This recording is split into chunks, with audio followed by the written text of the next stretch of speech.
Maybe it's the same. Maybe it's a little bit better. Who knows? Nobody knows. Okay. And the reason for why I did that with the international broadband, we got 6 routers on there, 6 modems in that bad boy. Kid Fury, thank you for the 10 gift of subs. 6 modems rather than the 4 that I had in the previous backpack. The previous backpack was fantastic, really worked well, and I still have it in my possession. I will continue to use it from time to time. Having said that, we're moving on to 6 modems. 6 modems instead.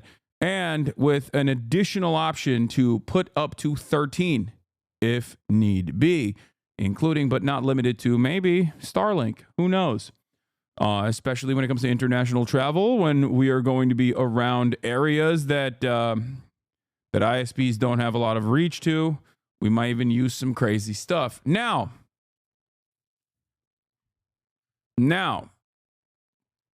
listen. Had a big convo about that. It's pretty seamless. Going to figure out how heavy is the backpack. It's not. Why were you bleeding on your IG? What does SK mean? I'll get to that in a second. Okay.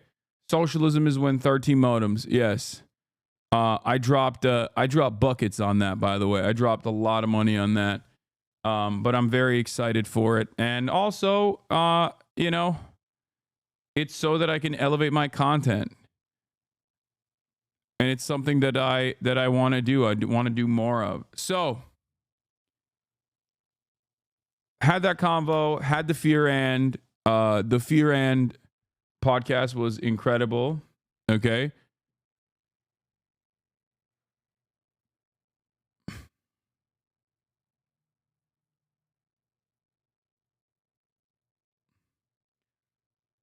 I gotta know, have you watched Fear and Beyond Journey's End? No. There was not a guest on the pod, and Will wasn't on either because he's not here, but we had a really banger episode. Elevate my content is the most LA sounding sentence on earth. Dude, this is my job, man. When are we gonna be normal about that? I know it sounds silly and it sounds out of touch, but like it also kind of is my freaking job, you know?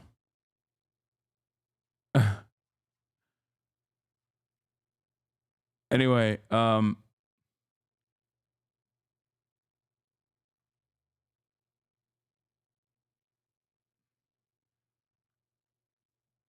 it's funny also because like people work water cooler jobs and then they turn around and they're like, why don't streamer work in factory instead?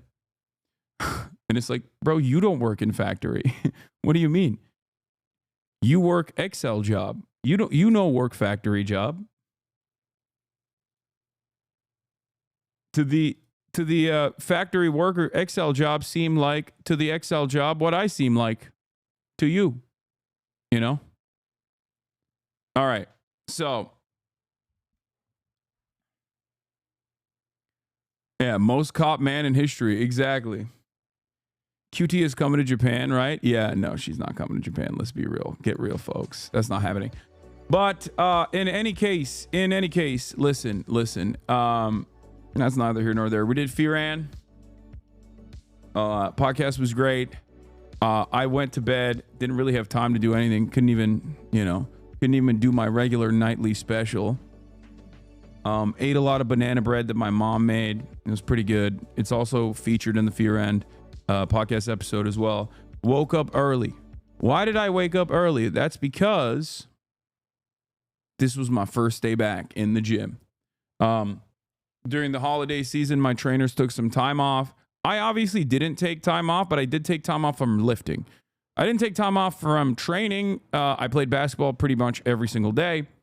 Having said that, however, I had taken some time off from lifting. But we're back, baby. And this is what the chatter was asking, like, why was your legs bleeding? It's because I was putting up big doinks. Yep. Look at that. Yep. Stop and go. Stop and go. Not a moment wasted.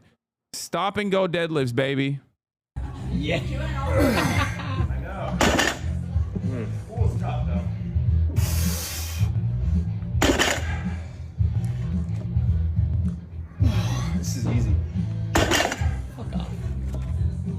Honey, okay. Fine, give me an extra rep or two. Yeah. Your shins are fragile. My shins are fragile. Dude, I'm putting up 385 pounds with ease. I can still do I can do 405 still. I'm gonna build back up to it since I haven't in a while. Barely any leg movement, lol. Dude, this is a solid deadlift. Please stop. Yep. Ooh, baby. Yep. Yeah.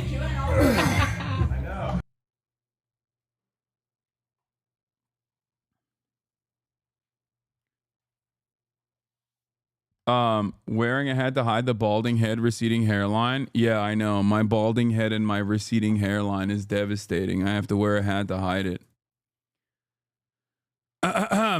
Anyway, isn't the mixed grip a killer for your back? No, mixed grip is not a killer for my back. I forgot that I am supposed to start doing I forgot I'm gonna do strap. I'm gonna start using straps.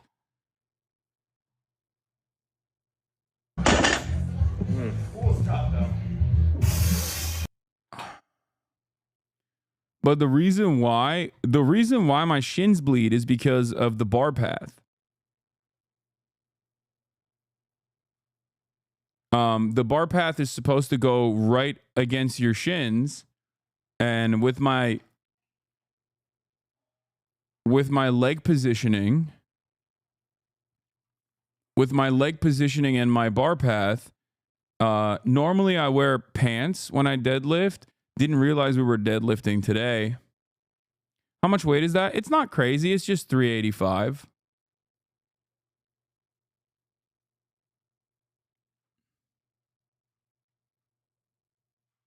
It's just 385. It's not like the end of the world.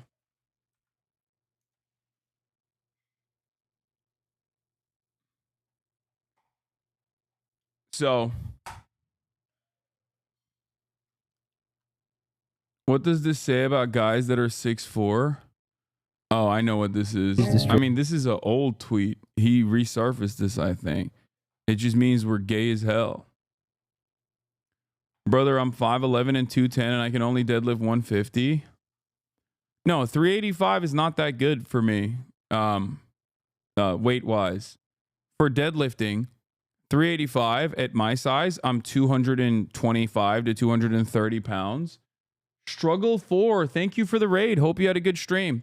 What's your PR? I've never really done a PR. I don't really do 1-rep PRs.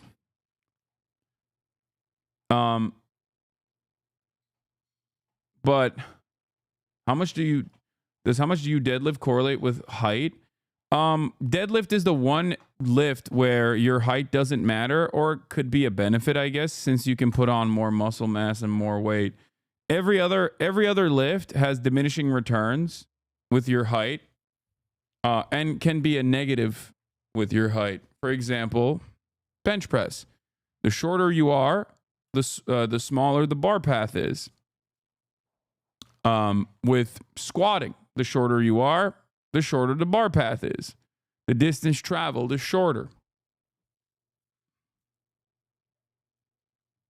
Just get straps when you go above 75%. Also, height is actually typically a negative because of bar path. Yeah. But I guess with deadlifts, it just doesn't, I don't know. It's supposed to be a negative as well. Maybe I am personally better at my deadlifts than anything else. And that's the reason why I don't mind it. Straps equals bad grip. I never use straps. I do use weight belts at my top set. It's not bar path, it's range of motion, fellas. Yes, you're right. Sorry. It's range of motion. Longer range of motion when you're taller. All right. You also have more mass to lift and pull-ups. That's true. So, where was I? We're setting up stuff for Japan ahead of time as well. We've hired a fixer on the ground, a friend of ours. Shane Gillis follows you on IG. No, I followed him back on IG. We found that out on the Fear End episode last night. Why are you just saying that just now? Anyway, hit him up because I wanna link up and build. But anyway, those shins are in no danger, really, right? Can relate. Been skating? Yeah, no, shins are fine. Like, yeah, shins can eat a lot of damage. I mean, isn't that like what half of Muay Thai is just busting out your shins? But that's neither here nor there, folks. That's it. This is Fit Pick. Obviously, you already know we're putting out the Fit Picks on the timeline as well. And we are going to move into our broadcast to the actual news. But before I do that, let me blast off. Lot to talk about today. Lots to talk about today. Okay. Lots to talk about. A lot going on in the world. Obviously, we'll do some updates from NOLA. NOLA attacker. Background. Reveal. House votes for speaker. People yell at Bernie over H-1B visa take. CYBERTRUCK explosion. Veteran was also a divorced. Was also a victim of family court. We'll finally do predictions and goals for 2025 today. Get in now. Rivals now, rivals later, or is it a wait and see? It's a wait and see style situation.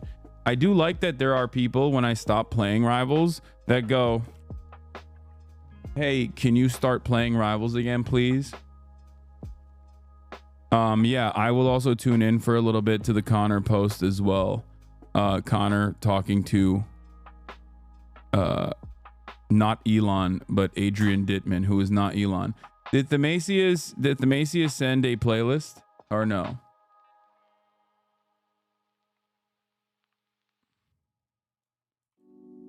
Oh, he did. Okay. Thank you, Themasius, for the playlist. Okay. Try out Rocket Raccoon. He's the most accessible support. How's Kaya doing with her healing? She's doing fine. Today was the last day of her antibiotics.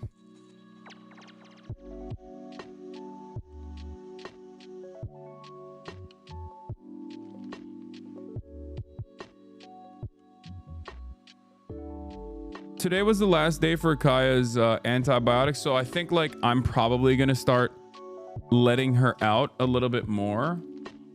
I'm still a little fearful. Still a little worried. I hope I make you upset one day and you look at my chat logs and see how many times I said I love you. I love you, Hasan. Aw, chatter. There you go. You didn't have to make me upset for me to read your chat. I read all chats. I'll read all chats at all times. I never stop.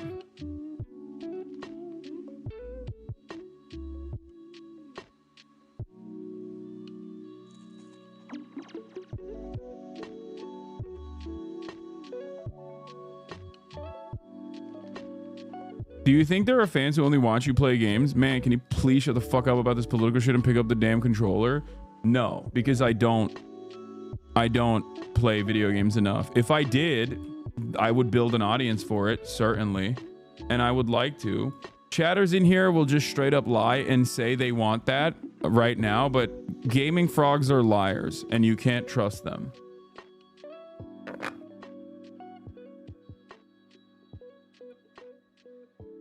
Gaming watchers are liars for the most part, or chatters are liars for the most part. They lie about being invested in gaming, and then they don't actually invest themselves in gaming. They don't ever watch. Gaming viewers comprise, I would say, like 10 to 20K, depending on which game I'm playing, of this community, of this audience. But they make up 100% of the complaints that I am simply not gaming and I'm avoiding gaming and all the stuff, right? Anyway, here, I wanted to show you guys this. This is one of these freaking weirdos. Pericles Peribasi, Democrat when they see a kid, conservative men when they see a trans woman. He's dunking on Kyle Kalinske here, right? Saying Democrats are pedophiles. And then here he is. Hey, Kendrick, before you call Drake a pedophile, why don't you do some basic research and look up the age of consent in Canada? This is probably a joke, but this guy happens to also look like a pedophile. Like, that's his whole shtick.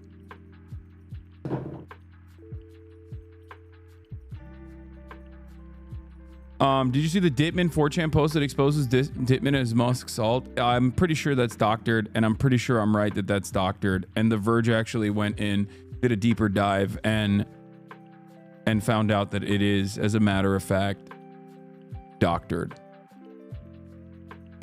But let's get started. Breaking news: Michael Penis has won his re-election as House Speaker. And we will work with anyone of any party to get that done. We will work with anyone to secure our borders, and we will work with anyone to fix our broken immigration system in a comprehensive and bipartisan That's manner. right.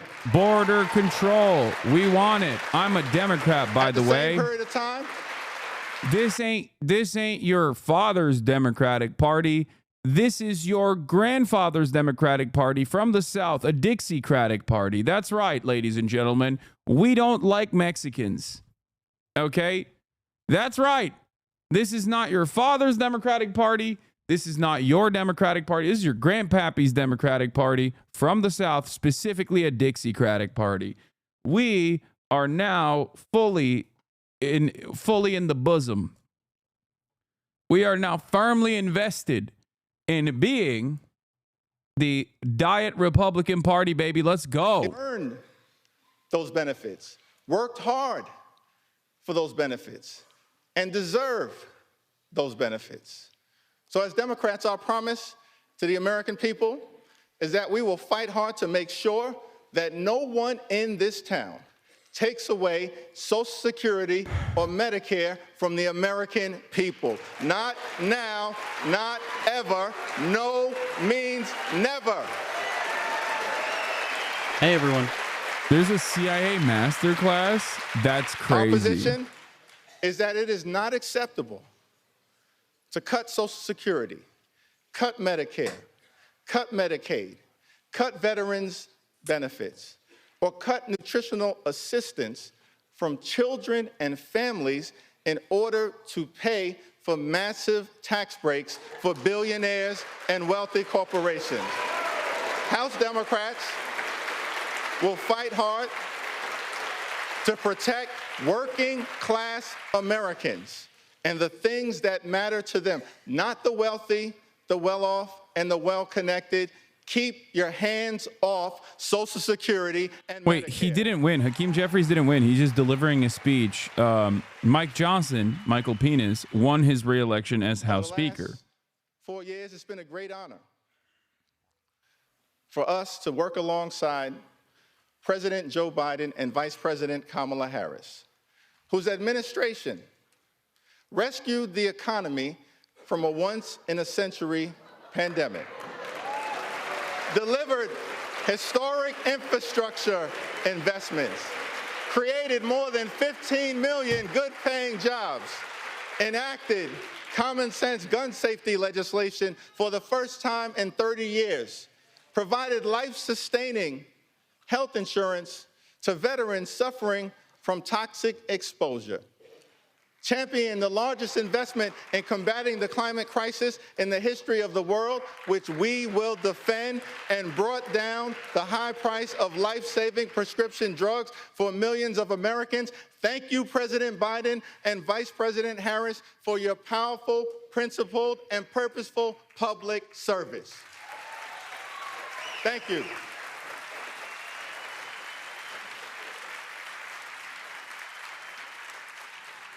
Two months ago, the American people elected Donald Trump as the 47th President of the United States of America.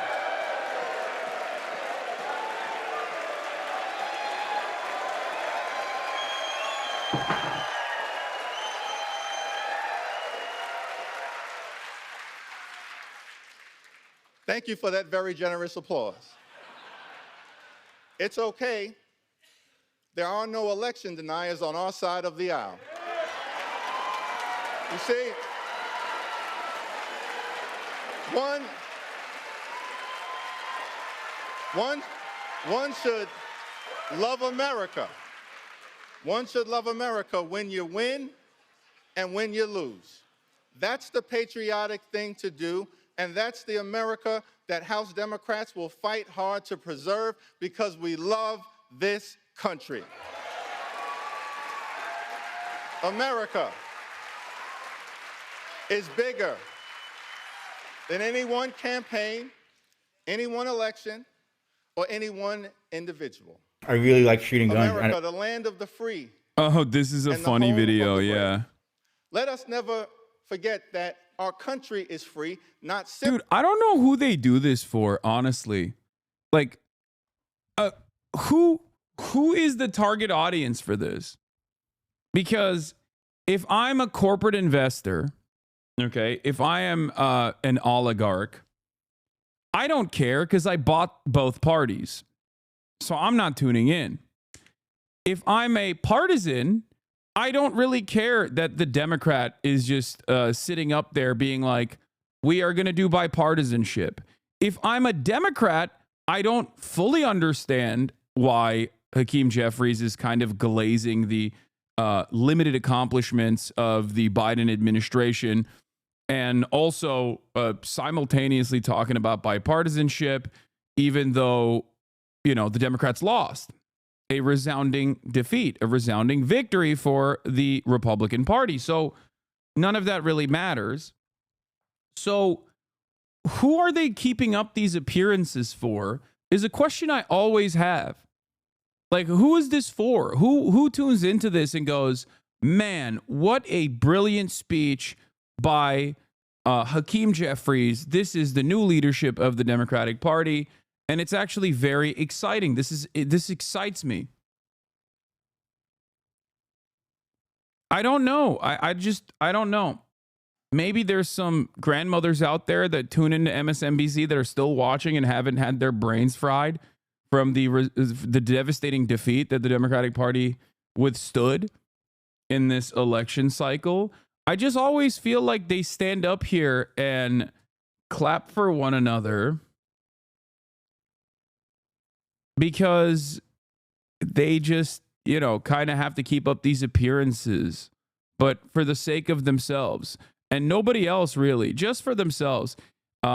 It's the same exact attitude of like giving Liz Cheney a medal, an award for her brilliant accomplishments, right? Joe Biden did that yesterday, and she received a standing ovation. Thunderous applause. Everyone was excited. They were like, oh man, so incredible that Liz Cheney she was deserving of this medal, this honor. So I guess I'm left wondering, like, who is that for? What is that for? Who is the target audience for this? Maybe they just have too much free time. They just have too much free time on their hands. There's plenty of daylight. There's plenty of time to just do like silly stuff, such as that. And it is it's a steady maintenance of an institution that is genuinely falling apart every single day, day in, day out. It's just it's crippled at every step of the way, and Republicans truly take advantage of that. they take advantage of that and seek to undermine it further for their own agendas, deregulation, tax cuts, things of that nature. You know? But here's another moment of like theatrics that I thought was odd. Here. Stand right there. That is not your nature to just stand where you're told to stand. Give it a try. Stand right there. That is not your nature to stand where you're told to stand, but give it a try. Okay, raise your right hand. Do you solemnly swear that you will support and defend the Constitution of the United States against all enemies, foreign and domestic, that you will bear true faith and allegiance to the same, that you take this obligation freely without any mental reservation? Bernie gets so bullied and I'm sick of it. Yeah.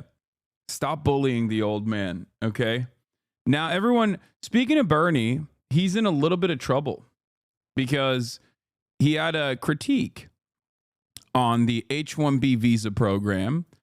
And I don't disagree with Bernie Sanders' critique, even though I haven't read the entirety of what he was saying. So maybe there's some stuff in there that's actually crazy and like nativist or whatever. But the H-1B visa program absolutely is utilized in a way to create further expendable and more exploitable labor. I don't know why people consider that to be racist and unacceptable to openly say. I have been saying it nonstop. I haven't stopped saying that as well. So I don't know why people would get mad at Bernie Sanders also saying it, because that is the object of, I mean, that is the purpose of this program. Of course, once again, anything that the government does is going to be packaged in a way that makes sense. So the H-1B visa program is going to be packaged as though this is a way to offer citizenship to the best and brightest all around the globe. And there is certainly some truth to that as well, right? That is true. But that's just spin at the end of the day. The reality of the matter is we destroy the global south, and then we take advantage of all of the highest achievers globally by creating an immigration structure where we take educated workers in an effort to displace the American workforce, because those guys will, due to the currency exchange rate, especially if they're sending money back home, which there's nothing wrong with, by the way. It's fantastic. That's why economists that are not ideologically on board with the way I see the world will say this is a win-win. Okay, even though I also consider it to be a win-win. Due to the currency exchange rate, they are oftentimes interested or willing to take on jobs at a pay cut. But more importantly than that, if an H-1B visa worker loses their job, they get deported.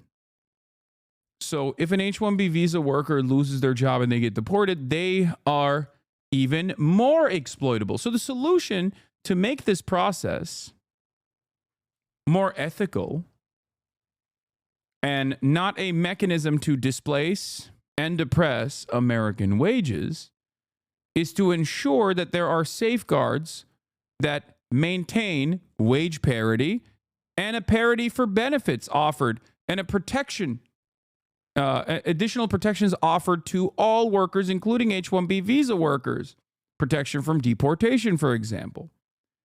Now, if you were to do that, then that makes sense.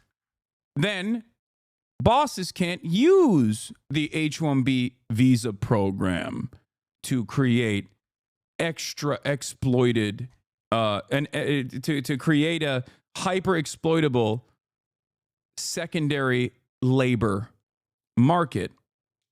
Okay? That's it. That's the real solution. But of course, that solution is not necessarily one that benefits the capital owners.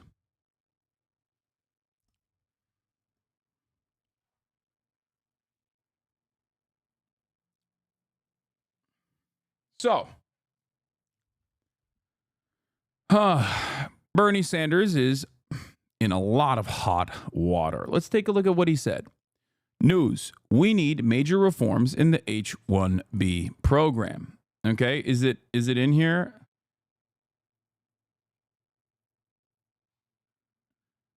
No, these are older videos from back in the day when Bernie Sanders said open borders is a Koch brothers policy. And the last time he talked about H-1B workers and the visa structure. And he has complained about it quite a bit. This is not new for Bernie Sanders. So let's read what he had to say. He wrote this yesterday. The current chairman of the Senate Committee on Health, Education, Labor, and Pensions today releases the following statement on H-1B guest worker visas and the recent debate concerning the program. Bernie said, there has been a lot of discussion lately about the H-1B guest worker program.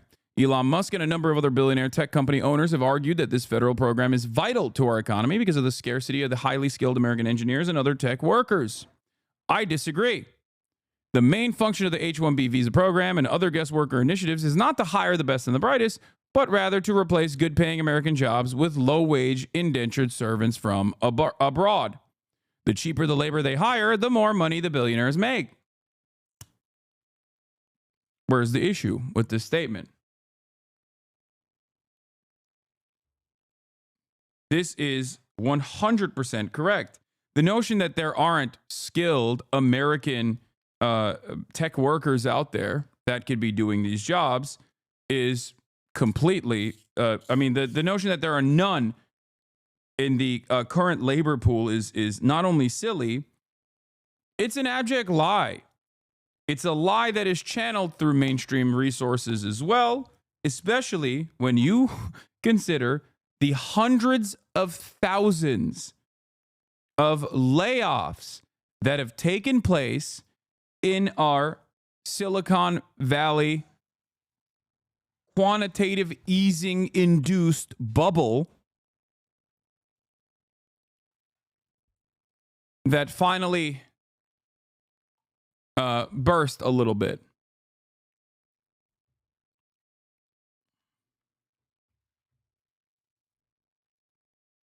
Okay?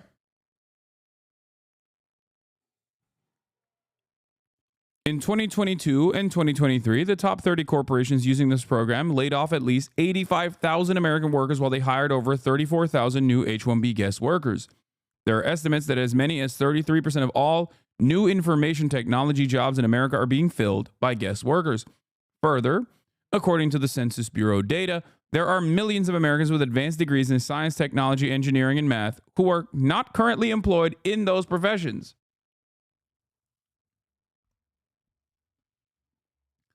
If there is really a shortage of skilled tech workers in America, why did Tesla lay off over 7,500 American workers this year, including many software developers and engineers at its factory in Austin, Texas, while being approved to employ thousands of H-1B guest workers? Moreover, if these jobs are only going to the best and brightest, why has Tesla employed H-1B guest workers as associate accountants for as little as $58,000, associate mechanical engineers for as little as $70,000 a year, and associate material planners for as little as $80,000 a year? Those don't sound like highly specialized jobs that are for the top 0.1%, Musk claimed this week. If this program is really supposed to be about importing workers with highly advanced degrees in science and technology, why are H-1B guest workers being employed as dog trainers, massage therapists, cooks, and English teachers? Can we really not find English teachers in America? Let's be clear.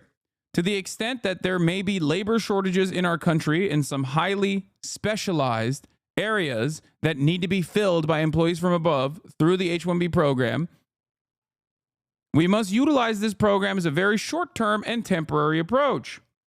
In the long term, if the United States is going to be able to compete in a global economy, we must make sure that we have the best educated workforce in the world. And one way to help make that happen is to substantially increase the guest worker fees Large corporations pay to fund scholarships, apprenticeships, and job training opportunities for American workers. This is something that I have advocated for from my first days as a U.S. Senator. Further, we also must significantly raise the minimum wage for guest workers, allow them to easily switch jobs, and make sure that corporations are required to aggressively recruit American workers first before they can hire workers from overseas. The widespread corporate abuse of the H-1B program must be ended. Bottom line, it should never be cheaper for a corporation to hire a guest worker from overseas than an American worker. Mr. Musk, Mr. Ramaswamy, and others have argued that we need a highly skilled and well-educated workforce. They are right, but the answer, however, is not to bring in cheap labor from abroad. The answer is to hire qualified American workers first and to make certain that we have an education system that produces the kind of workforce that our country needs for the jobs of the future. And that's not just engineering. We are in desperate need of more doctors, nurses, dentists, teachers, electricians, plumbers, and a host of other professions. 30 years ago, the economic elite and political establishment in both major parties told us not to worry about the loss of blue-collar manufacturing jobs that would come as a result of disastrous, unfettered trade agreements like NAFTA and permanent normal trade relations with China. They promised that those lost jobs would be more than offset by the many good-paying white-collar information technology jobs that would be created in the United States. Well, that turned out to be a big lie. Not only have corporations exported millions of blue-collar manufacturing jobs to China, Mexico, and other low-wage countries, they are now importing hundreds of thousands of low-paid guest workers from abroad to fill the white-collar technology jobs that are available. At a time of massive income and wealth inequality, when the richest 3 people in America now own more wealth than the bottom half of our country, and when the CEOs of major corporations make almost 300 times more than their average workers, we need fundamental changes in our economic policies. We need an economy that works for all, not just the few. And one important way forward in that direction is to bring about major reforms in the H-1B program. Now, of course, what's interesting about this process is that because the H-1B worker structure benefits capital owners, both the Democratic Party and the Republicans will end up defending it. They will defend it because, not because they are, nice, or because they want immigration into the country, or because they love, the idea that America is a land of prosperity for the migrants that are coming in here, well-educated migrants that are coming in here to work these jobs. They only care because, once again, there is additional exploitation, which means that profits will go up because it means that you can depress wages further. Okay? So that is the real reason. And the real reason why people can be endlessly racist to the undocumented migrants on both sides of the aisle as well is because there is always an endless well of undocumented migrants that are crossing the border to come and work at these very low-wage jobs. Now we're not talking about the H-1B visa program. Now we're talking about migration patterns. Okay? And the more people take a reactionary stance towards migration from either party, the easier it is to dominate them. And the more you dominate them, the more you dehumanize them, the easier it is to exploit them. There will never come a time where, no matter how cruel the border policies are, where people from Guatemala, people from Mexico, people from El Salvador, and many other places are not going to seek refuge in the United States of America. They will always come to the United States of America because of what we have done to their countries. We've destabilized them. Okay? Classy if you're rich, H-1B, trashy if you're poor, undocumented. Most of this argument from the right unironically stem from white nativist anti-immigrant stances. They think Indians and the Chinese are lesser than they are. Okay? They get mad that Indian workers and Chinese workers are replacing them. But they would get mad if it was Polish workers as well. Trust me. Because there is a real, beyond the white supremacy, there's a real anger and resentment that people feel that they misdirect towards their fellow workers. There is no difference between a Indian worker or an Italian worker or a Polish worker and an American worker. There's no difference there at all. They have the same exact class interests. Okay? They do.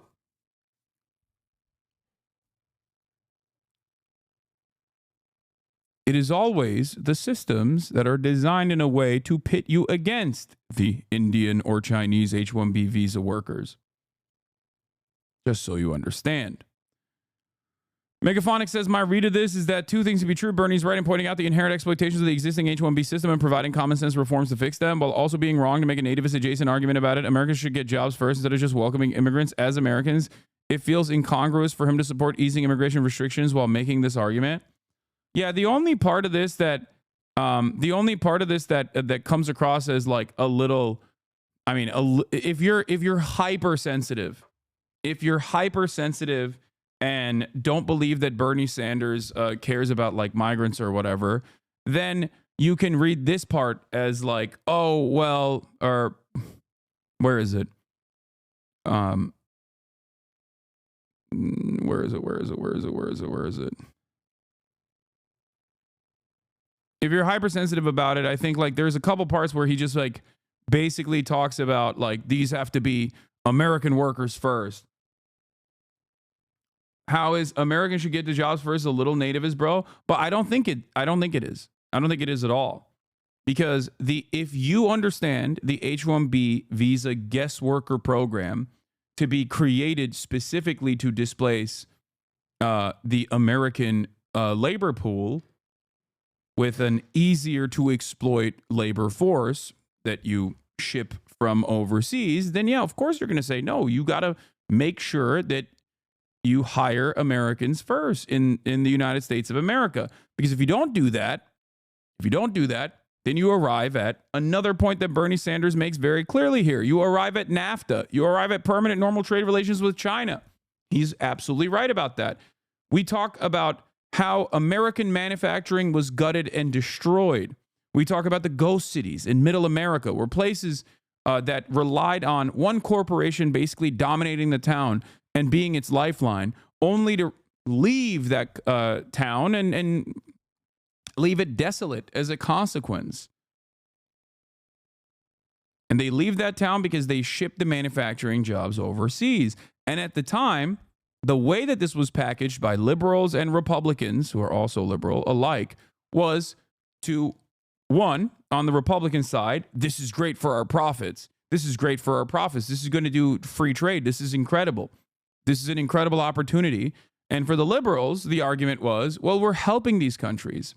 Now, of course, in most circumstances, American dominance continues, and therefore, those countries are not able to take in the foreign capital and use it to their advantage. China is the one exception to the rule, and we have never forgiven them for it. If China also operated in the exact same ways as Mexico, because Mexico is so close to the United States of America, so deeply entrenched in American politics and American intervention, Mexico was not able to, due to corruption and the implementation of a narco state, was not able to distribute its funds, its foreign capital, in the same way to engage in even development and urbanization in the way that China did. China, due to being seen as a counter to the potential Soviet regime with the Sino-Soviet split and a multitude of different factors, was able to take in that foreign capital and evenly distribute it amongst its population through central planning. And like I said, if your attitude was that China will never be able to reach the, reach a competitive level and become a hegemon that will outcompete the United States of America in key sectors in a matter of 3 to 4 decades, then yeah, you're thinking, yeah, we can consistently keep dominating them and use China and the Chinese population as, slave labor overseas. The problem, however, is that due to central planning, due to a genuine interest in building the Chinese nation state, China was able to take that foreign capital and distribute it in a way that genuinely improved the lives of 1 billion Chinese people, taking 800 million Chinese people out of the throes of abject, extreme global poverty in a matter of decades. This is unconscionable, and it is completely unacceptable, and that is the reason why we are already in the throes of a second Cold War, this time against the red threat of China.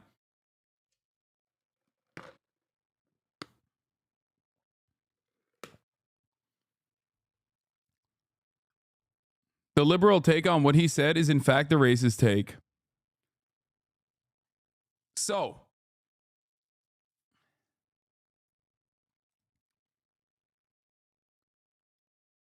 my attitude on this has always been that there is enough wealth to go around, whether it be through the H-1B visa program, whether it be the processing and documenting of the 10 million plus undocumented migrants that work in the agricultural sector, in the construction field, and create wage parity for them so that they are not used as an endlessly replaceable, hyper-exploited second labor pool, a permanent underclass that is used against the documented U.S. labor force.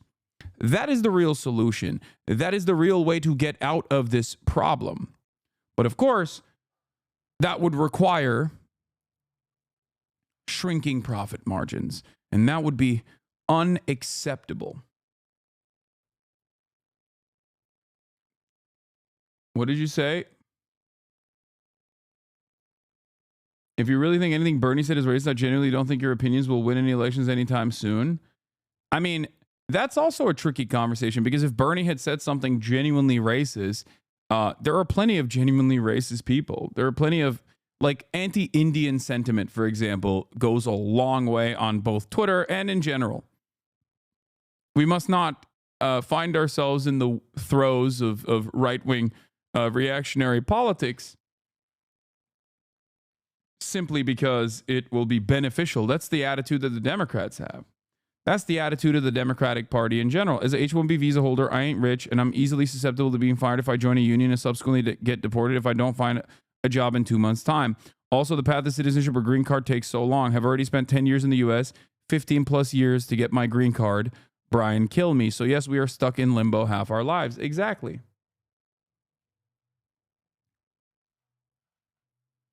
This is the reality of the H-1B visa guest worker program. This is what it is.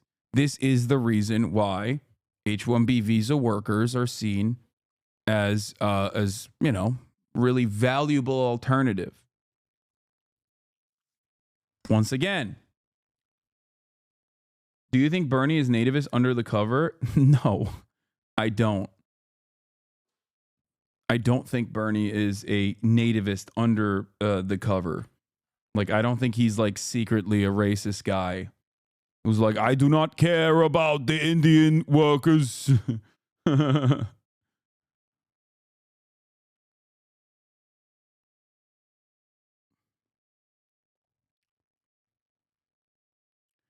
I am, obviously, as you guys know, pro-immigration, pro-immigrant, and also pro-workers' rights.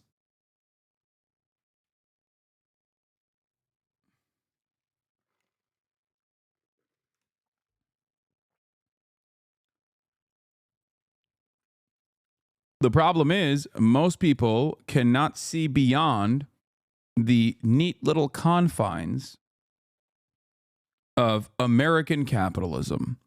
So if you cannot envision a world where capital dominates, you cannot understand my advocacy.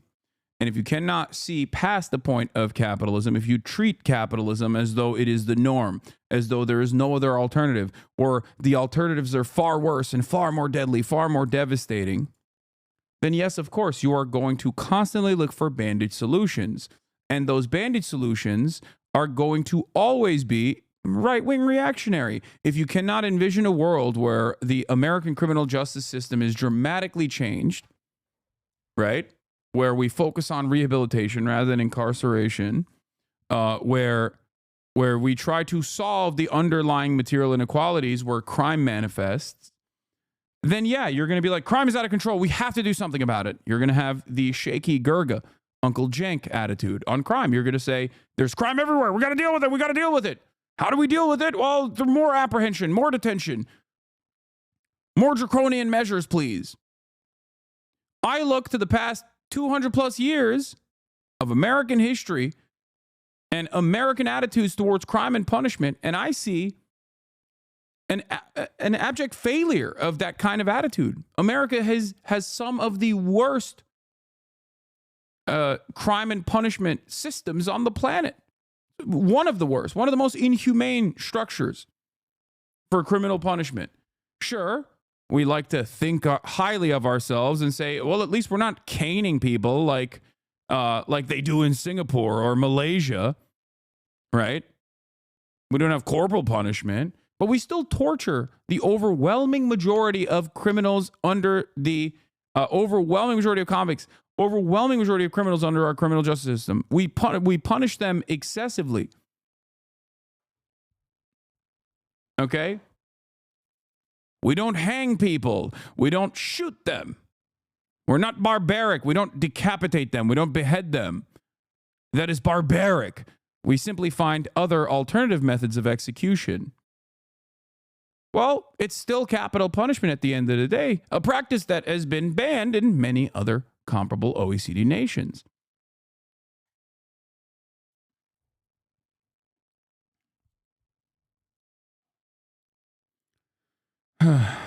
Somebody in the chat claims that Bernie is a nationalist. That's funny. Yeah, they're gonna be shameless about it and say Bernie is a nationalist socialist. Bernie's a Strasserite.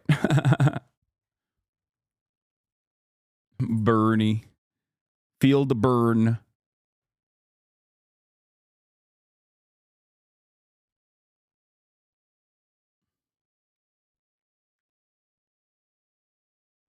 Not to mention that the U.S. is responsible for a lot of the third world violence, both directly and indirectly. Absolutely.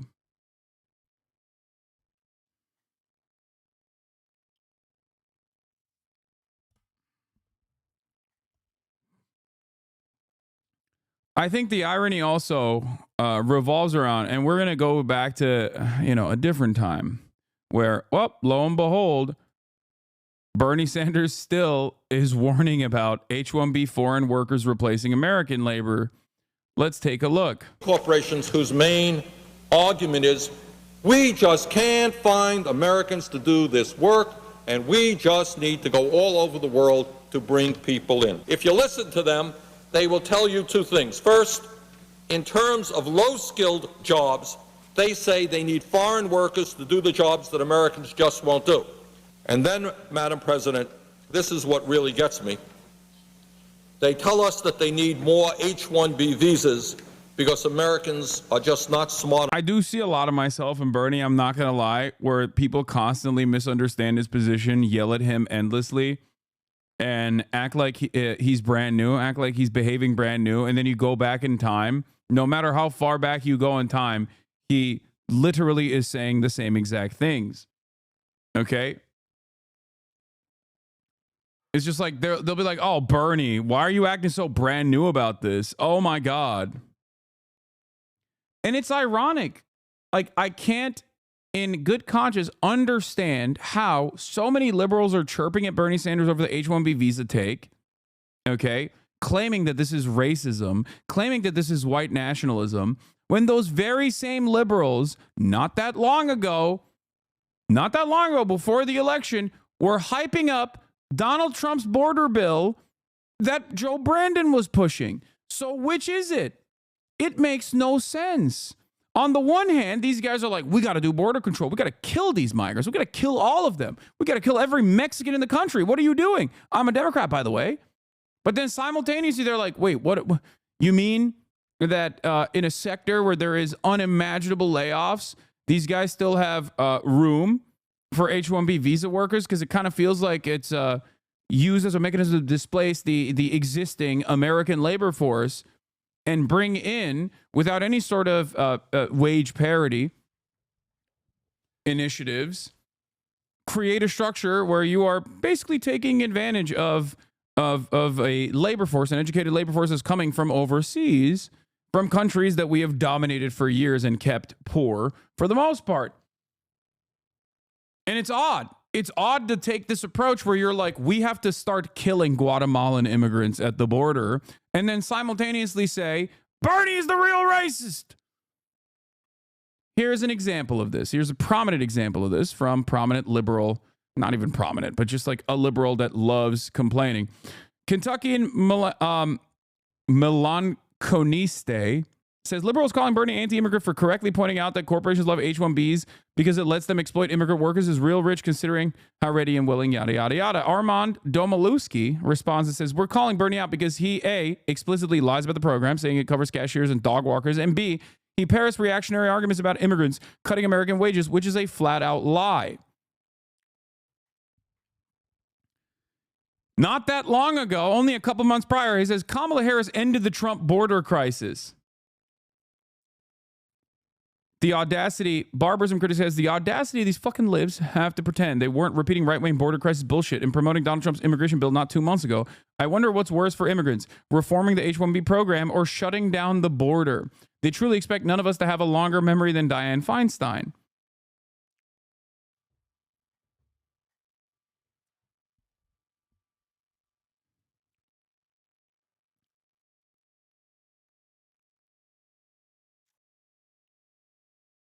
Why do companies want H-1B workers when they could probably outsource for cheaper? They are already doing that.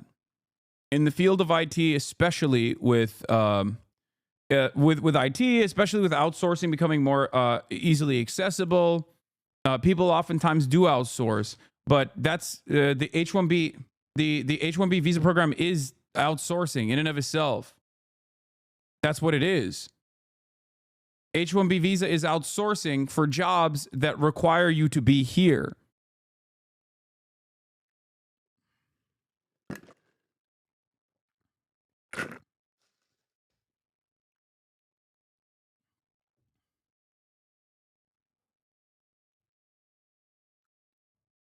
What is this? Boshkar also disagrees with Bernie. I think Bernie's complaints are wrong on a few levels, and we need to make the case for benefits of immigration. But Bernie has had these views on H-1 programs forever, and support for varying degrees of restrictionism were a part of social democratic labor-backed movement for decades.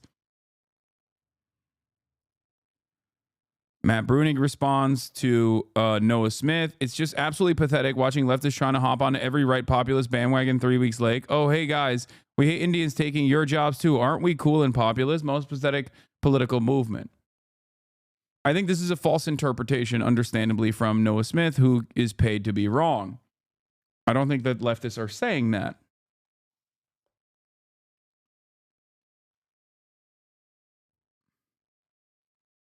Wait, what? Not correct? H-1B employees are usually regular on-site employees? No, I said companies already outsource certain aspects of IT overseas when they can, but H-1B visa... The H-1B visa structure is for workers. They have to be on site. That's what I said.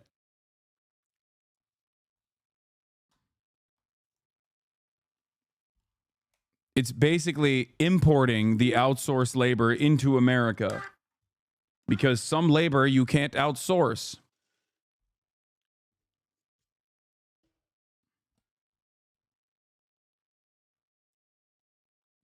Can you explain how H-1B immigrants earning a wage of $120K are indentured slaves? How is calling these people dog trainers not a Nazi dog whistle? Oh, easy answer. White workers of the world unite. This is yours and Bernie's take, by the way. Yes, you guys are nativists. Yeah, I'm obviously a white nationalist, white nativist guy. And certainly not someone who's been living on U.S. soil since the year 2009, who has advocated for immigrants in more comprehensive ways than you ever will for the rest of your life. As you know, I am an anchor baby myself. But thank you. Thank you. All right.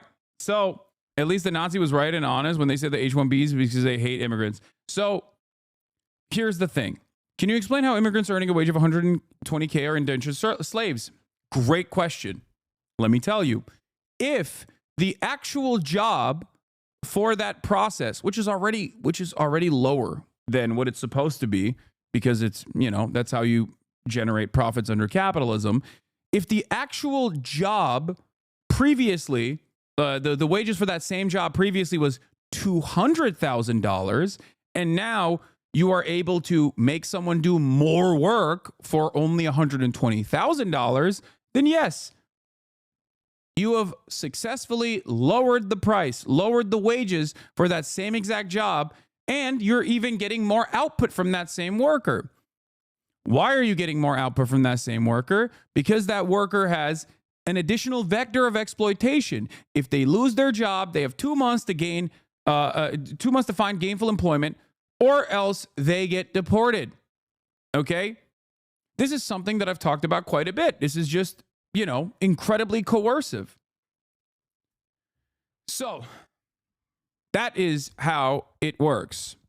Because if you lose your job as one of the many H-1B visa workers that are currently working on U.S. soil, like many of my chatters, including the one that just talked about their experience, correctly told you, it takes 10 to 15 years minimum to even get a green card through the H-1B process. That's number one. Number two, when you don't have a green card, when you don't have permanent residency, when you don't have a pathway to citizenship, you are easier to exploit. That's how it is. I agree with you and Bernie a lot, but was it really hard for him to put a footnote in his take like P.S. racism against brown people bad instead he compared them to dog trainers? No, the reason why he brings up dog trainers in his argument is because the H-1B visa program is not for the tippy top of labor, and there's no other way to get these guys to work in highly specialized fields. And instead, H-1B visa workers are used in entry-level positions to outsource American laborers. That's it. And that's correct.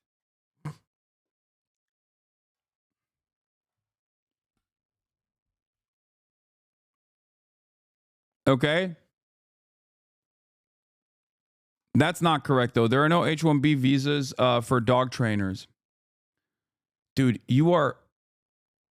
I like that Bernie Sanders gives a comprehensive breakdown of how exploitative the H-1B visa program is, and liberals laser in on something that they can potentially use to undermine the broader analysis by saying that this guy who has dedicated his life to, social justice, civil liberties, and the like is actually secretly racist. This 900-year-old Jewish man is actually secretly a racist guy in hiding.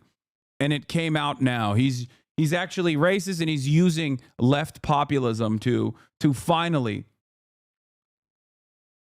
to finally get his true white nativist agenda across. Yeah. I don't think Elon Musk should be allowed to hire H-1B analysts, accountants, or engineers from overseas at Tesla who are paid as little as $52,000 and can have their visa taken away from them by their boss if they complain about unfair or illegal working conditions. That is the point. That is how it works. Eric Levitt says, I don't think that getting paid a six-figure salary to work for a company that you can leave for a different company, so long as the latter also agrees to sponsor a visa, is much like being an indentured servant. But it absolutely is. You can point to how much the median yearly income of people approved to work on U.S. and an H-1B visa is all day, every day. Okay? You can do that all day, every day. But if the actual payment, if the actual median yearly income for the people that are being displaced was significantly higher than that, and also on top of that, these guys literally have to rely on this job to stay in the United States of America, then it doesn't matter. It is exploitative, and that's the reason why people are doing it. Because the inverse of this is so funny to me. Do we think that Elon Musk and all of these mega corporations are actually like in the ways that these Nazis see the world, trying to make America more brown or something, like actively? Is that what we think is going on? For good reasons, by the way. Like, because diversity is a good thing, right? I believe that. I'm a product of that. Okay? Is that what it is? Do we really think Tesla's like, no, we just really love diversity, and that's why we're doing this? Who are these baby brain chatters? Liberals were already pro-deporting us and wanting to destabilize Mexico with their New York Times hit pieces on judge elections in Mexico, and now with the New York Times story about how homemade fentanyl on top as a gas range stove is crazy. Fentanyl requires a functioning lab with ventilation systems. Yeah. That's what's really funny.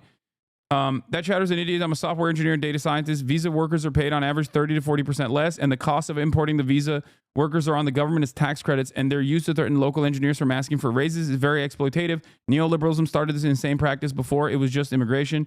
This is not nativist nationalist take.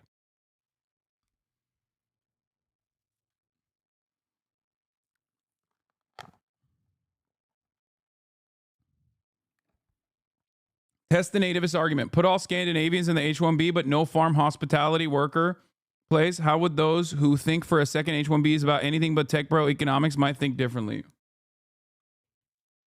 This is exactly the same as pocket watching your house or car. What's the point at which it is unacceptable depression of wages?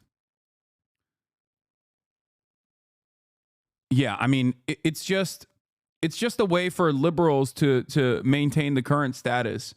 And some are duped into thinking that this is a way to do anti-racism.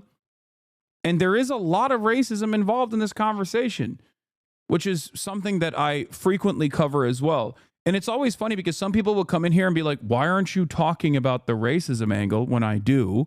Or when they come in and say, why are you talking so much about the racism angle? This is about displacing American laborers, which I also talk about. It's both. It's both. Anyone who says American jobs for Americans is racist are proving that they think Americans are white only. Yeah, that's also another part of this conversation as well. So,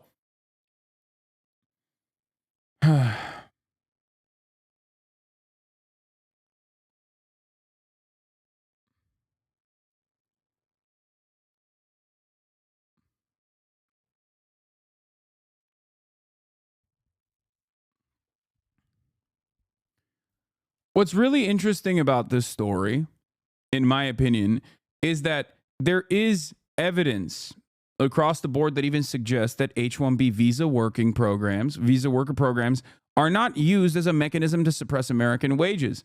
Now, the irony there is that it's not because the the documented migration coming into the country is actually getting paid fairly. The argument is that American workers themselves also have so many vectors of pressure that also make themselves endlessly exploitable. That is the real reason. Okay? And even then, it still obviously is cheaper across the board. But beyond the wages, the real vector of exploitation for H-1B visa workers comes from the fact that you can make them do two people's jobs. You can lay off half of your workforce and replace it with a much smaller number of H-1B workers. Is it because they are simply harder workers? No one across the board is a harder worker than the other worker. It's just that they have more incentive to want to stay in the country, so they are easier to exploit. So sometimes it doesn't even bear itself out in wages. The difference in wages, I mean.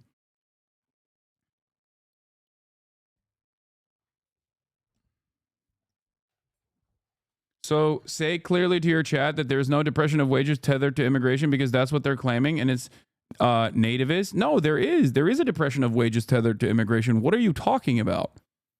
How many times have I talked about undocumented migrants in this broadcast? Even outside of the H-1B program, what do you think an endless sea of undocumented migration does to American wages.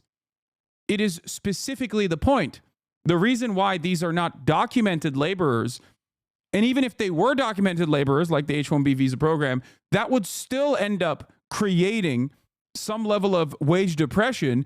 It's just that even that's not enough for the American capital holders. They want it to be even more, which is why they have to stay undocumented. Therefore, if they ever complain, they can be deported. They have no legal recourse. They have no protection. That's the whole point. That is deliberate. That is the deliberate design of American migration. That is the reason why it is structured in the way that it is. And the same principle goes for legal immigration as well.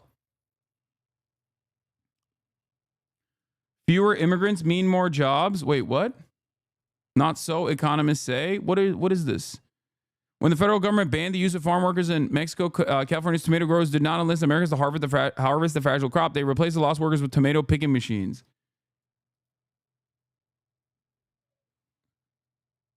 The Trump administration on Wednesday embraced a proposal to sharply reduce legal immigration, which has said that it would preserve jobs and lead to higher wages. Wait, I think one thing that you're misunderstanding is, number one, I am not in agreement with Donald Trump. I am not anti-immigration. I'm pro-immigration. I'm pro-processing migrants. Okay? You are? GG. Oh my God, I'm losing my mind. The solution to the constant flow of migration depressing wages is not to stop it dead in its tracks. It's never going to happen regardless. And capital owners know that already. And that's why they rely on the endless white nativist sentiment. Okay? The solution is to document them, process them, and allow them to engage in the process of sectoral bargaining through unions. And therefore, everyone's wages go up. There's enough wealth and enough money in this country that you can seize from the hands of capital owners. That is the entire point of this. It's so funny because this is probably something that I've argued for a million times over. And it seems like a lot of people have just sat in this chat and not listened to what I was saying when I was talking about this exact same structure.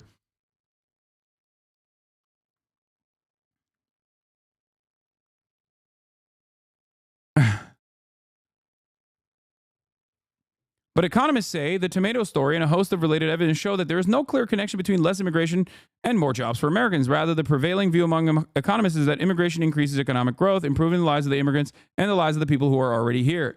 This is the one area where I do agree with the economists. Okay? Immigration is a win-win. Except immigration, if done correctly, if done in an ethical manner, would be a win-win. Okay? You get migrant workers that come into the United States and immediately get a pay raise in comparison to the wages that they would have gotten in their home nations. That way they can send money back home. Okay? That's number one. And number two, it improves the material conditions in their host nations, and it improves the conditions in the United States of America if there is a necessity for, I mean, we don't have a finite labor pool, right? We don't have a lump of labor. That is a fallacy. But the way that the immigration structure is designed, where you do actually have a second-class migration and a permanent underclass in the form of undocumented laborers, you do create a lump of labor. Or rather, you do create a structure where you can basically depress the wages across the board because they can always be replaced. American laborers can always be replaced with undocumented laborers. Honestly, one of your most salient points you ever made, at least for me, is when you said you deal with undocumented immigration by improving the living standards of said country, or make immigration so brutal that it's pretty much a death sentence or a slavery sentence if we did not reform immigration. Yes, there's only two ways out of this. It's not even like a correlation does not mean causation type situation. Like, you can see it. You make the economy scream in Venezuela in the way that the Trump administration did through a rigid sanctions regime. And then lo and behold, what do you get? More Venezuelan migrants coming into the United States of America. seeking asylum, understandably so. That's it. There is a direct line right there, and it happened not that long ago. We saw it. We experienced it.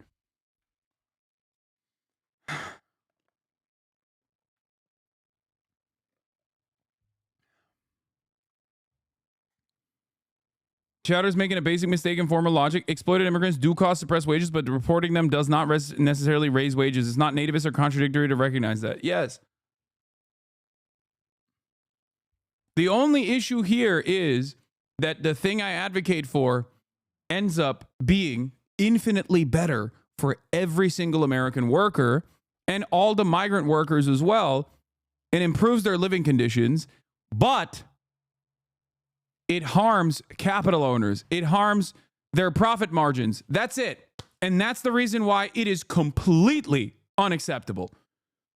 So you can have a conversation about the racism of this subject all day, every day. You can talk about how racist it is. And there is certainly a lot of racism at play here.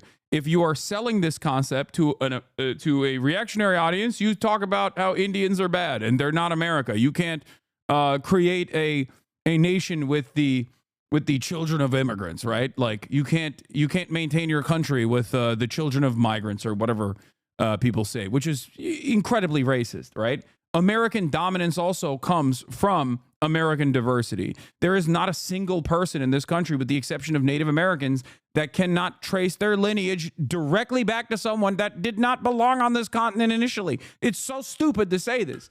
It's so unimaginably hypocritical to say this, right?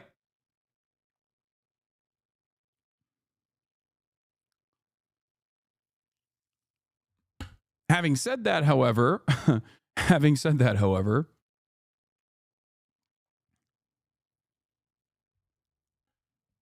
the way, this is why I always recommend Aviva Chomsky's book, specifically talking about the way that like people became undocumented, okay? She's written extensively on this. They take our jobs in 2007 and 20 other myths about immigration. But the one I'm talking about is one of her latest books, which is Undocumented: How Immigration... Where is it? Hold on. Undocumented: How Immigration Became Illegal. She wrote this book in 2014. It's a great book. It basically talks about the concept of an undocumented migrant and why it exists and what it is utilized for at the behest of capital owners. Okay?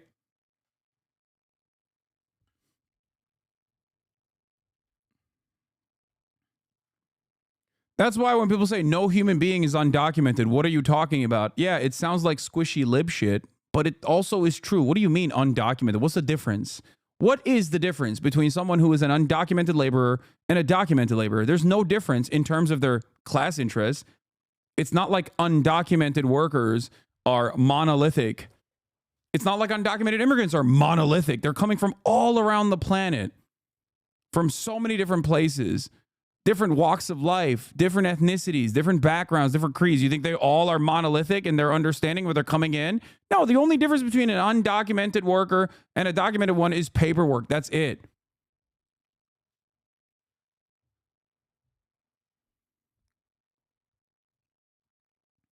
They want the exact same thing that you want.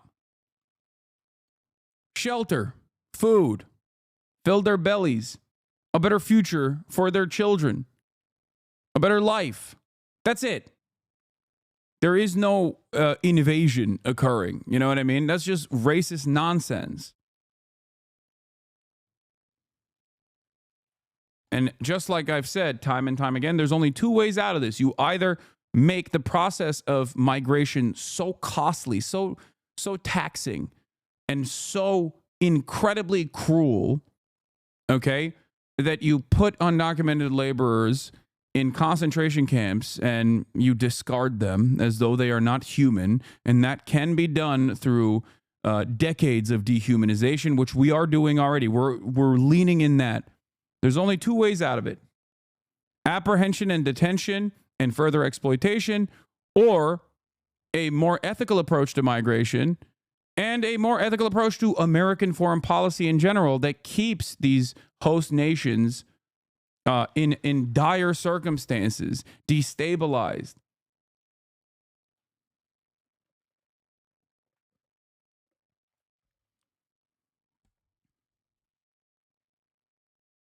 Bernie is in practical terms advocating for a labor aristocracy with this recruit Americans first policy. That's the leftist critique. What? There is no depression of wages by exploiting immigrants specifically. It's a labor pool-wide phenomenon. Reserve army of labor, brother. Bernie is in practical terms advocating for a labor aristocracy with his recruit American. I love the notion that there is someone who is knowledgeable enough on Marxian thought that still thinks that one of the, like, that is still working at the behest of the ultimate neoliberal strategy. Bernie is in practical terms advocating for a labor aristocracy whose recruit American workers first policy is just genuinely incorrect. Just like you can't have nationalized healthcare without free college, okay? Because obviously no one who is saddled with hundreds of thousands of dollars of debt is going to be able to go and then work with lower wages to become a, to work in like rural areas as a doctor. Okay. All of these things are interconnected. The notion that you can solve the global labor issues, like the issues that especially the global South experiences, laborers in the global South experience, you cannot solve without also changing American foreign policy. Not a neoliberal strategy. The simple solution is give all workers protections, not American workers first recruitment. Wait, what? No, that's my argument. And Bernie also mentioned that too. I love the labor aristocracy argument, especially when talking about stuff like this, because it goes back to that funny take where it's like, I don't care about the American elite. I want permanent first world genocide on the American working class.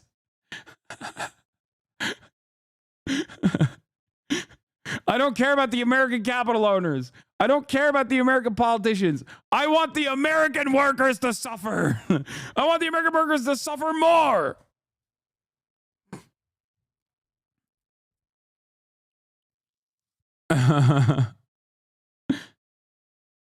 Yes, I am an advocate for what you are saying.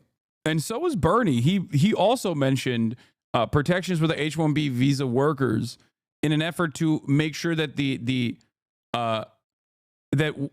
it's only utilized in the way that people claim it's being utilized. Because the reality of the matter is, if there's wage parity and additional protections for H-1B visa workers, one, it automatically is good for all of the H-1B visa workers that are currently living on U.S. soil. They want that, obviously.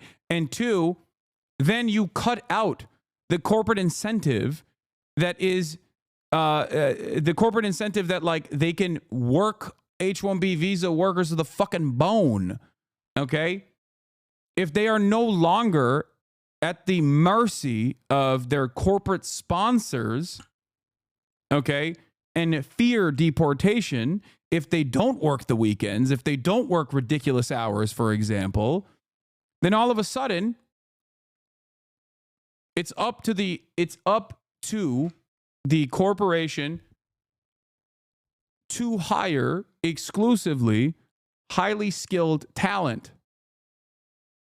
which is what is supposed to be the major aspect of H-1B visa, the work structure to begin with.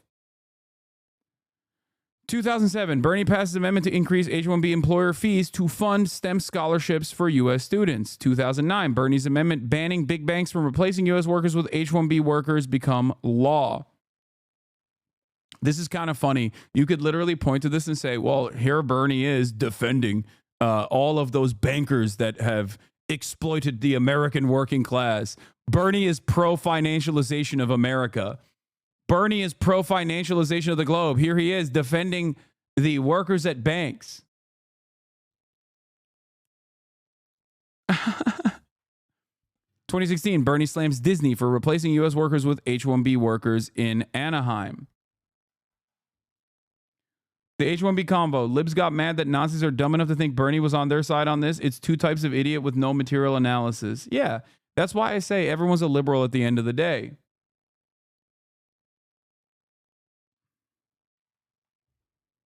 Would you support a union for tech workers? Wouldn't that be similar to business unionism? Wait, what? Why would that be similar to business unionism? There's a difference between a capital strike and a work stoppage implemented by a labor union. You understand that, right?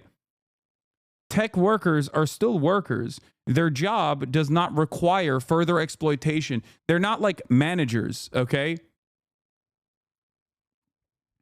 The extension of this is to say that like a CEO is also a wage laborer at the end of the day. Yeah, their job is to depress wages. That is the number one thing that they do. Tech workers, on the other hand, do not engage in the wage depression structure. They are workers. Yeah, business unionism is just a monopoly, a cartel, which also exists. Check your privilege on the least woke way possible. People from the third world do backbreaking work to get a slave wage in the USA. Socialism also applies across borders, mate. Wait, what? Keep the wealthy USA wealthy take. In a global society, there should also be a global distribution of wealth. Keep the what?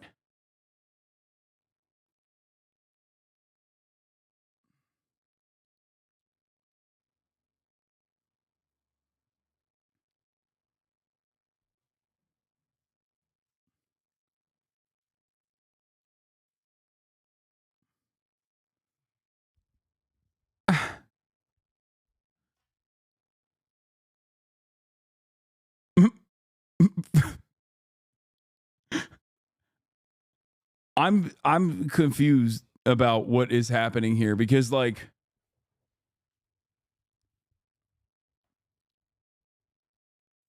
I feel like we're back in the 90s and you got liberals like advocating for NAFTA, saying that this will be beneficial for the global south when it demonstrably has not been beneficial for the global south at all. And the only country where it was a benefit was one that had a centralized planning structure and was able to evade American scrutiny, partially because of, in my opinion, Orientalist thought, white supremacist opinions that like the Chinese are not smart enough to ever be competitive against the white Western liberal democracies. That's it. There's only one example on the planet that I can think of immediately.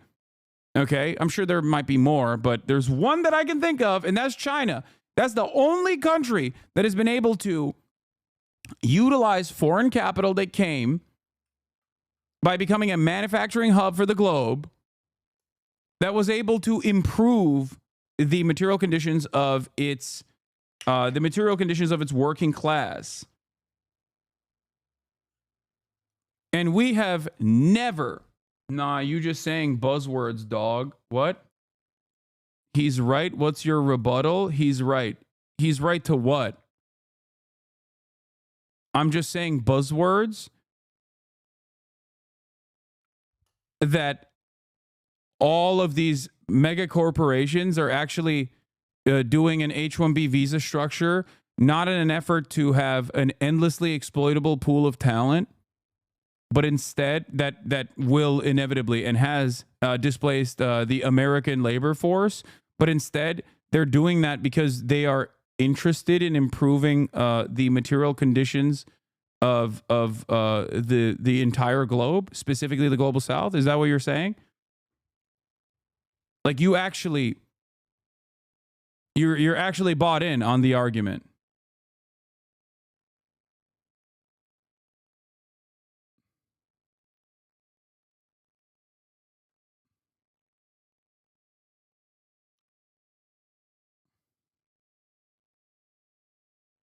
What does this? Yeah. All of the mega corporations are just so woke, dude. They actually do have an underlying positive relationship They are not working at the behest of capital and constant profit seeking. They actually have a secondary idealistic notion here. They want to improve. They want to improve the nation state of India. They want to improve China. That's the reason why they do H-1B visa structures. That is the real reason. The issue here is that he thinks it's the same as migrant worker who works in agriculture when it's significantly different to that. It doesn't matter because it is okay. In practice, in application, it is the same. Okay. If the price point designed by, if the median wage designed for that specific sector, that specific field, that specific job is higher, then it is the same. It's just we're working with profit margins, in certain instances with significantly lower wages, or much higher wages than the average American in some instances. I feel like Bernie's just categorically right as a South Asian American. The current H-1B system fucks the American skilled workforce, but more importantly, causes brain drain in India and other recipient states of H-1B. It's so messed up the Indian populace subsidizes the education of a skilled worker, only for them to take their towns to the West for some extra bucks instead of helping the global South flourish.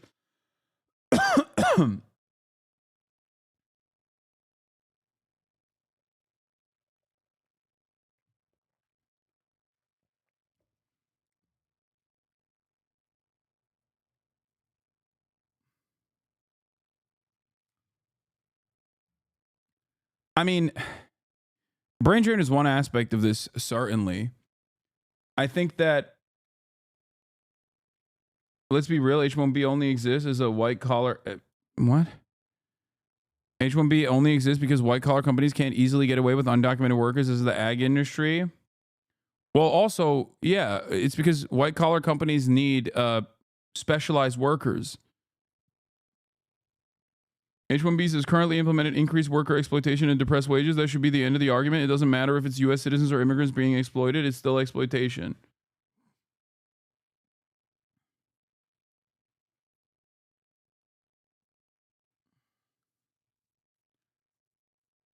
Okay.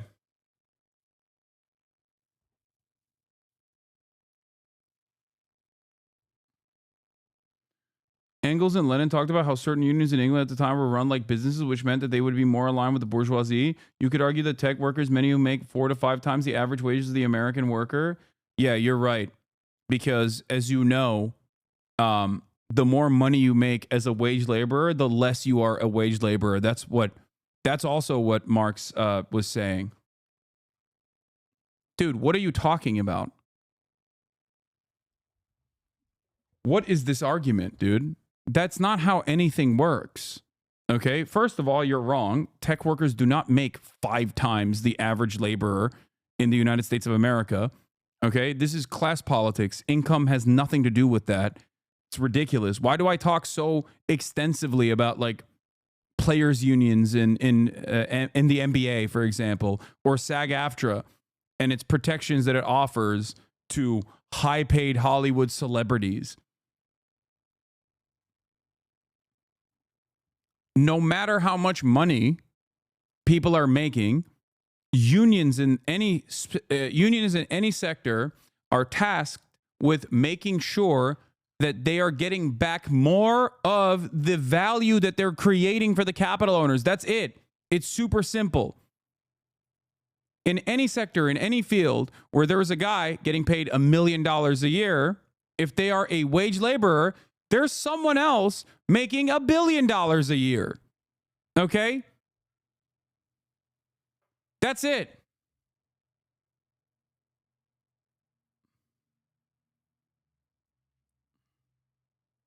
That's it. It's adjusted to how much value that they are generating.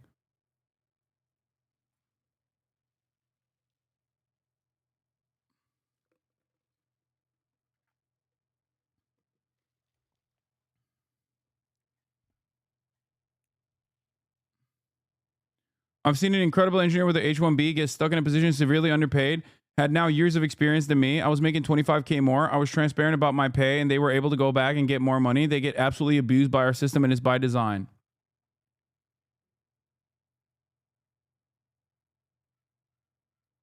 Salam, off topic, but a valid question. Do you not think your fundraising campaign that raised funds for Palestine way back gave Hamas the ability to carry out the 7th of October 2023 attack, even if not intentional? It's just something that weighs on my mind that I wanted to ask. Yes, the Palestinian Children's Relief Fund and the many other on-the-ground charities that we worked with that have to be sanctioned by the state of Israel to be operational to begin with inside of the Gaza Strip. Some of those children actually carried out the October 7 attack, even though we fundraised after the October 7 attack.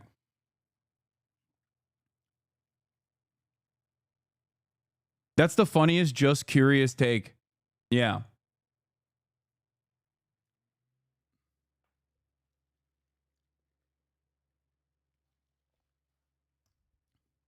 That's funny.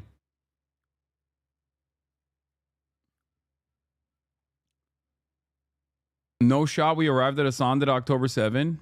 Yeah. Even though we fundraised after October 7, so that automatically disqualifies what you're saying. And even though if you knew anything about the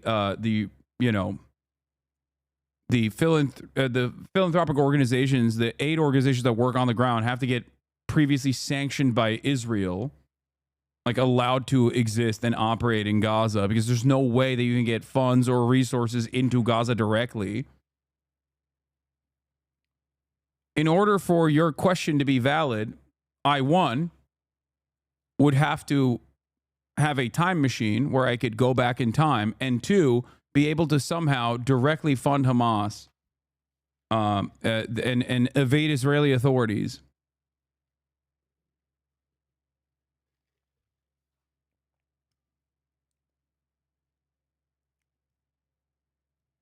Do you think I have a time travel machine?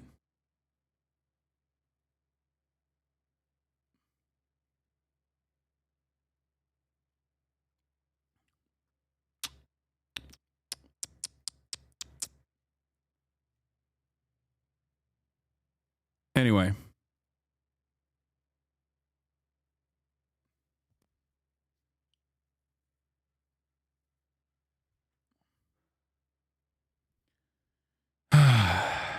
Why is the chatter not responding? Following since 15 minutes ago.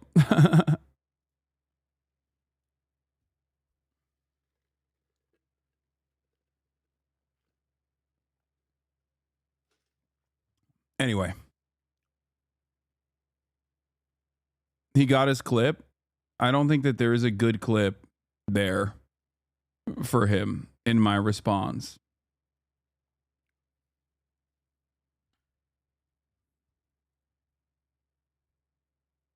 What is this? Bernie's not responding to the full claim. Dude, you think I'm going to read this like Elon Dick Rider writing an effort post? His description on his Twitter says, make nuance cool again.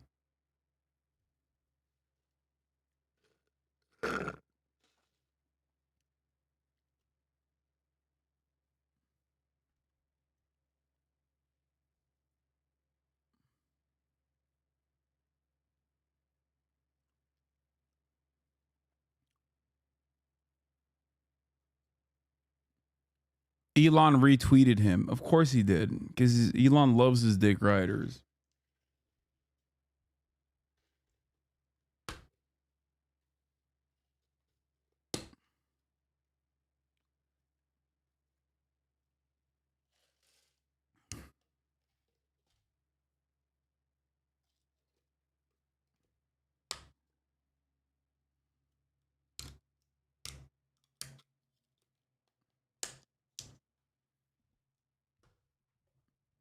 Bernie's not responding to the full claim. Elon and Vivek both acknowledge that the current H-1B system is broken and needs to be fixed so it isn't abused in the way Bernie describes.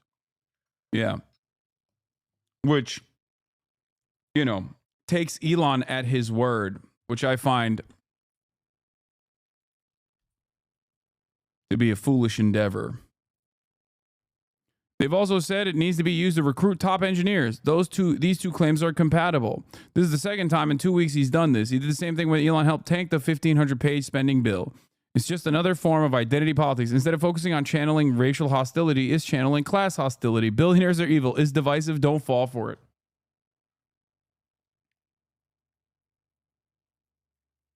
He actually did the whole, why are you coming after billionaires?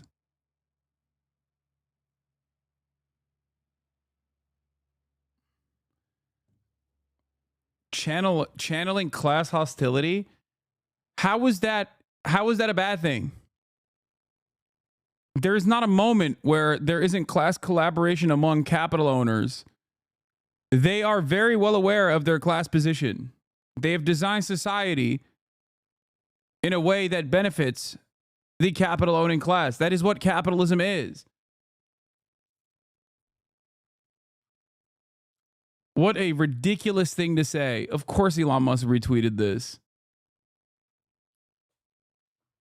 Oh my God.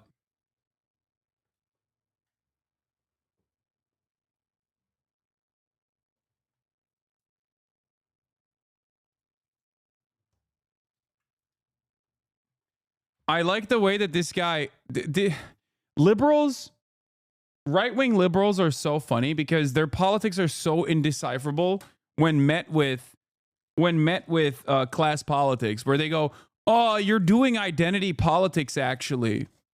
Sir, you're doing identity politics by engaging in class. Yeah, class politics is identity politics as well, actually. After all, billionaires are an identity.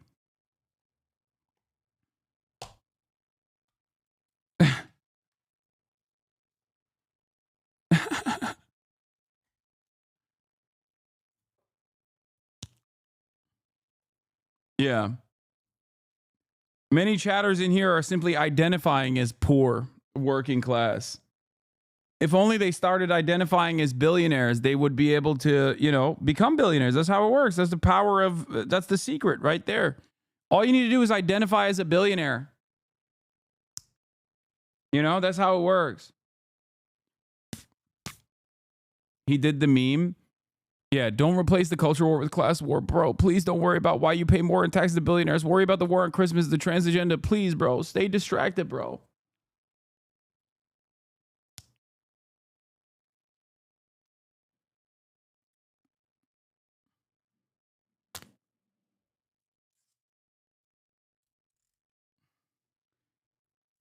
Broke mindset. Yeah. Person of C-suite. POC. Person of capital, please. The real POCs are not people of color. It's people of capital.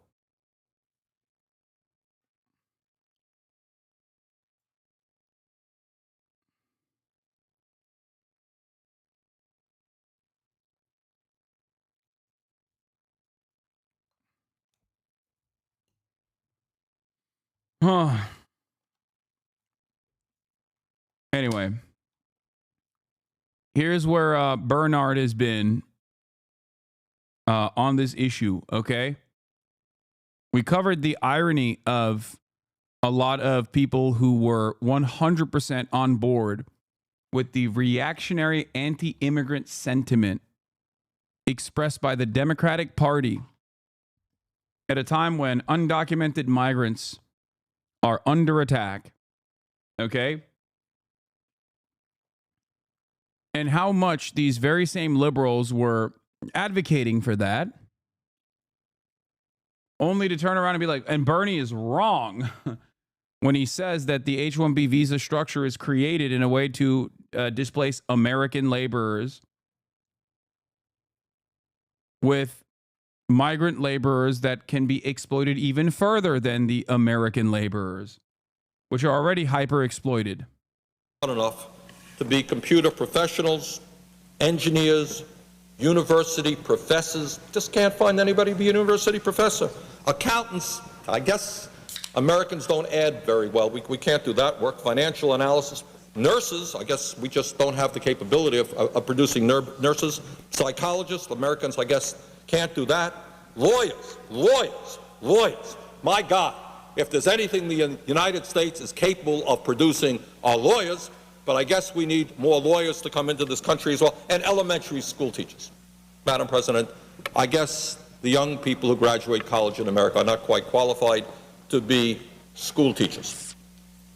Now, Madam President, if Americans won't take low-skilled jobs that pay poverty-level wages, and presumably if they're not smart enough to do high-skilled jobs, I think the question we have to ask is what kind of jobs are going to be available for the American people. We can't do low-skilled jobs. We can't do high-skilled jobs. Hey, what's there for us?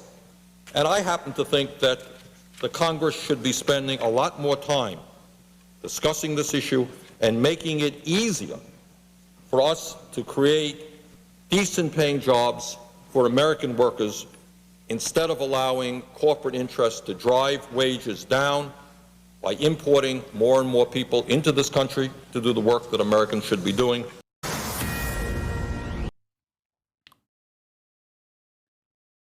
Whoa, Las Vegas guy had his manifesto released? Whoa, whoa, whoa. That's crazy. We'll take a look at that in a second. So, Matt Brunig has a response. The various guest worker programs have drawn left-wing concerns for a long time. It was a major focus of Jobs with Justice when I worked there in 2011. EPI had a big H-1B report in 2020. You should broaden your informational universe, he says, which is the kindest way to dunk on Noah Smith. Basic argument is that guest worker programs create a second-class tier of worker, which is bad for both the guest worker, exploited, vulnerable to abuse, and native workers, undermined by second-class worker tier. It's basically the same argument as abuse of independent contractor status. Of course, the challenge is that these issues could be resolved by reducing guest work and increasing actual immigration, which draws other sorts of opposition, or reducing guest work without increasing actual immigration, which also draws other sorts of opposition.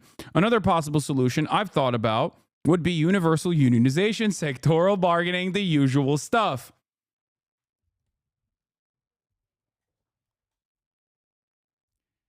I don't know. It seems like that could be a way to solve the problem. It just seems like it doesn't matter where you come from. It doesn't matter if you're from India, China, or from Oakland or Ohio, Springfield, Ohio. It doesn't matter. As long as you're a part of sectoral bargaining created by a union structure, you just get a basic level of wage and benefits, compensation and benefits that are given to you regardless. Feels like that's a more ethical process. Now, of course, that's crazy. Why is that crazy? Because that would undermine the profit seekers. That would ruin capital owners. You cannot do that. Incorporating guest workers into a collectively bargained agreements where they are necessarily equal and treated the same as other unit members would go a long way. It would be interesting to see what H-1B employers would say about mandatory collective bargaining for any employer using a guest worker program. I know Elon wouldn't be too happy. He's already of the mind that native Tesla workers shouldn't be allowed to unionize.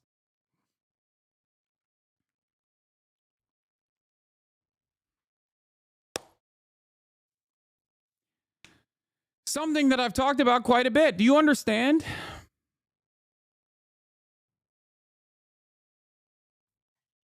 Do you understand?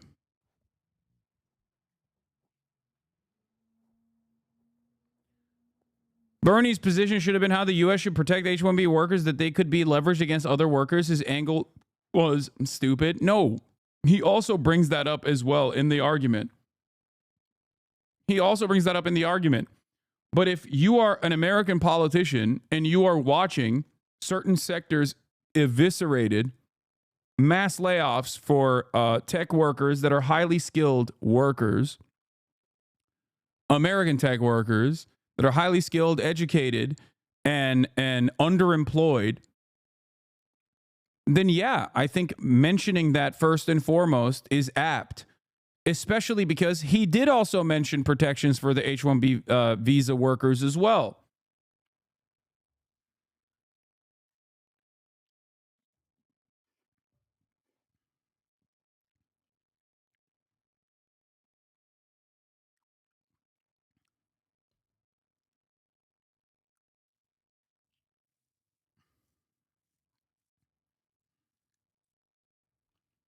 But Bernie said dog trainers, and I didn't like that phrasing, so we unfortunately must continue the status quo. Yeah.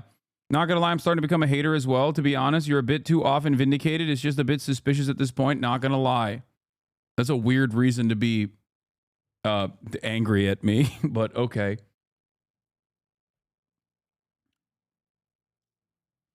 H-1B visa workers only want to come into America because we're destroyed their home domestic economies, and a lot of these job sectors are held them back, so they're decades behind.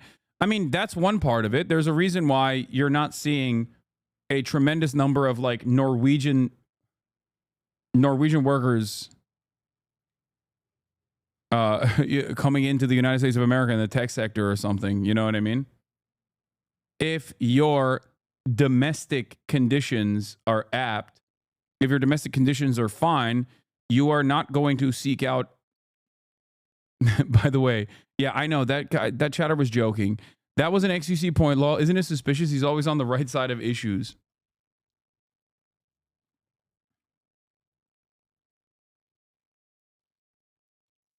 That is wrong. They do come, but they get their green cards faster. No, not by the same numbers, though. I mean, I would love a breakdown of where H-1B visa migrant workers are coming from overwhelmingly. I would suspect that it's overwhelmingly from countries that are poorer across the board.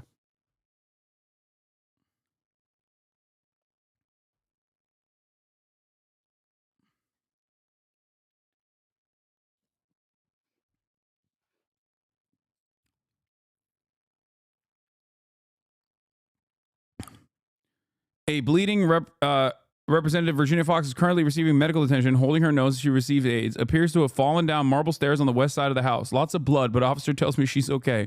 As press is cleared from the area, she is conscious and talking.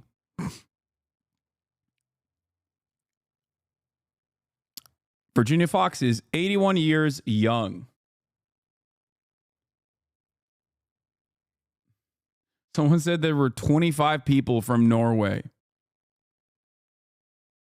Wait.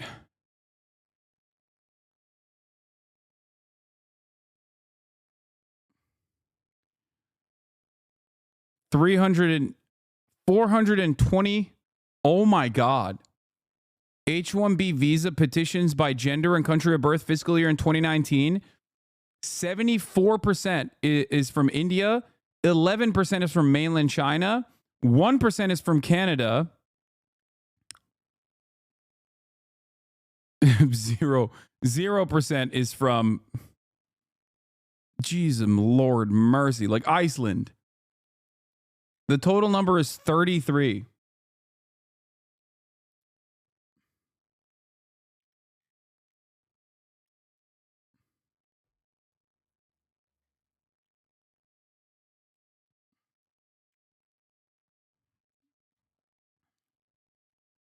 So small, it's just 0%.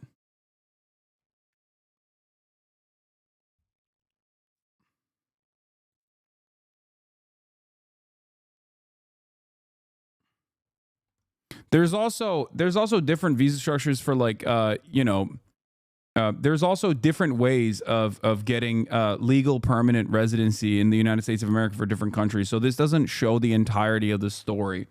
But if you're looking at H-1B in general, if you're from a country without many H-1B holders or petitions, the H-1B program actually works and you can get your green card faster.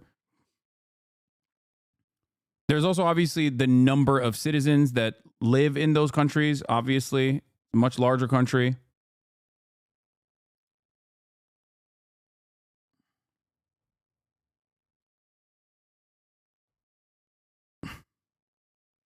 Why Indians in particular? What knowledge do I lack here? Massive country, living conditions are not up to the same standards of the average citizen in the United States of America, and they all speak English. They learn English and speak English.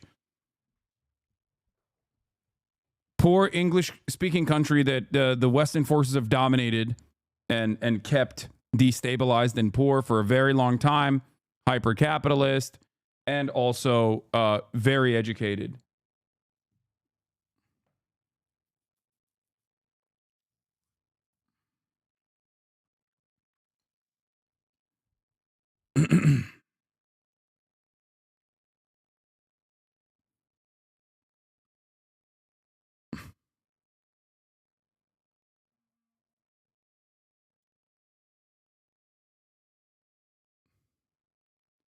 Yeah. India is the largest English speaking country on the planet and also currency arbitrage.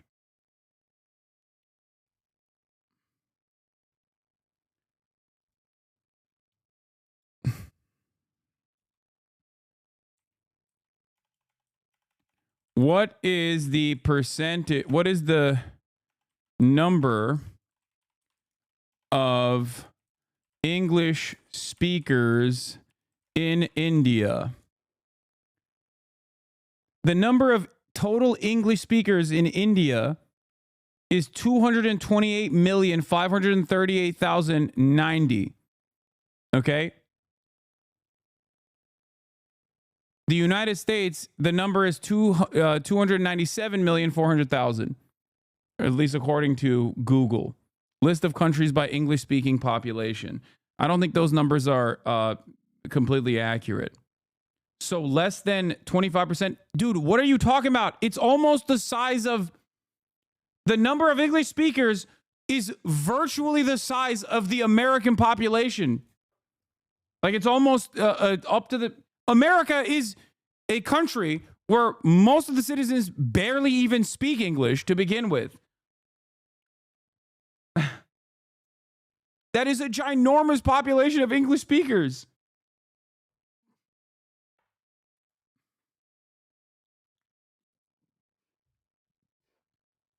Bro, the population difference, though, you are not making the point you think you are.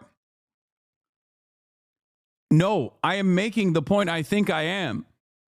It doesn't matter what percentage of the population of India speaks English. What matters is how many English speakers exist in India. That's the point. That is the reason why. That is the reason why it is a perfect opportunity for American corporations. If you ask me the question, like, why India, this is the answer. If you look at the list of countries by English-speaking population,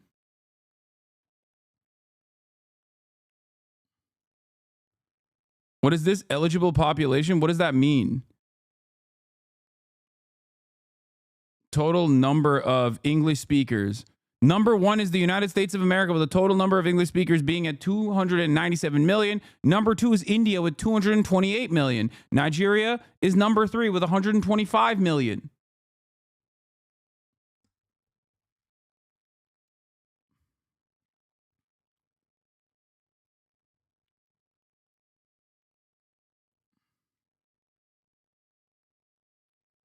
Why would the per capita matter in this situation?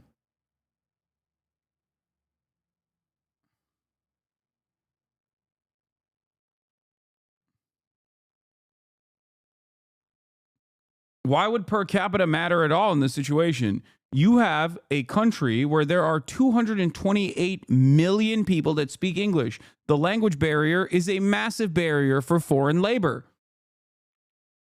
Per capita in this regard doesn't matter at all. We are not making like allocations for countries with what their percentage of English speakers are.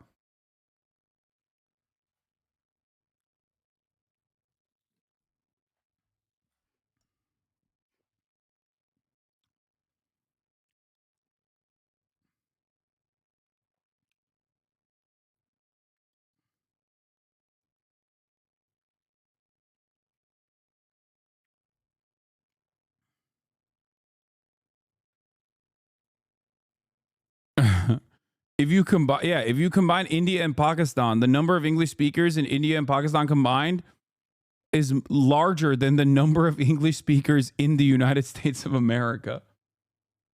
Are you for or against it? People fixated over the country? What do you mean, for or against what?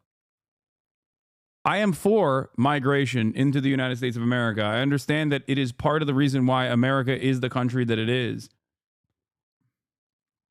Immigration, on the other hand, cannot be used as a mechanism to further exploit both the migrant population that's coming in and also the documented labor pool that exists in the United States of America. currently as it stands, given that this is a capitalist nation, that the way that this works is that the H-1B visa structure, the H-1B visa structure is used as a way, privileged ad take. Okay, if you say ad one more time, I'm going to laser you.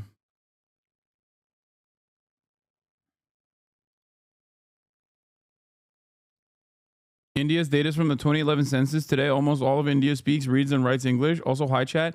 I mean, I'm sure it's higher. I don't think it's all of India, but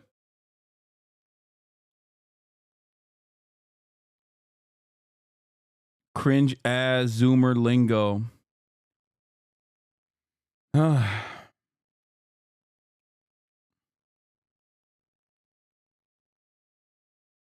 Inspo for less swearing. I have been swearing less so far, and I'm gonna continue swearing less, even though chatters do make it hard. Despite his rhetoric, Senator Bernie Sanders still voted to drastically increase H-1B visas in 2013. What is this? This administration was great. They're the ones that created the economic policies that the next one is going to take credit for. Like many of the House members who show up to ribbon cuttings for projects they voted against creating. The literal only people who say Biden was an effective president are paid to say it, like you, for example. Mike from PA still dunking on the Kamalacrats.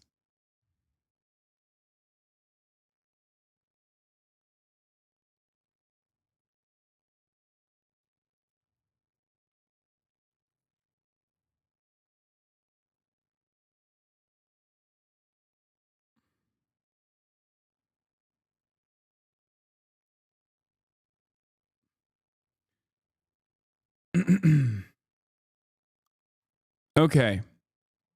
Now let's move on to the FBI and the New Orleans attack. There is more evidence or more information coming out, and also some news about the Tesla Vegas bombing as well.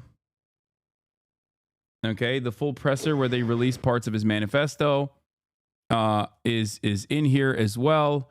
But let's start with the New Orleans attacker first. FBI says that he acted alone, most likely acted alone. New Orleans, the latest from there. The FBI now says the driver who killed 14 people and injured dozens more on. Do you think that if migrants got the same rights that American workers had, they would allow them in? We know that the American empire relies on global south and immigrants for low wages. How do we allow immigrants to come in while allowing them the same labor protections we have? I mean, it's pretty simple. If the H-1B visa structure worked in the way that they claimed it worked, which is fulfilling certain roles in the labor pool that we literally do not have people to fulfill, then yeah, that would still be an argument that people can make. It's also just incredibly nihilistic to assume that, like, I mean, there is truth to the white supremacist attitude where people are like, oh, we can't have healthcare, for example, because we constantly have migrants coming into the country and they can't use our healthcare. If we had healthcare, then then immigration would even increase, and it's like people will come in to steal our healthcare. People already lie and claim that the American welfare state is bountiful, and that undocumented migrants take advantage of it all the time, even though the American welfare structure is not bountiful at all. We barely have any social safety nets. On New Year's Day acted alone.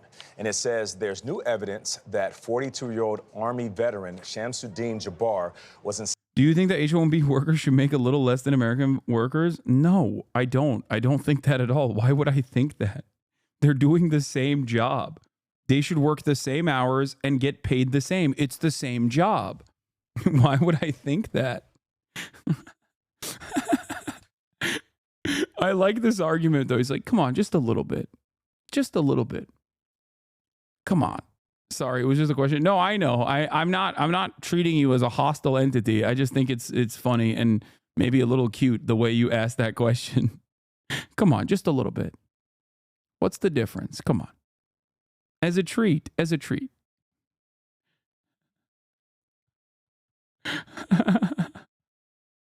Inspired by ISIS. There's also a military connection with the driver of the Cybertruck that exploded outside a Trump hotel in Las Vegas just hours later. But authorities say there's quote, no definitive link between the men responsible for the attacks.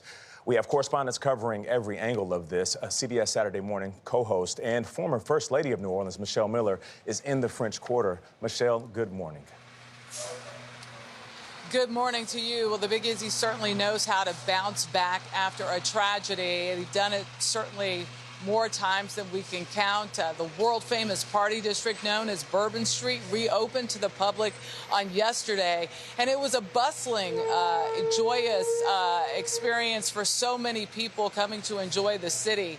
Everything it has to offer, although it was under a ton of security. Now, the barriers were up. They were meant to stop vehicles from getting onto Bourbon Street, something that officials say could have prevented the terrorists from getting onto the street in the first place. Hundreds of police officers roam this area, and just about a mile away from here, thousands of college football fans poured into the Superdome for the Sugar Bowl that was delayed by a day. Inside the dome, fans observed a moment of silence for the victims ahead of kickoff. We were there, and you could feel the real sense of community among those attending. An energetic jubilation helped heal in the wake of tragedy and a return to normalcy. Omar Villafranca has the latest on the investigation. He's right down below on Bourbon Street. Omar, good morning. Good morning. The FBI received more than 400 tips, but they still want to talk to people who knew the suspect. Now, the crime scene here on Bourbon Street has been cleared, but the investigation is far from over. The FBI now says the perpetrator of the ISIS-inspired attack on Bourbon Street likely acted alone, despite earlier reports he may have had help. This was an act of terrorism. It was premeditated and an evil act. According to federal investigators, Shamsuddin Jabbar rented the Ford F-150 Lightning used in the attack via the Turo app in Houston, Texas on December 30th. He then drove it to New Orleans on New Year's Eve. The FBI says, Did you just send me an EpochTimes.com article? New York judge orders Trump sentencing, indicates he won. What is happening in 2025? I think 2025 is the year that we just go insane. How about that? Let's do it. Let's just latch on to as many conspiracy theories as possible. Let's latch on to CIA-backed psychopathic cults that believe miscegenation is evil, and their media operations like Epoch Times that work to break the brains of your parents online. Let's do it. Let's go all in, baby. he posted 5 videos to social media in the hours before the murders, including one claiming that he had joined ISIS prior to the summer. Jabbar explains he originally planned to harm his family and friends, but was concerned the news headlines would not focus on the, quote, war between the believers and the disbelievers, end quote. The FBI released these new surveillance images showing improvised explosive devices in coolers that they say the killer planted in the French Quarter shortly before the attack. On Thursday, President Biden revealed Jabbar also had a remote detonator for the planted IEDs. Just after 3 a.m. New Year's Day, Jabbar, a U.S. Army veteran who law enforcement sources say was armed with an AR-15 style weapon and a handgun, began his rampage. I'm devastated, honestly. I'm shocked. Jabbar's younger brother, Abdur Rahim, who requested that we hide his face, says Shamsuddin had recently gone through an expensive divorce and their What's miscegenation? Is that misogyny? Miscegenation is race mixing. father had suffered a stroke in 2023. He noticed his brother becoming more outwardly religious, but said he saw nothing to suggest Jabbar was being radicalized. He's been a practicing Muslim since he was a kid and everything, and as someone who isn't conspiracy brain, this is getting more and more sus. Yeah.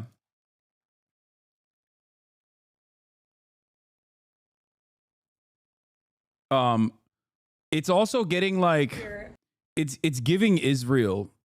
I'm not gonna lie, because apparently they went to his house and basically brought in a whole bunch of random people, okay, to basically be like, hey, just so you know, like just so you know, we're gonna do a, like, this lady was allowed in before the FBI. It's a weird situation.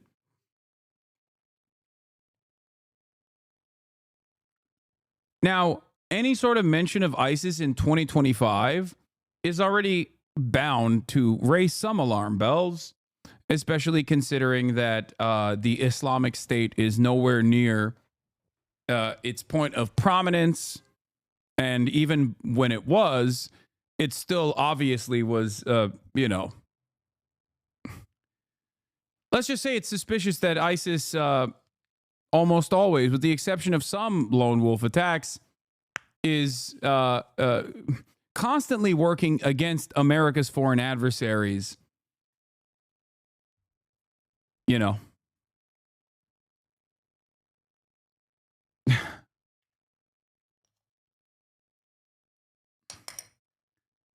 But having said that, since Donald Trump bravely destroyed ISIS, it also seems odd that they would come back in a big way like this. ISIS itself hasn't also, I don't think, as far as I understand, I don't think that they have, taken ownership over this attack either. So it could be a case of, like some random nut job saying like, no, I actually learned everything from ISIS. I wanted to be ISIS, but even the media reporting on the matter shows that like he, one, seemingly was working alone, and two, that in recorded videos, he basically was like, I have two options here: murdering my entire family and joining ISIS. And I decided I'm joining ISIS now. So at least that's what they have reported in the media. That's what CNN has reported. That's what the FBI has revealed.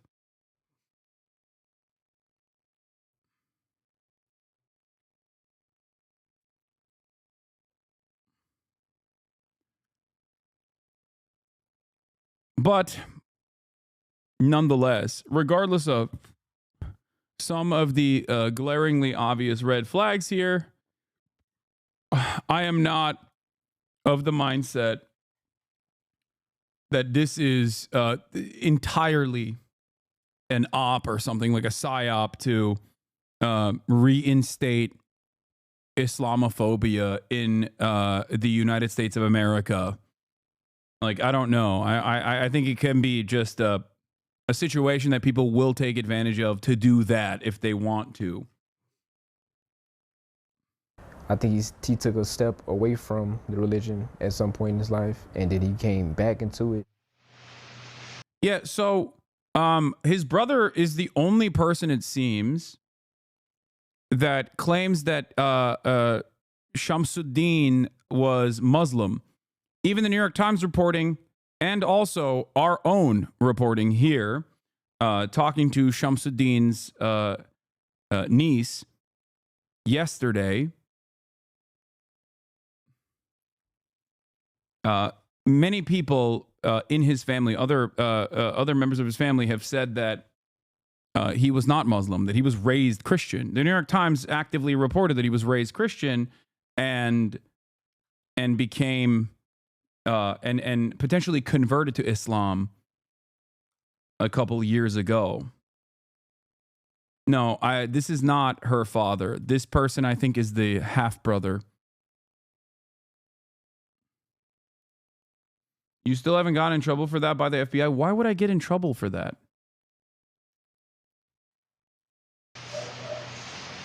Let me give you some good news now. Both of the officers who were hurt while exchanging gunfire with the suspect, they are now out of the hospital. Here in the French Quarter, it's starting to look and sound like the old Bourbon Street, and Michelle, slowly, it's starting to feel like the old Bourbon Street. Welcome back. The half-brother of the New Orleans terror suspect says radicalization is what fueled his brother's actions. Brooke Taylor is joining us live from Houston. And Brooke, I understand you spoke to the half-brother. What was your takeaway from your conversation with him? I did, and he was completely shocked by all this. We spoke at his childhood home. Now, one of the things that the FBI said was that on the way to New Orleans, Jabbar posted on his Facebook page saying that he was inspired by ISIS, as we know, and that at first he was going to actually target his own family and friends. So that's what I wanted to ask, his own brother, how it felt hearing that. I'm gonna pee. And he stood back and he said it was so chilling to hear that, just shocking and heartbreaking. I want to show you this picture here of the Jabbar family from the early years when the boys were just kids. His brother Abdur Jabbar is an adult now. He gave us these photos. He says they're 18 years apart and the family did not see any red flags. Shamsa-Did Jabbar grew up in Beaumont, Texas, and went to Central High School. From 2007 to 2015, he joined the Army as a human resource specialist and information technology specialist. Then he had a quick real estate career and most recently working in IT again. Now, he says later in life, Jabbar seemed lost and on a, quote, path to self-discovery. He went through at least 2 divorces, had 3 kids, and according to court filings, was having massive money struggles. His brother says that he grew up Muslim, but he says Jabbar stepped away from his faith in the 20s. He said that decision to join the Army was just a way to get on the right path and really figure out his career. Now, he didn't want to show his face for his own safety reasons, but he spoke to us. He says his brother was trying to find a sense of purpose in his life, and as you mentioned, blames radicalization for this attack. I think so, yeah. I mean, from starting from the military and then after the military, after his divorces, I'm sure he was looking for some type of guidance to help, in his life, something to give him the right answers. This would be the only indication that I have that there was some radicalization that came into play, because like I said, outside of this, nothing else raised any type of alarms, And investigators right now trying to identify that path, how we went from Army vet to ISIS supporter, and sources just told us that they confirmed there was bomb-making materials in his home here, but they wouldn't elaborate yet on exactly what those materials are, Bill. And that's got to be tough for the family to hear that he initially wanted to kill them, but felt it wouldn't generate enough headlines to do so. Brooke Taylor, great job getting that interview live for us in Houston this morning. And Omar, as I understand it, there is a vigil scheduled for the public here in the French Quarter on Saturday to mourn the loss of those who died. Of course, the loved ones of the 14 people killed in the attack are also mourning their losses. We have learned the identities of those 10 victims, or at least 10 of the victims. They range in age from 18 to 63 years old. Then he said that the stepfather was Muslim and that's how the perp became Muslim in his youth. No, she said that he was raised Christian by her mother and was estranged from his father, who I believe was Muslim.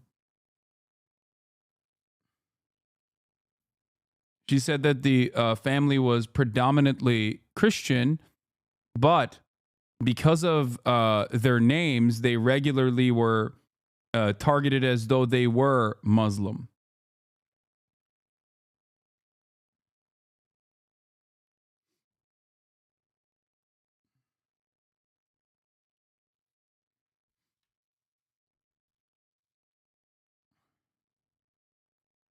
Stepfather was Muslim, that's the reason.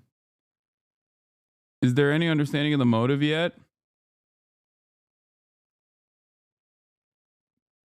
Yeah, the person's father was Muslim. He was raised Catholic. Those options make no sense for a man in a corner. Those two things have zero connection for a man who thinks he has nothing left. One is a complete loss of anything he has left with his own hands. The other is randomly joining a Fed operation which only connects with the racist logic he's Muslim.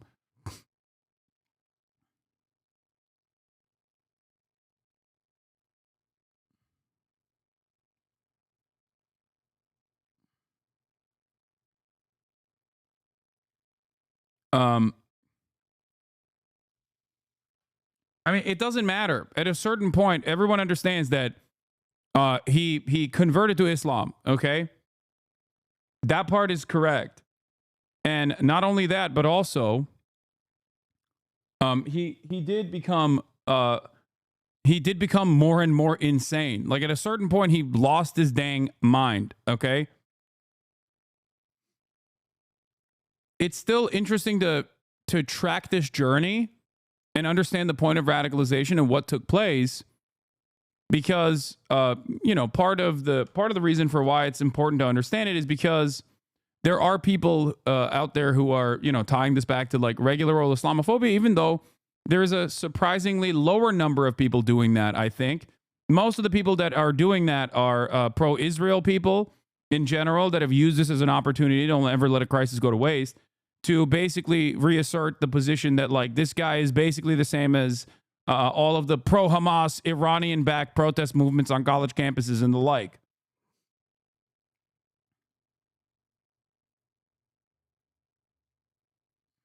Tony DeCopel brings us the stories of some of their families. Also, I have a question for you guys. This is the worst question to ask. I have isopropyl rubbing alcohol. I have merthiolate, which is benzalkonium chloride, 0.13%. And I have povidone iodine swab sticks. Now, why do I have all these? Because I want to clean the remainder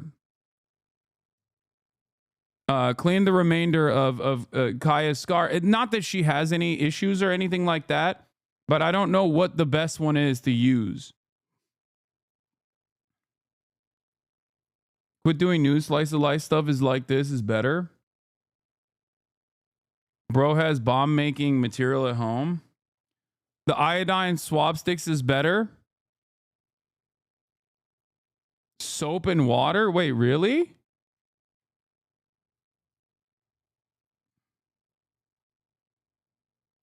I'm a chemist. Benzalkonium will be the safest. Iodine will be the most effective. Usually has the least reactivity with skin and is commonly used in human surgery. I'm a doctor. I don't think there are there are no open wounds, but I just want to like fix. I just want to clean up, just make sure to clean up what is remaining of the area. So while this story continues, I'm going to do that in the background. She was a wonderful girl. She was 27 years old. She smiled all the time. She liked to help a lot of people.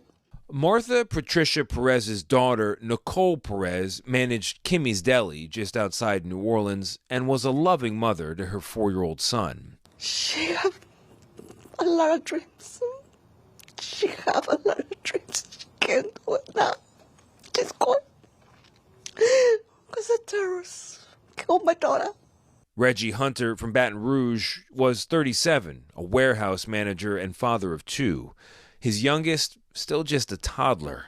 And his cousin, Sherelle Robinson Jackson, says he was someone who liked to laugh. Made everybody laugh at the family. A great dad.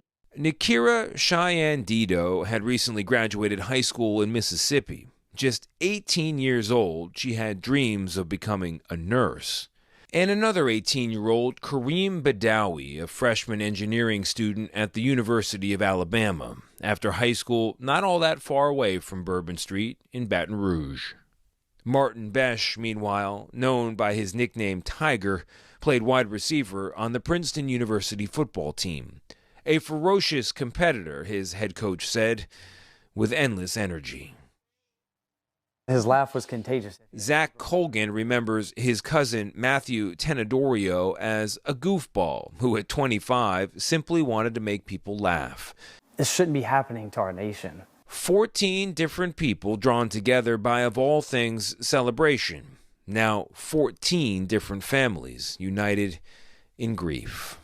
For CBS Mornings, I'm Tony DeCopel in New Orleans. Earlier today, I spoke with Dr. Jeffrey Elder at the University Medical Center here in New Orleans. It's a Trauma 1 hospital very close to here. He specializes in emergency medicine. He had been on work all day long, went back home, was then called back in after the attack.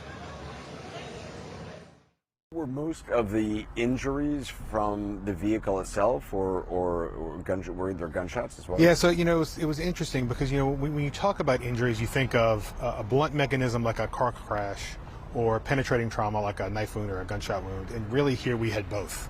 Most of our patients were unfortunately suffering blunt trauma, so they'd been hit by the vehicle and had injuries to the abdomen, the chest, the head, and a lot of broken bones. We had a few patients, really the minority, that had gunshot wounds that were here. This hospital is about 10 years old. It's really beautiful. Dr. Elder was also saying that this was the largest number of sick critical trauma patients that they've ever seen in such a short period of time. I met earlier today at that hospital with Pittsburgh area native Jeremy Sensky. Jeremy uses a specialized wheelchair. He was in New Orleans on vacation. He uses the wheelchair because he was in a car accident in 1999. He's paralyzed. I spoke to him. He was on Bourbon Street. He was struck directly by the truck in his legs in the wheelchair. He survived miraculously. I spoke to him earlier. I think I got hit, and my body was just thrown onto the ground, and I just, for like a second, I don't remember that moment, but as soon as I hit the ground, I think I came right back awake. The first thing I remember when I hit the ground were the gunshots, and as soon as I heard the gunshots, I was thinking in my head that I would hope I was clear from the gunshots, and I thought that's kind of why I was on the ground. In my head, I thought, well, maybe I'm on the ground because of the people are shooting, and I was on the ground to get away from it. So did you heard shots? Did you see anything around you? No, I didn't see anything. While I was hearing the shots, I was still like disoriented, and the whole time I was like pretty messed up. I really didn't know what was going on, and I was just glad that I didn't get shot. Like, I'm thinking the gunshots, I'm laying on the ground, I should be safe, and then my leg was messed up. I kept messing with my leg. I'm like trying to figure out what's wrong with my leg, and I saw this stuff around me, which was parts of my wheelchair. So I started scraping and trying to find my phone. I really couldn't tell what was what, so I tried to get my phone. I wanted to use the phone. I was going to call my wife and tell her I was alive. Your leg, you were you were bleeding. I think that I was bleeding, but it was my leg was just broke, like in a bunch of different pieces. There's a photograph taken from overhead where the truck is, and you're on the ground. Yeah, the truck was to my right. So did you heard shots? Did you see anything around you? No, I didn't see anything. And I was screaming, help, help, help, help. And finally a guy came over and said, listen, you're lucky to be alive. He said, many people aren't as lucky as you. I heard that somebody put a mark on your forehead indicating you were alive. Somebody came over and they put the number, a yellow X. And I asked, what does that mean? And they didn't tell me. But later on I found what it meant, because whenever they care, what they did is after a while, I'm not sure how long it was, the time was like forever. I mean, I felt like I was there forever. I was laying on my back, and there was a guy named Patrick. He was one of the cops that was dressed up in like the army fatigue color. And eventually he just stayed with me. After I told me I couldn't walk and I was paralyzed, he stayed with me. And I asked him what had happened. He said, we don't know, we're still trying to figure it out. And I said, was it just a drunk driver or something? Did someone blow up something? Because I didn't know. I still hadn't put two and two together that the truck had done anything really. And even though I had seen the truck, I never even thought that that's what had happened, because I was so out of it. When did you learn that it was this person in a terror attack? Today. They were talking about it, something about someone shooting a cop or something. I heard someone got shot by a cop, but no one called it a terror attack. And I kept asking people, like the nurses and doctors that were with me that night, and no one said it was a terror attack. And today I found out that it was a terror attack. Does it make you angry? Me personally, I'm going to have a hard time probably coming back to Bourbon Street for a while. But I mean, I might. But I'm not. My whole thing was you should feel safe there. And hopefully there was definitely things that were wrong. They didn't put up the stupid thing at the end of the road that I had to drive over my wheelchair. It's supposed to stop the cars. Wasn't up. So that was definitely a problem. Like that thing that was supposed to be up was down. I drove over it. I didn't get pushed over it, but it was only this tall, like 5 inches tall. Something Yeah, they said it needed to be repaired or something. Yeah, well, they should have repaired it before New Year's Eve. Is there anything else you want people to know? I don't want to take up too much of your time. I'm just happy to be alive, man. I don't want people to be afraid to go out and do things. I really don't. I mean, this could happen anytime, anywhere, but what are you going to do? Stop living your life?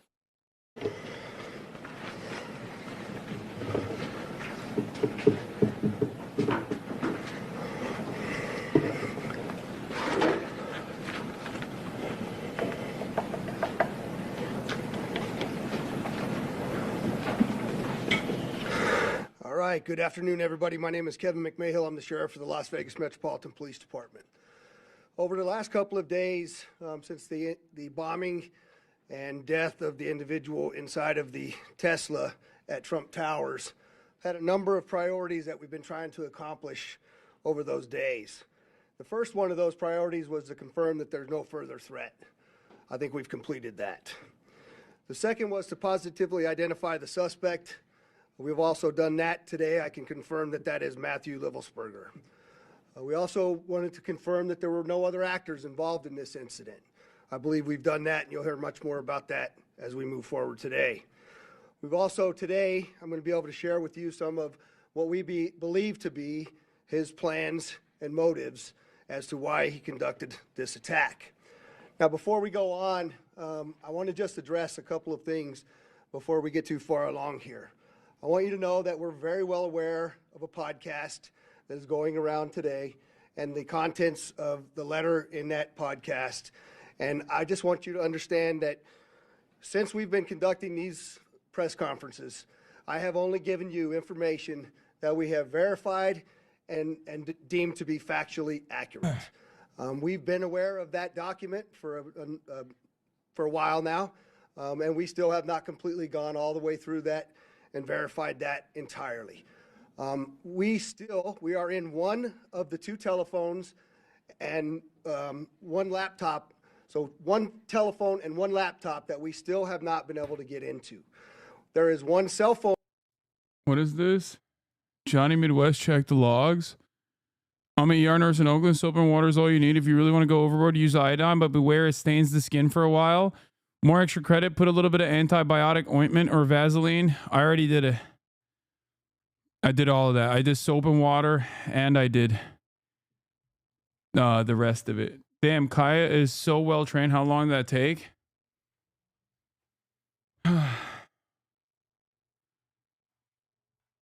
My king, please go wash your hands.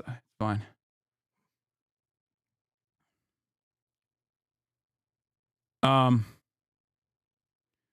I don't know what podcast they're talking about, but I suspect that that's where the manifesto conversation started, maybe.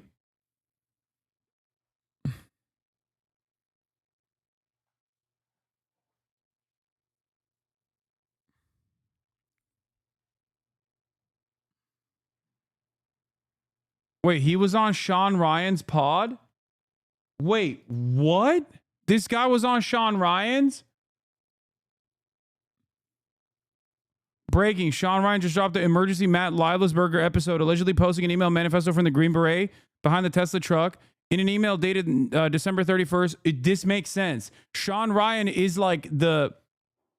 Shawn Ryan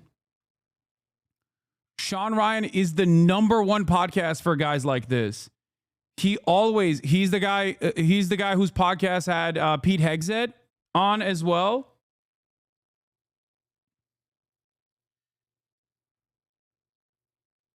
The real email manifesto sent. I urge everyone to dedicate at least 35 minutes to fully grasp the details that have unfolded over the past few days. This episode takes a deep dive into the manifesto. An email sent to Samosar by Matt Livelsberger himself. Within this chilling document, Livelsberger boldly declares, what I'm going to send you is going to change the course of humanity. Former Green Beret. Well, he wasn't a former Green Beret. I'm pretty sure he... Well, the manifesto is fake news. The source of it is a couple months old. Is at the center of the story just days before he drove a Tesla Cybertruck loaded with explosives to the Trump International Hotel in Las Vegas. The Cybertruck incident has raised serious questions about Livelsberger's motivations, his credibility, and the information he shared. In this episode, we unpack the manifesto's contents.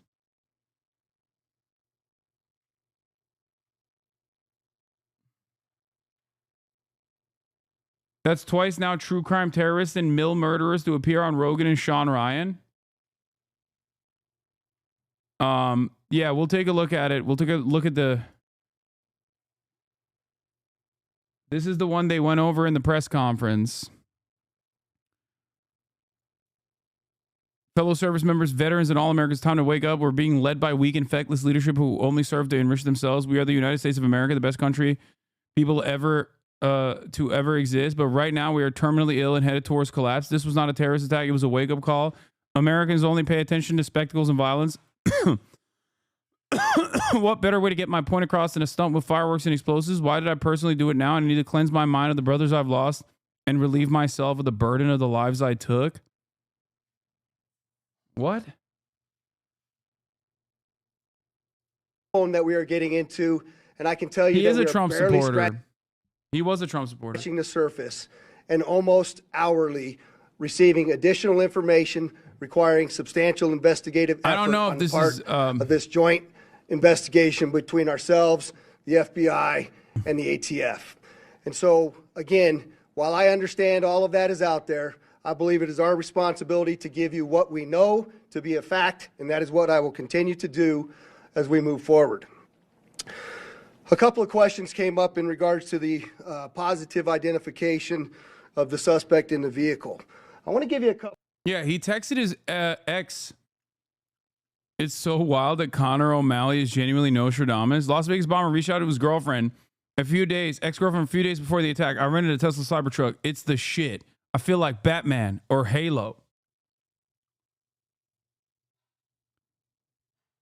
Oh, okay. It's been a while. So much learning and fun. I rented a Tesla Cybertruck. It's the shit. I'm building drones in my new position. You would love it. I feel like Batman or Halo. I don't know if this is cool or I should bully you about it. How fast is it? Ungodly. I feel like Batman or Halo is such a funny take. CNN has an email. Livelsberger said in an email the day before the explosion that he was armed and in possession of a massive VBIED and expressed conspiratorial concerns that government agencies were tracking him.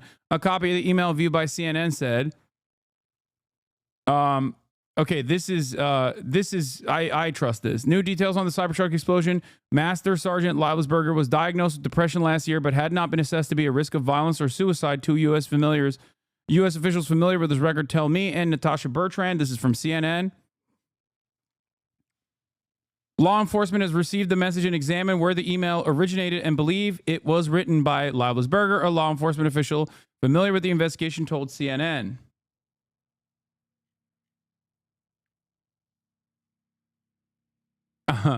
He tried to flex and she wanted to bully him. She caused it. Okay, yeah, it's a sarcasm.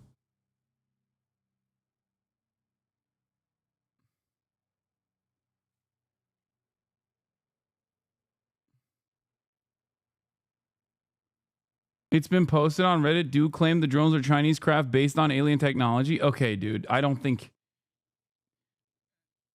He also drove to the wrong Las Vegas at first. The guy who blew up his Cybertruck accidentally went to the wrong Las Vegas at first. Wait, what? I don't believe this. This account is a meme account. That account is a meme account. I don't think he went to Las Vegas, New Mexico on accident.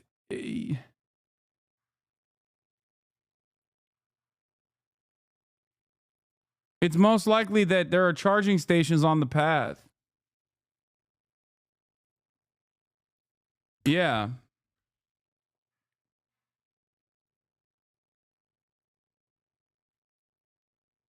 It is 100% reverse engineered alien tech. Aliens are not primitive enough to use propellers. It is not aliens. What?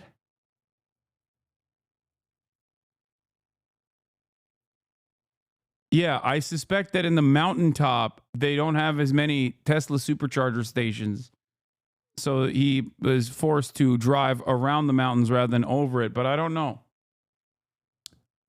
Anyway, we'll look at the I'll look at the email, but I'm not entirely certain as to the veracity of this email. I don't know if it's legit or not.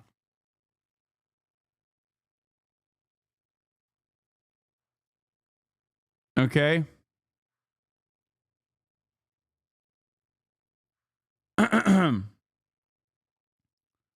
Couple of photographs as to what it was that we had some conversation around, because there's some tattoo comparisons that we needed to do. And in those tattoo comparisons, in this particular photograph, you can see a tiger tattoo, and there's a secondary tattoo on the stomach that the wife had told us about. Jesus Christ. You can see that some of it is burnt, some of it is not burnt, and while the body was still in the vehicle, we were unable to identify those specific tattoos until we were able to remove some of it. Secondarily to that, there's also a surveillance photograph that we obtained of our subject in Colorado wearing that very distinctive brown jacket. You'll see that a little bit later here in some of the photographs that one of the assistant sheriffs is going to talk to you about. There's also a lot of conversation that I hear out there about the fact that... Is he okay? Yeah, no, he's dead. He's dead. He's super dead. He's charred. Burnt to a crisp, for the most part. He not only seemingly shot himself in the head, but he also detonated a sequence of explosives inside of his Cybertruck outside of Trump Tower, which, you know, doubly killed him, I guess. But yeah.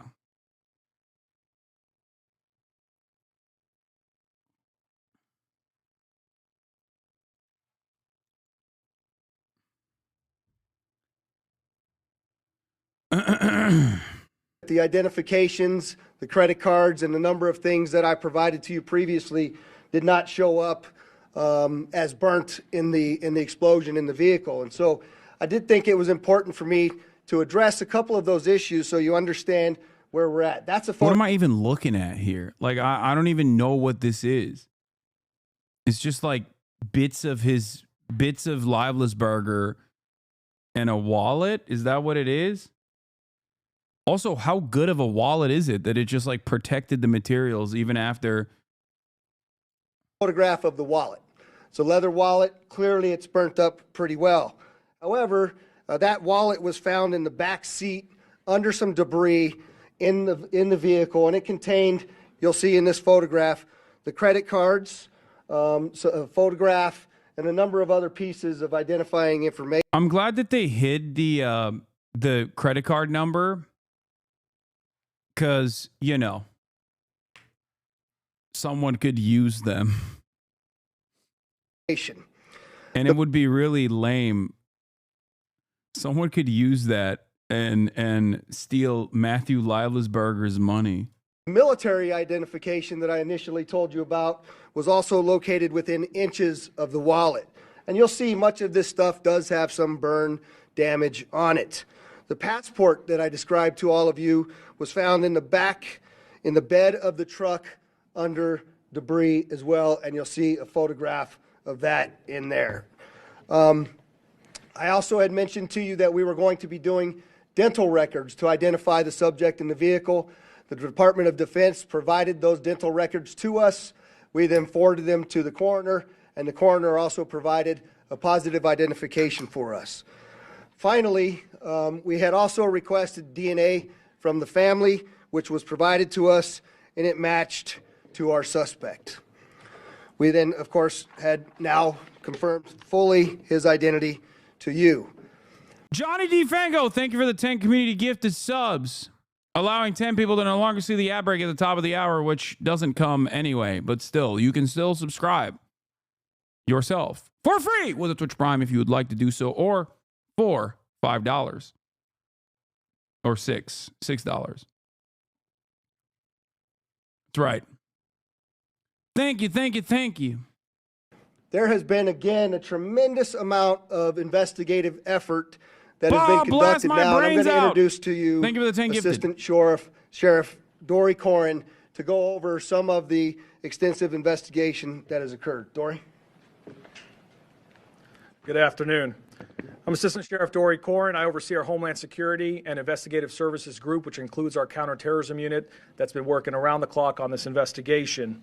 I just want to briefly share a few updates on some key areas to include the operational activity that led up to this incident, a little bit of information on the post-blast investigation as we know it today, and then finally some of the information that we're discovering most recently about motives and plans to give you some insight on why this individual committed the act that he committed. To begin, yes, he was inside the car and he allegedly shot himself, according to the investigators, before he blew up the car. Or like they still don't know how he lit it up. Okay. and just with the operational activity, the sheriff yesterday talked about the route that the suspect took to get to Las Vegas. Why aren't they calling him a terrorist? The answer is because he's a Trump-supporting white guy. And he also didn't kill a healthcare CEO. I hope that clears up the confusion.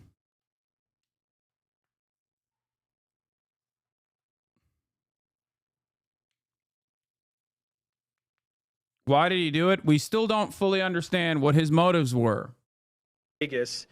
We used a lot of this information to be able to track down video surveillance footage around different locations, as well as financial records, as well as call data He records. also didn't, I mean, I think he intended to do a big bang and maybe even kill some people, but he didn't end up killing anybody else. Just himself. As well as looking at the Tesla charging stations to be able to determine exactly which route the individual took, but more importantly, that it was the individual that we've identified, as well as the only individual in the vehicle during the path that he took to Las Vegas. As you'll see here in this video here at one of the charging stations, there's just one example. You'll see our suspect here. He'll exit the vehicle. He'll walk around the vehicle at different times. At one point, you're going to see that he opens the door of the vehicle, he retrieves a coat, he puts that coat on, and you're going to see that at different parts to include the photo that the sheriff talked about just a few minutes ago. Boggling to call this terrorism with no victim or no apparent motive is really interesting, because how do you think so many terror attacks are thwarted by the FBI? Well, usually it's the FBI that's goading the person into doing the act of terror, but they stop terror suspects regularly. And then sometimes the ATF will go in to the home of a person for having an unlicensed weapon, and they find 150 pipe bombs. And then the judge will say, well, you have no priors and you're white, so it's fine. You're not a danger to yourself or others. And they just kind of they kind of let you stay at home. Like the guy in Virginia. That's a real thing that also happened in these past couple of days, where they went to the home of a dude. I believe it was in Virginia.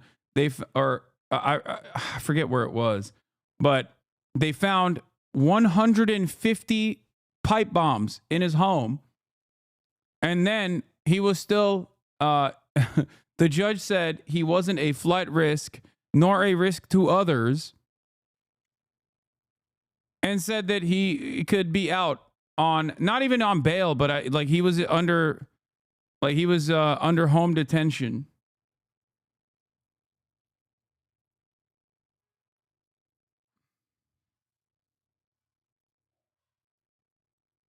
Some of the pipe bombs that were built were preloaded into an apparent wearable vest.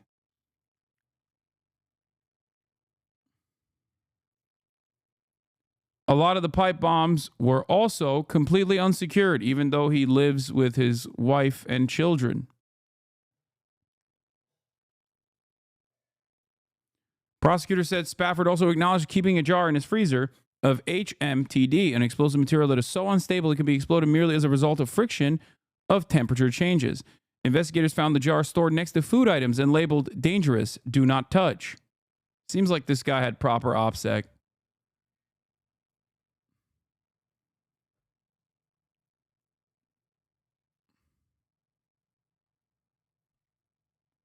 Even after losing his own fingers as a result of his homemade explosive materials, he made his apparent remarkable decision to keep an extraordinarily dangerous explosive material in the home's freezer next to food items that could be accessed by the entire family, prosecutor said, arguing the man poses an extreme danger to the community and should remain in custody.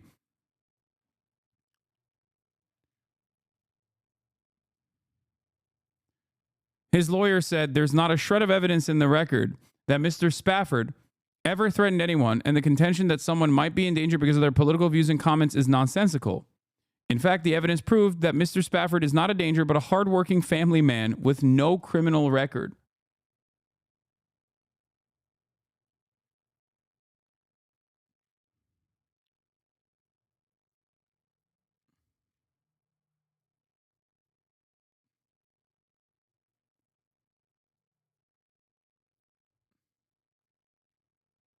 Except he was a danger to himself. He blew off 3 of his fingers on one hand.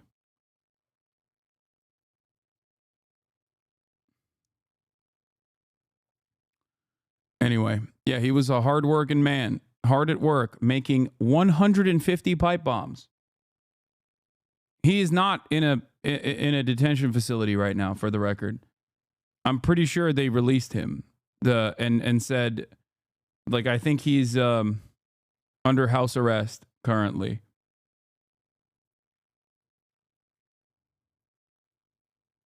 Your Honor, God forbid men have hobbies.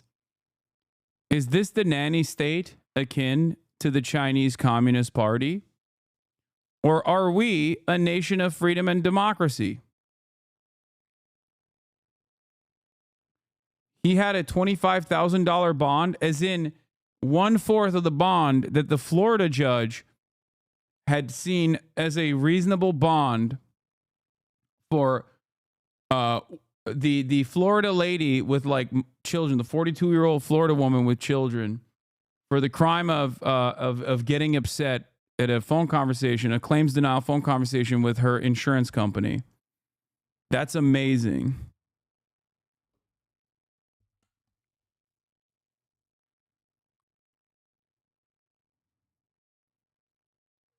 Anyway.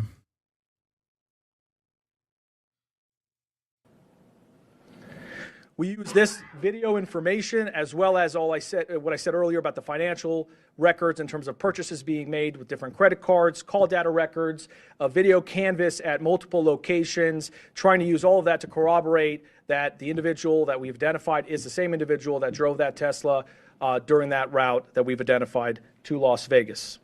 In addition to that, we also talked about the phones that were recovered. There were 2 phones that we recovered from the vehicle. Both phones were damaged. New York Times just reported on the manifesto. Okay, if the New York Times reported on it, we'll move on the manifesto. So maybe more credible than previously thought. Yeah, we'll we are still cover trying the to manifesto access in a the second. data in one of the phones, but we have been fortunate in our team, which is second to none, has done a really good job accessing the data in one of the phones that was recovered. You can see the phone here in the vehicle. It's very burnt from the outside. You can see another image here. But we're able to take this phone and be able to extract the data using a variety of different tools. And in that, we've identified a variety of information, but one thing in particular is there was an application in there that the suspect used to take notes. In that application, one of the notes is titled Surveillance Log by the Suspect. It appears to be more of a journal of activity. It dates for about 10 days leading up to the incident, from December 21st to December 31st of this past year. In that surveillance log, or as we would like to call it, a journal, because it's more of a diary of activity that he's conducting, we identify multiple locations that match what we have in the route. We identify activity that we've matched. So, for example, him purchasing firearms, him purchasing camping equipment or other types of equipment that were used in this incident, matched what our data showed in terms of the route and the video surveillance we were recovering along that route. Beyond the operational activity, I want to also get a little bit into the post-blast investigation. So make no mistake, this is a suicide vehicle-borne improvised explosive device, or short, it's a suicide VBID.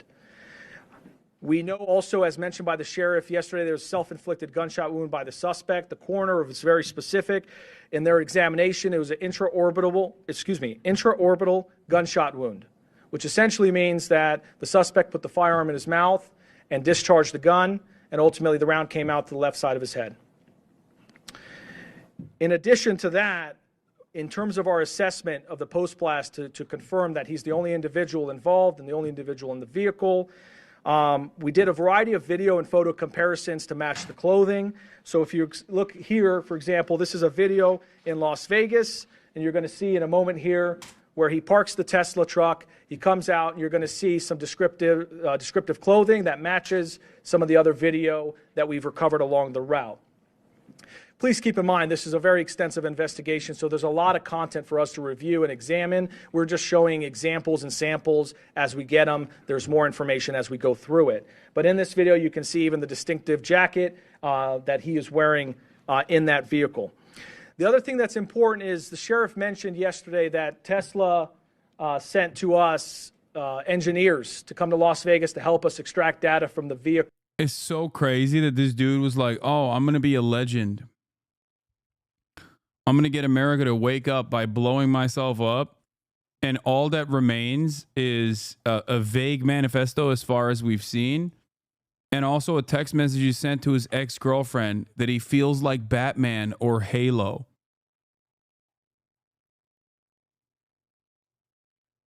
Like that's...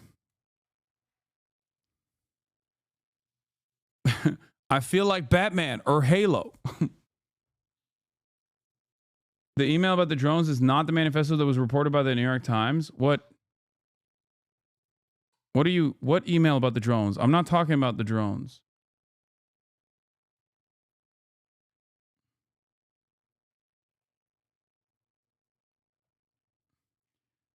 To be clear, some people are saying that purposely exploding a truck in a public space isn't terrorism just because he's a white dude. That's wild. Yeah, imagine if he was Muslim and did that. Now, even if he didn't kill anyone, I assume that many people would be like, oh, no, that's terrorism. It's just failed. It just like didn't happen. Like it didn't succeed. The podcast manifesto talks about the drones. Oh, okay. Cool. Thanks to their support, we were able to extract an SDMI chip from the Tesla vehicle.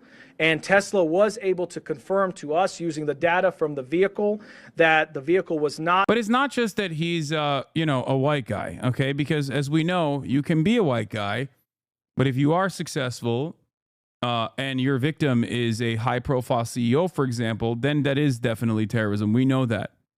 We know that to be true as well. Not in full self-driving mode at any time during this incident. Finally, the last category just to touch on is motive, which I know everyone is very eager to try to understand and be able to explain what happened. I'll reiterate what the sheriff said is we still have a large volume of data to go through and a lot of content to go through. As you know, with any one of our devices, there's thousands, if not millions, of videos and photos and documents and web history and all of those things that need to be analyzed. But with that, just as a preview for as we get information, we're trying to be as transparent as possible. There were a couple pieces of content we thought were important to share for now. One is in the note application, he seemed to have two letters. One letter in particular, as you can see here, this is an excerpt from that letter. He says, fellow service members, veterans, and all Americans, time to wake up. We are being led by weak and feckless leadership who only serve to enrich themselves. He goes on to explain a variety of other grievances and issues, some political, some personal, a variety of other things, which we will do our best to release very quickly here. But then there's a second letter where there's some more excerpts. This one seems to be dated after the fact. Wait. Feckless leadership. No, he wrote it right. The cop read it wrong. Here. But then there's a second letter where there's some more excerpts. This one seems to be dated after the fact in that notes application. And in there, you can read a couple of the excerpts. We are the United States of America, the best country, people to ever exist. But right now, we are terminally ill and headed towards collapse. This was not a terrorist attack. It was a wake-up call. Americans only pay attention to spectacles and violence. What better way to get... Oh, he said it's not a terrorist attack. Okay, never mind. Then that's fine. Guys, you don't understand. He said it's not a terrorist attack.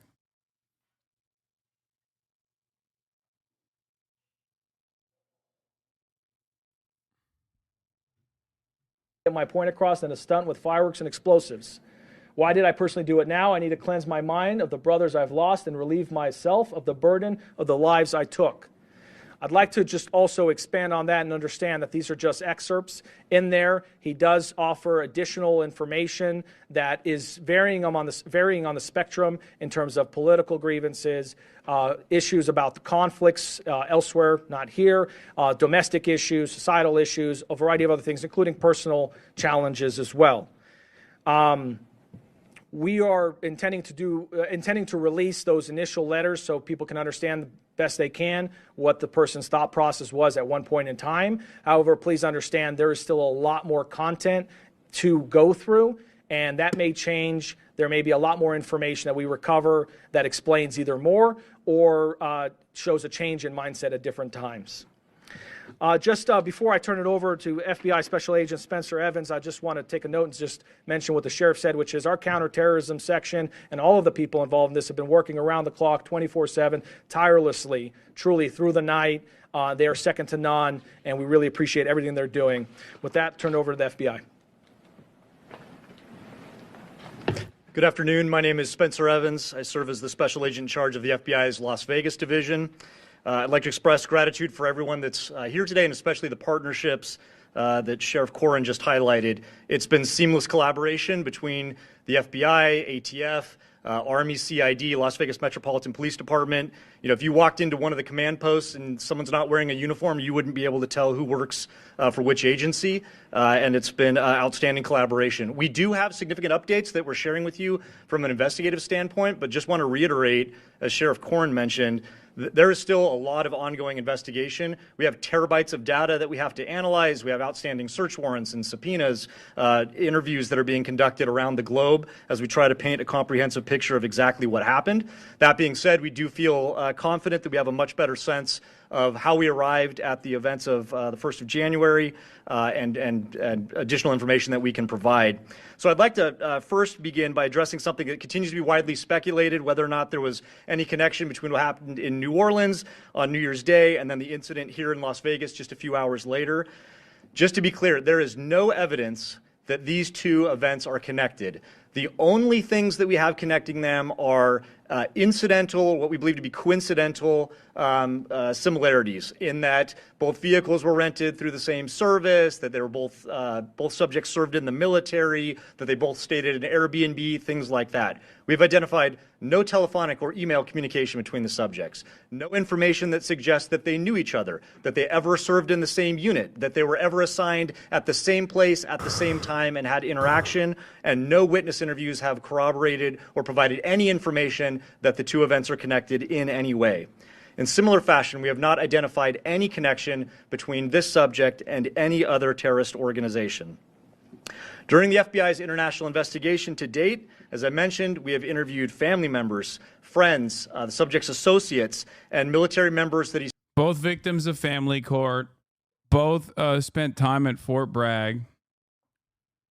But once again, that could be, that most likely is just independently radicalizing components.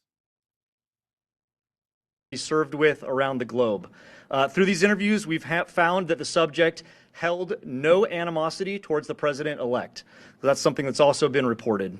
Investigative steps have discovered and... None of that is connecting evidence? No, I'm not saying it is. I'm not saying it's connecting evidence. Information from the Army indicates that he likely suffered from PTSD, and we are also aware that there were potential other family issues or personal grievances in his own life that may have been contributing factors. Again, we're looking into all of that. It's evident that the subject considered, planned, and thoughtfully prepared for this act alone. That's what we believe, and we have no information to the contrary at this point. The FBI has been able to confirm some of this through the utilization of video footage in public areas as he traveled from Denver to Las Vegas. We have video footage that shows that he is alone outside. Can we stop normalizing victims of family court? Both these dudes made it real clear why the courts didn't want them having custody and why their wives left them. I can't even joke about family court victims now. Like, what are we doing here? Like, excuse me, you are not allowed to make fun of divorced dads any longer. Because I misunderstand the joke that you're making, and then I feel as though you are saying, that, you know, that there is a real thorough line here. Like, do not, at this point, 50% of marriages end up with divorced dads. You don't see them, you know, blowing themselves up, okay? It's a very commonplace thing. I'm making fun of a very common thing that happens in America that ends up making a lot of dads right wing.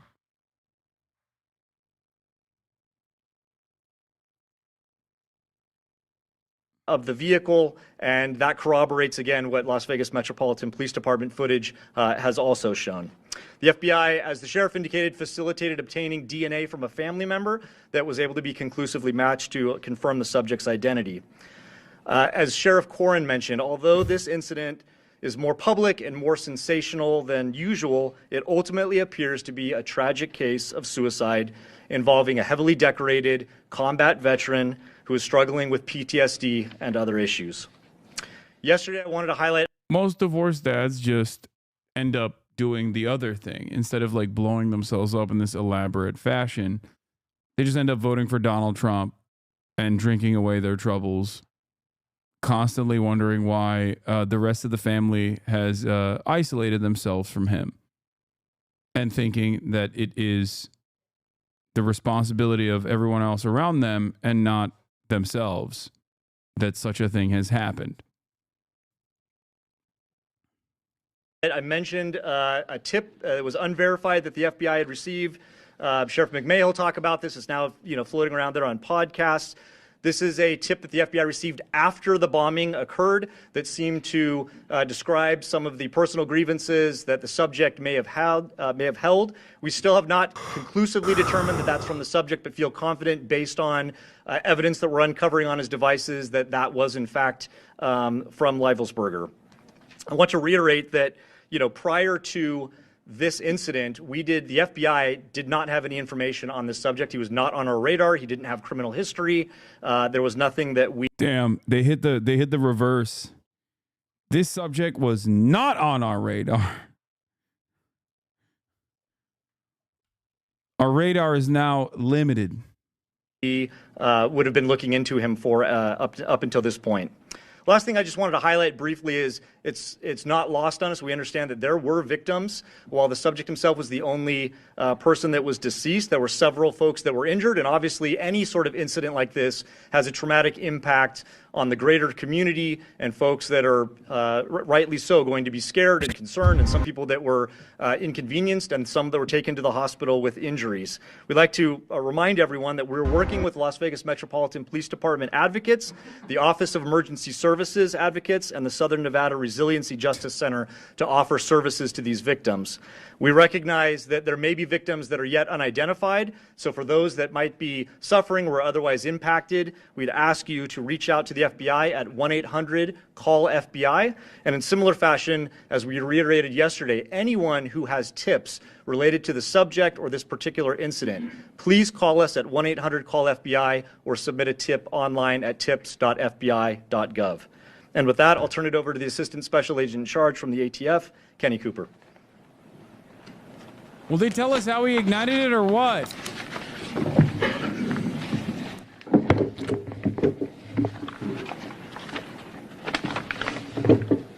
Not playing.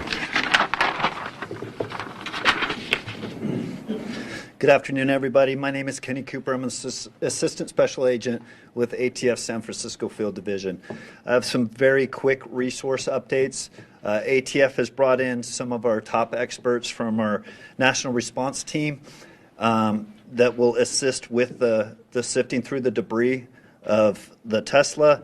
And that's an abundance of caution to make sure that we've got the initiation sequence identified as best we can from the evidence that survived the thermal event of this explosion, and to ensure that no other bad actors were involved in the initiation of that device.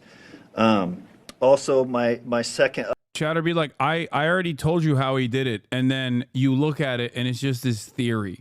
Update is to the firearms purchased by our subject on December 30th, 2024. Our ATF investigators were able to track down that lawful purchase at a gun store in Colorado.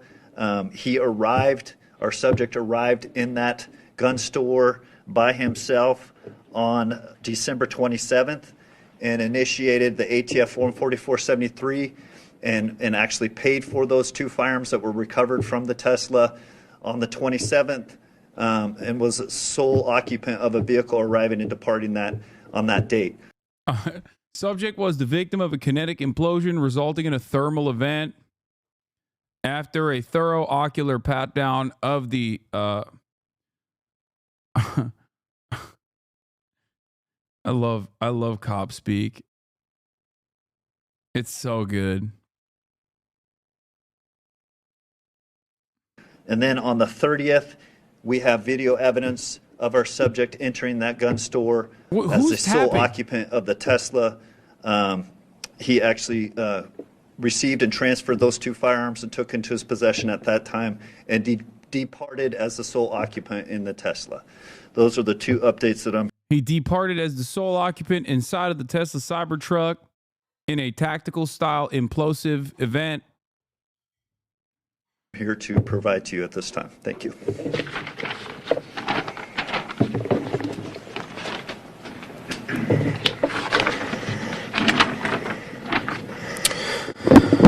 All right, with that, oh my God, you're so loud. we'll entertain a couple questions. If you could please identify yourself. And, dude, cop speak is so funny. It's like, all right, on that note, we will tactically ascertain whether or not the investigative questions that you are allowing us to hear. Hands up. I'm sorry, I didn't mean that. He's got a gun. I'm sorry, I didn't mean that. I'm reverting back to tactical speak in this circumstance. I apologize. Identify yourself, sir.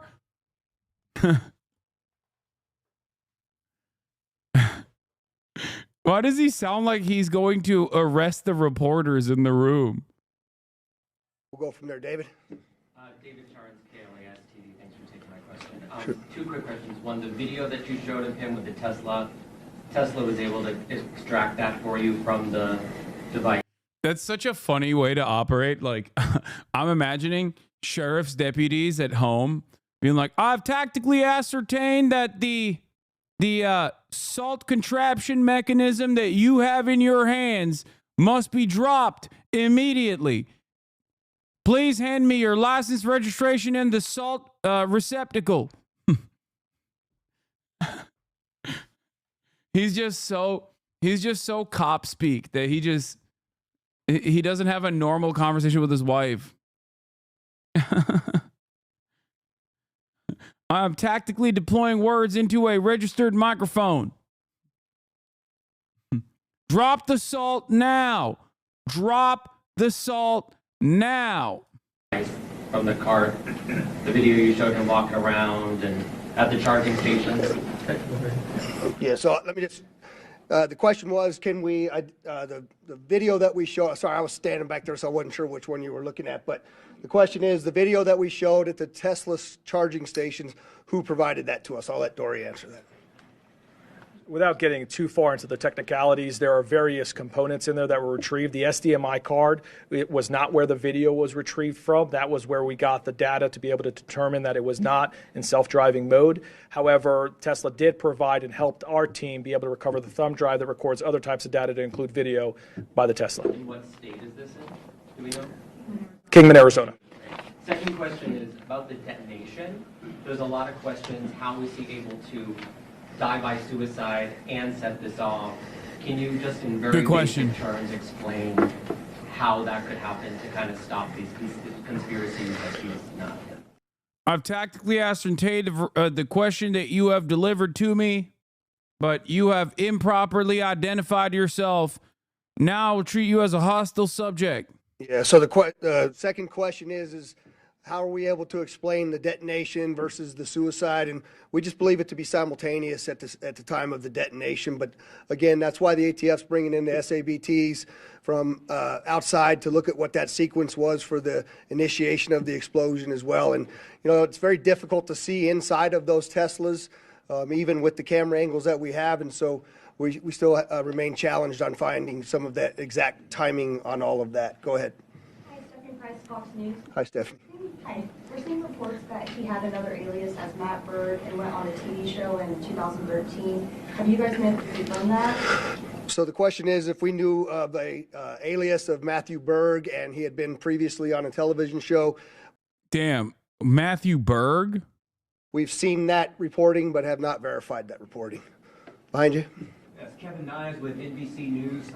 How would you describe his state of mind in these He shortened his name, or no, the alias. Instead of Lifeisburger, he was like, nah, just call me Berg. final days, given everything that you read from his notes? Was he Jewish? No, his name is Lifeisburger. I feel like that's the most WASP. Oh, joke. That's the most WASP German last name you can have, like German American. Everyone with the last name I Love Burger moved to America, okay? And the manifesto that you see that you reference going around in the podcast, have you guys been able to rule out that it was not from him, or is it still up in the air that it could have been from him? So the question is, oh my God, what is happening with the audio levels, man?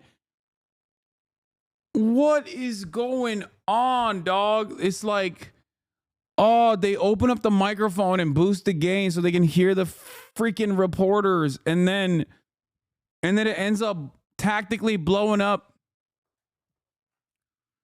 tactically creating an auditory implosion event within the suspect's eardrums.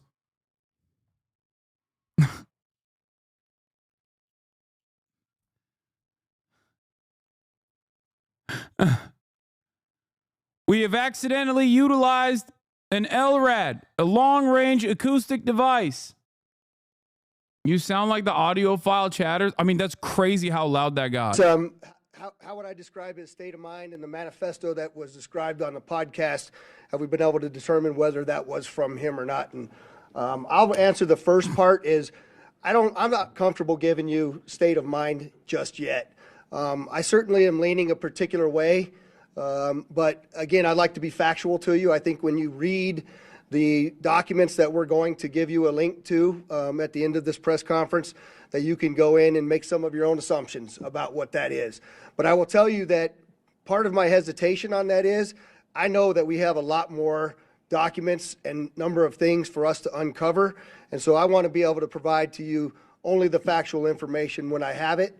And so I'm not going to opine on what I believe his state of mind was at that particular time, but certainly you can see some troubling aspects in his personal life as well. And I don't know if you want to address.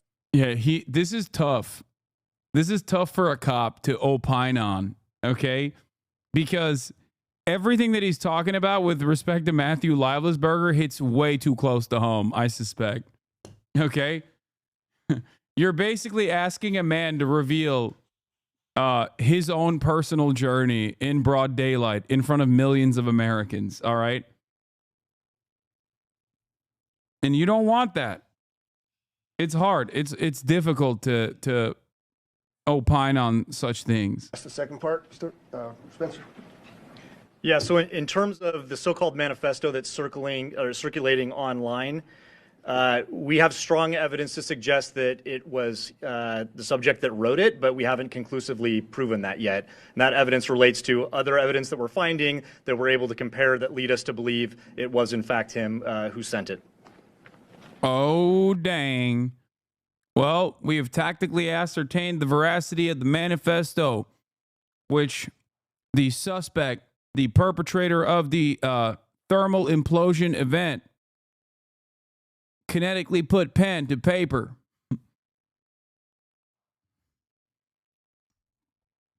It seems as though there is veracity to the writing of said manifesto event. This is not the podcast email one.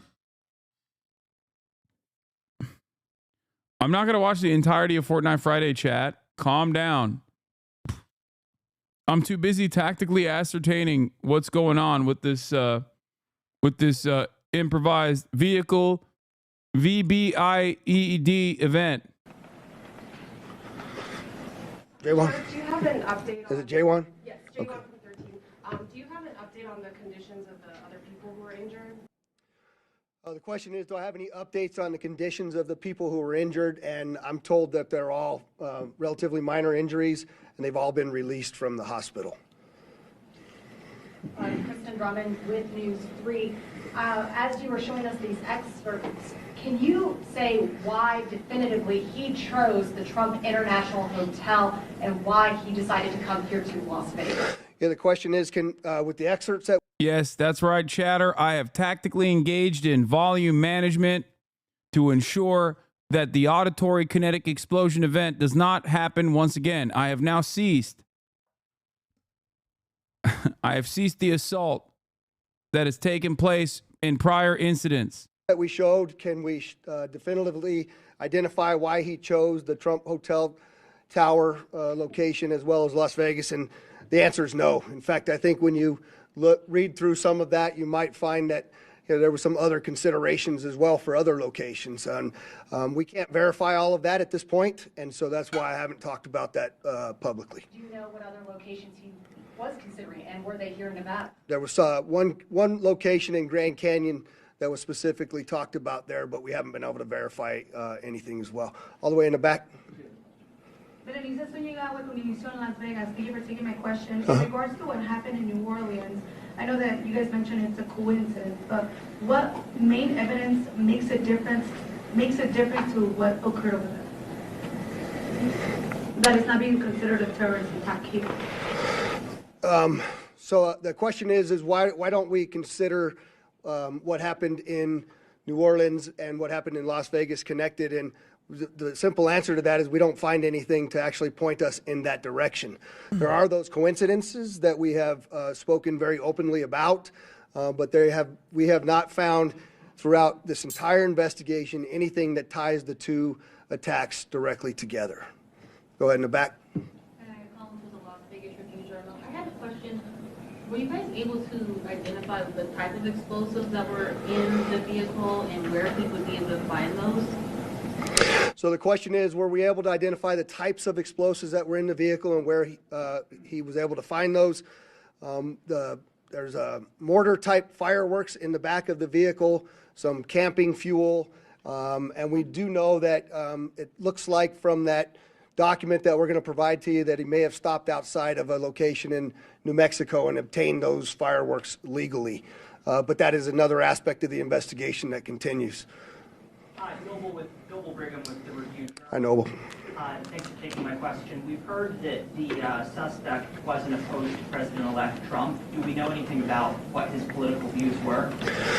The question is that we know that we've said that he was not opposed, the suspect was not opposed to President-elect Trump, and do we know what his political views are or were? There's a variety of different reporting out there, Noble, on what that is and some of the people around him and what their particular political views were.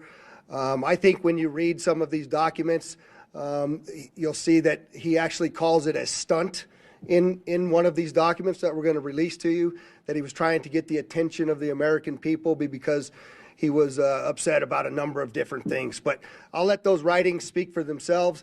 I'm not conclusively telling you anything about his political affiliations at this point, but I think that's more to come on that. Sir? Connor Eatspants with CBS News. Talk to us about you have an individual who is obviously struggling with mental health here, a member of the military service. There are others out there who may be struggling with this, a lot of mental health issues here. When they read these letters that you're about to release, how do you quell others who are struggling with the same from carrying out and seeing this as an inspiration? How do you quell the copycats out there? Yeah, so the question is obviously there's mental health involved in this, as we've already talked about, and how do we quell the others that are similarly situated to him out there in America? And you know, I think Spencer rightly talked about this for a moment, is what you can tell by looking at this, that PTSD from a highly decorated United States currently serving military individual, from what I'm told was 5 tours of combat, obtained some of the highest awards you can get. It's not much different, quite frankly, than the reasoning why we started our wellness bureau here at Metro and taking care of the heart, mind, body, and soul of the people that are out there doing this work, because they're exposed to things, they see things, they hear things, they feel things, and they smell things that most normal people don't have to do. And the heroes that are serving in the military and on the front lines of America's policing are challenged that way. And so I think we need to really pay attention to those individuals. This cop read the PhD dissertation of the olfactory cues in modern and contemporary prose.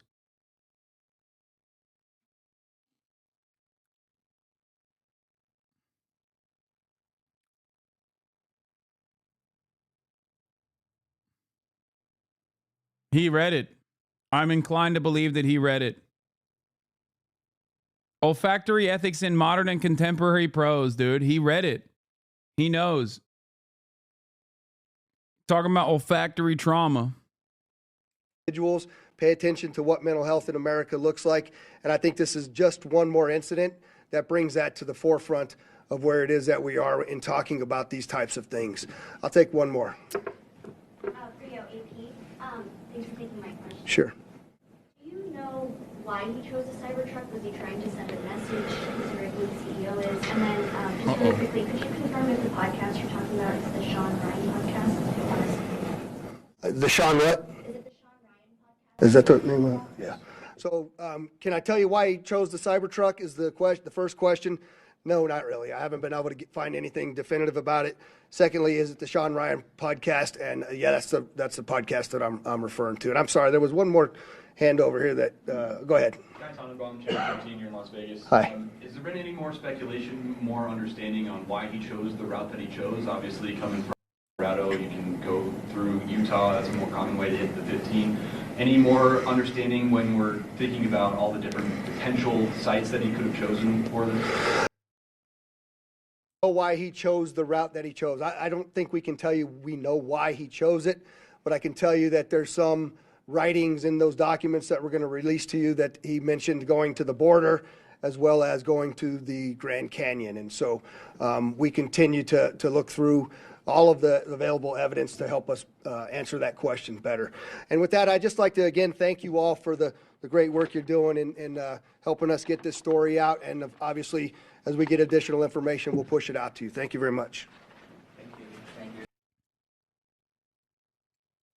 Okay. On that note,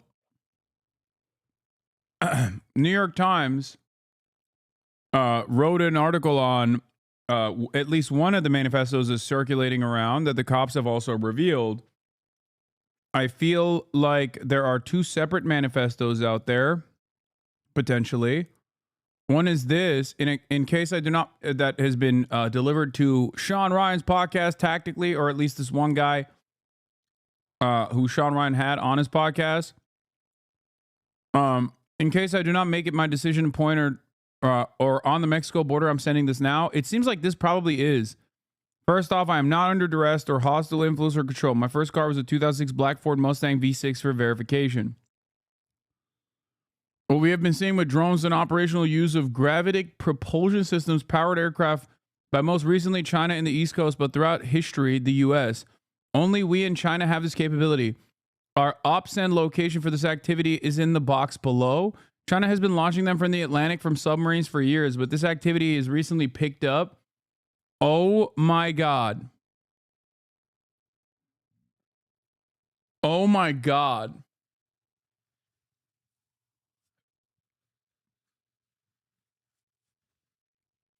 Oh my God.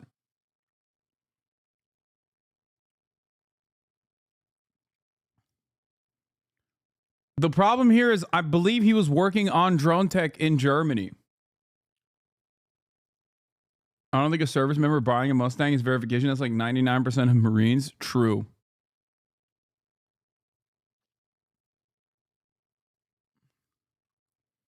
The so and what is because of the speed and stealth of these unmanned air AC. They are the most dangerous threat to national security that's ever existed. They basically have an unlimited payload capacity. They have an unlimited payload capacity? No, they don't. What are you saying? This guy is out of his mind.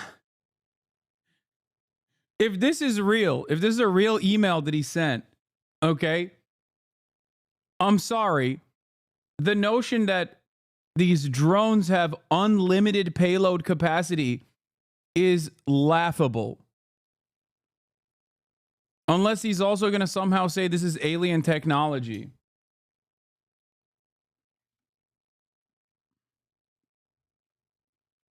All right, let's hear what he had to. Let's hear what this podcast looks like from Shawn Ryan now.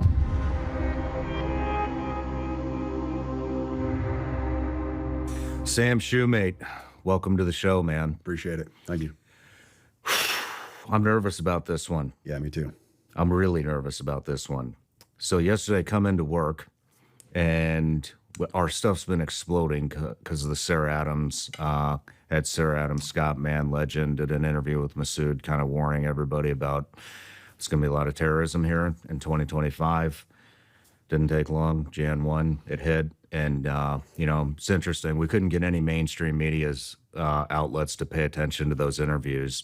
And nobody would really give Sarah a voice.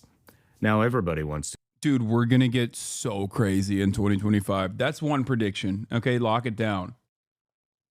If you think 2024 was riddled with silly conspiracies, you have seen nothing yet. 2025 is going to be so crazy. It's going to make 2024 look normal. Like everything in 2024 that people thought were happening, that we thought was insane, is going to seem tame. To give Sarah a voice because, oh, guess what? The fucking CIA targeter was actually right. Mainstream media gave her no attention. So that's been going crazy. I come in yesterday and for an interview, the first thing I do is talk to my producer, Jeremy, and he says that he's been in contact with you and that you had received some type of manifesto or email from the Green Beret that set off the car bomb at Trump Hotel in Las Vegas. Right. Jump in an interview and come out. My phone is blown up. Apparently CID, Army CID, which is, how would you describe it? It's like it's FBI light. Yeah. They are federal agents, but yeah, the Army's FBI. Yeah. I get all these messages from these people that say CID is talking to this person and that person, and one of these guys on the list is still operational, and they want his name redacted. And every Green Beret I know is texting me about this. It fucking really freaked me out, man. It was like, well, how did this leak? Who's tracking my fucking phone? All that kind of stuff. So I just want to say thank you for being here because I was eavesdropping in on that conversation you had with Jeremy, and this is a big story, man. This is big. Yeah, it is. Real big. And so thank you for being here. No, I appreciate it. Thank you. But I do, before we get too heavy, I got some gifts for you. Oh. There you go. Excellent. So we're talking.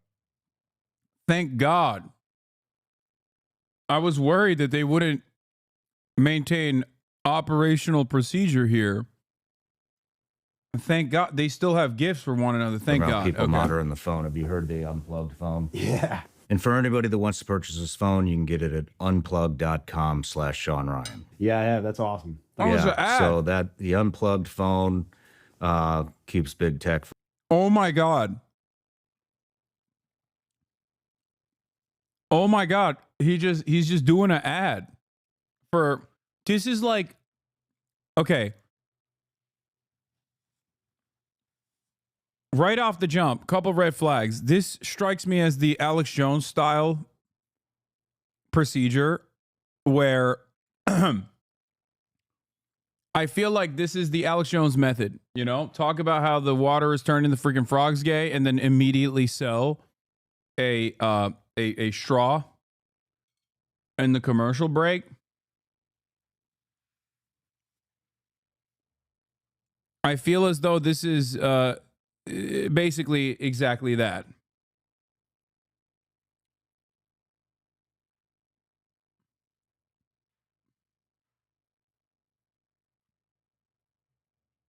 He's doing that with more credibility than Alex Jones, though.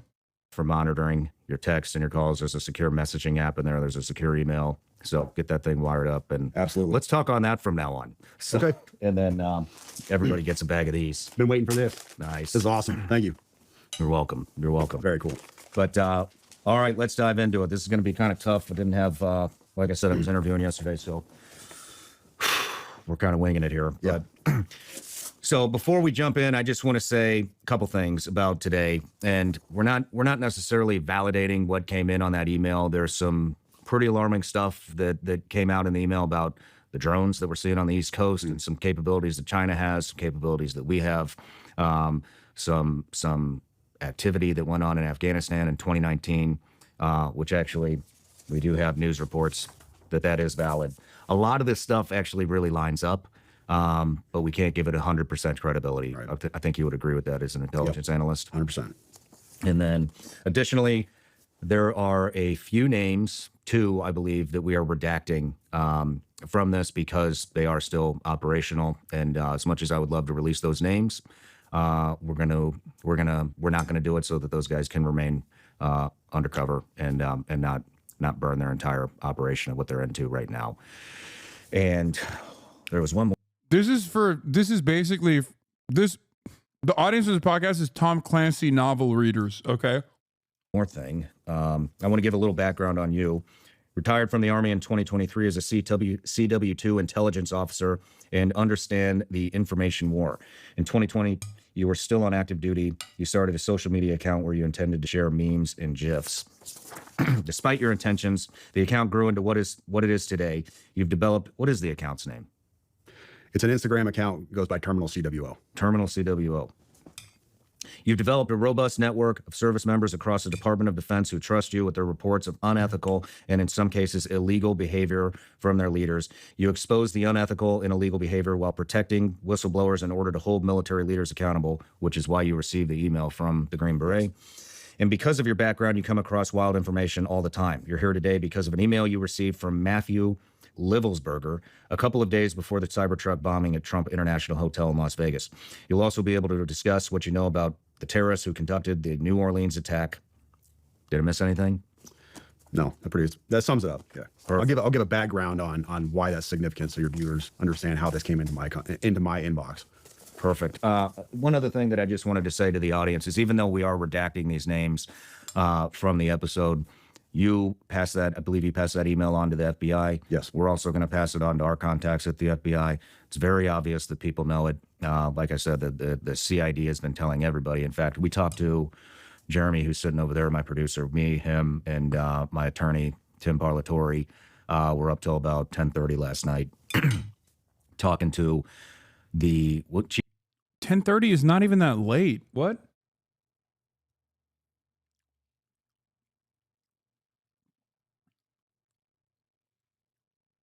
Is he one of those like early risers? Is that what it is? Is this Sigma grind set? He's like, I've tactically decided to stay way past my nap time. That's right.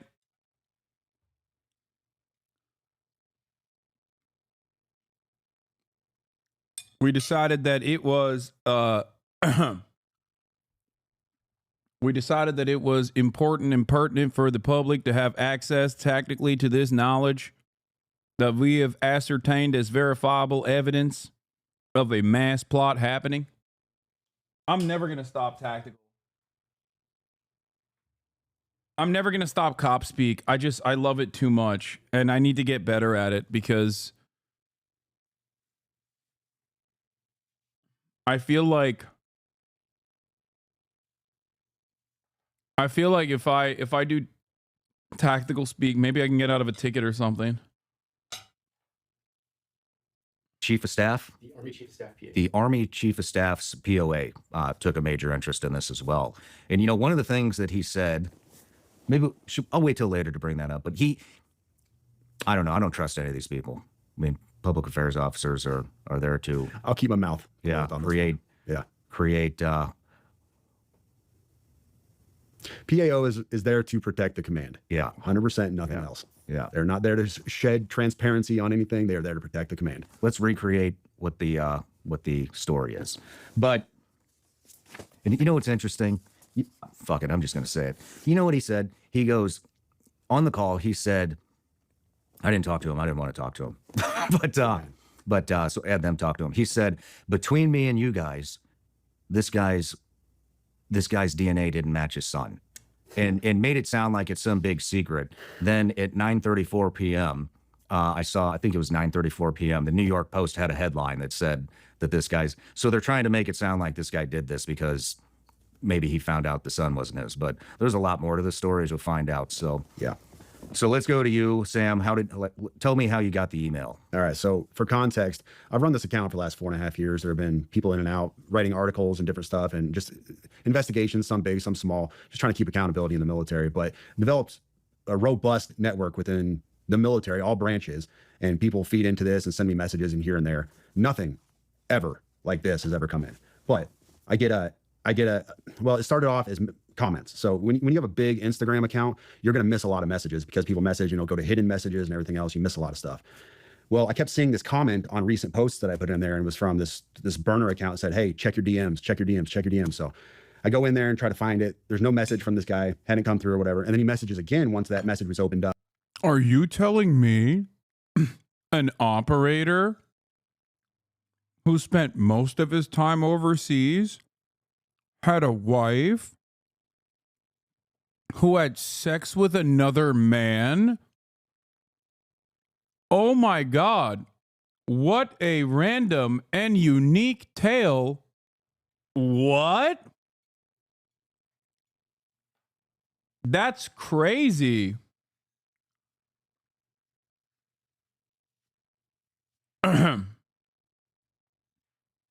Surely this is the first time such a thing has taken place. And I said, hey, your previous messages haven't come through. What do you want to tell me? And he said, what I'm going to send you, now these are literally his words, what I'm going to send you is going to change the course of humanity. That was his phrase, change the course of humanity. Okay, a little bit dramatic. I get these messages all the time. People have this big story they want to tell. They want to expose their command, whatever. I take everything with a grain of salt until I have evidence and proof. So this guy is insistent. He tells me that he is a 18 Zulu who I've spoken to before, and he really needs to get this stuff to me. And then he talks about you. He says, I need you to get me in contact with Shawn Ryan. I'm like, dude, I don't know Shawn Ryan. I'm not that big. But he's insistent that I get him diverted to media sources, says go to Fox News, whatever else. And I said, all right, tell me what you got. So I give him my Proton email account, give him my signal number. And he reaches out immediately. And I'm going to read this initial message for you because this doesn't have names or anything else on it. But this was his message on Sunday. He reached out and said, like I said, this last Sunday, he said, sending with a VPN active on Wi-Fi only. Do not message me. I will send out updates via both signal and email, but trust me, you're going to want to be involved. Well, first of all, no, I didn't want to be involved. Anyways. And then, so I didn't message. I responded back to his original Instagram message. And I said, hey, I got your message on Proton Mail. And he said, cool, delete this. So I deleted it. That's how I ended up getting this message on Tuesday. So the message that this right here, this manifesto, if you want to call it that, came in on Tuesday. And when I started reading this, my initial take was, okay, this is off the deep end. It's bonkers. I can't validate or verify any of the stuff in this manifesto. Mm-hmm. And I told him that in a subsequent email. And I'll read that to you later, my response to him. And once again, my response to him elicited, hey, get me in contact with Shawn Ryan, Fox News, and he even said Pete Hegseth. Get me in contact with Hegseth. And I'm like, dude, I don't have the incoming Secretary of Defense's phone number. Sorry, bro. That's the last time I talked to him. Sean's like, I do. So yesterday morning. What date was that? That was Tuesday. That was this Tuesday. So we're Friday now. That was 3 days ago. So the day before. 30th? Yeah, the day before the attack. I just missed this stuff out of hand. The 31st. It was on the 31st. Yes. In fact, I posted something on my... I told your producer about this as well. But this was a post I made on Twitter. I was just trying to be humorous, off the cuff. It was... I didn't mean anything about it. I was just being humorous for my audience. I said, my inbox was especially eventful today. Allegations of war crimes, government anti-gravity technology, and fears about being tracked and watched by the feds. It's always, the world is ending and I have this information that needs to get to the media and never, how you doing, bro? I like that on its face, he made fun of this guy. Understandably so, because it sounds like the ramblings of a madman.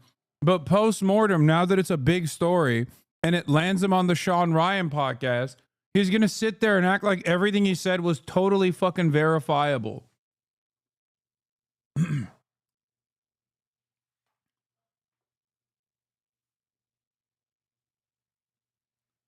That's crazy. Like when he first got the message, he was like, okay, dude, chill. For understandable reasons. Like that is the normal first reaction to a guy who's like, only us in China have access to like alien style anti-gravity technology. And it's the Chinese that are launching drones on the East Coast. And once the guy turns around and says, no, I am that fucking dude. I am that crazy. And he blows himself up. Only after he's like, oh, never mind. I think this is real. Brother, everything all right? I was just playing off of a meme. It was just supposed to be a joke. That was the body of his email that he sent me. And I didn't think anything about it. I didn't know who Matt Berg was, Matt Livelsberger, or anything else. He told me who he was in the email. He pointed me to his LinkedIn account. I didn't know any of this stuff. And I was just kind of being humorous with my audience. Like, I get these crazy messages sometime. And then the day after that message, I wake up and my buddy was like, hey, Sam, nobody in the community seems to know this guy. Do you happen to know who he is? And I played that for you before we came up here. Just absolute shock. That's how I woke up yesterday. Do you want to play it now?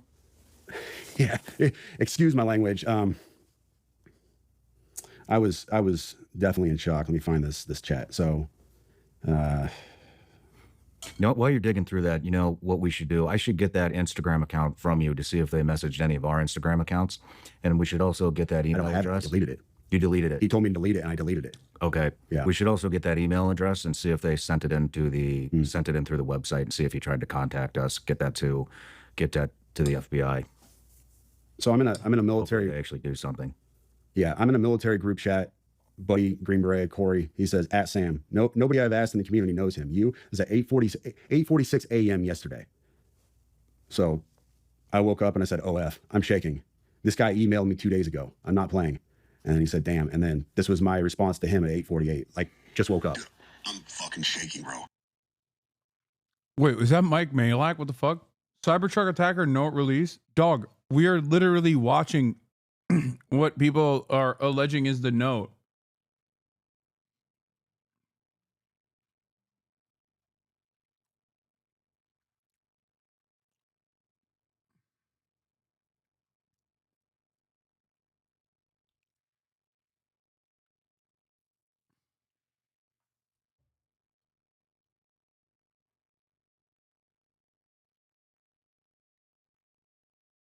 This is the manifesto. The note is something else. Wait, there's a note. I saw on TikTok. Oh my God. You don't understand. This guy emailed me and told me he was being watched by the FBI and Homeland Security, but they weren't going to do anything to him because he had a VBID. I'm not fucking playing, dude. I have the email. I am shaking, man. This is nuts. And it goes from there. And I sat there for probably an hour talking to my wife. I'm shaking. I can't even think straight. Like, normal day shot. And I didn't know what I want to do. Do I sit on this? Do I do nothing with it? I've got to tell somebody. I've got to tell the FBI at least, because this is huge. This is all over the news. And then I was like, well, dude, this guy wanted to get in contact with Shawn Ryan. So let me get this to Shawn Ryan. See if I can get with him. And that is amazing. He's like, yeah, I'm shaking thinking, who do I get in contact with? And I think to myself, got to give this to the FBI. But then I'm like, no, fuck the FBI. Shawn Ryan is the guy.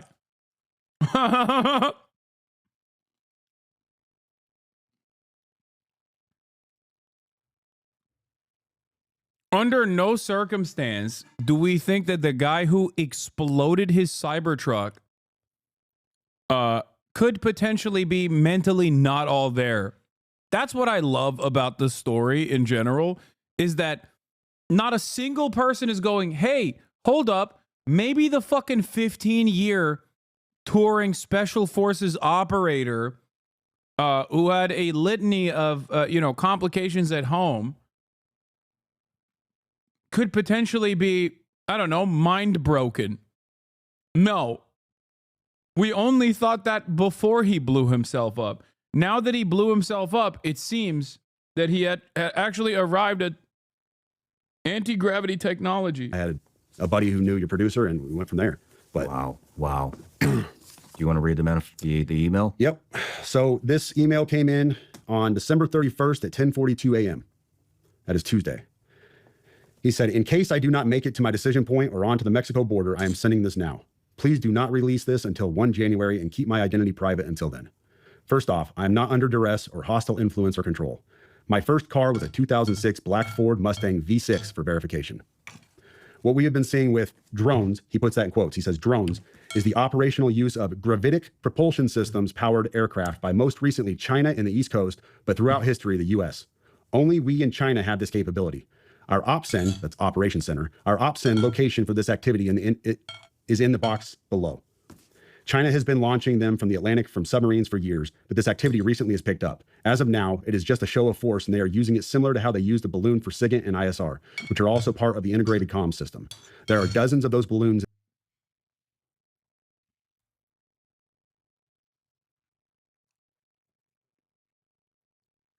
Chinese weather balloon veers off course due to limited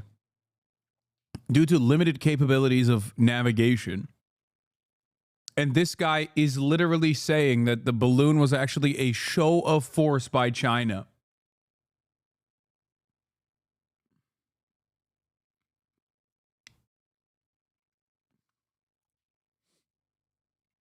Tactical Talk is making this so epic. Yeah. Tactical Talk always makes things more epic and cool. In the air at any given time. The so what is because of the speed and stealth of these unmanned aircraft. They are the most dangerous threat to national security that has ever existed. They basically have an unlimited payload capacity and can park it over the White House if they wanted. It's checkmate. U.S. government needs to give the history of this, how we are employing it and weaponizing it, how China is employing them and what the way forward is. China is poised to attack anywhere in the East Coast. I've been followed for over a week now from likely Homeland or FBI, and they are looking to move on me and are unlikely going to let me cross into Mexico, but won't because they know I am armed and I have a massive VBID. Let me pause right there for a second. So he says a massive VBID. When I was talking to the FBI yesterday, they didn't know what a VBID was. I had to explain what that acronym meant, literally. You fucking serious? Dead serious. I said it twice and he goes, you said that word. Are you serious? They didn't know what a vehicular borne improvised explosive device means? These goddamn lawyers, I hate the FBI. They're not the doorbusters like we are. Yee. Goddamn suits.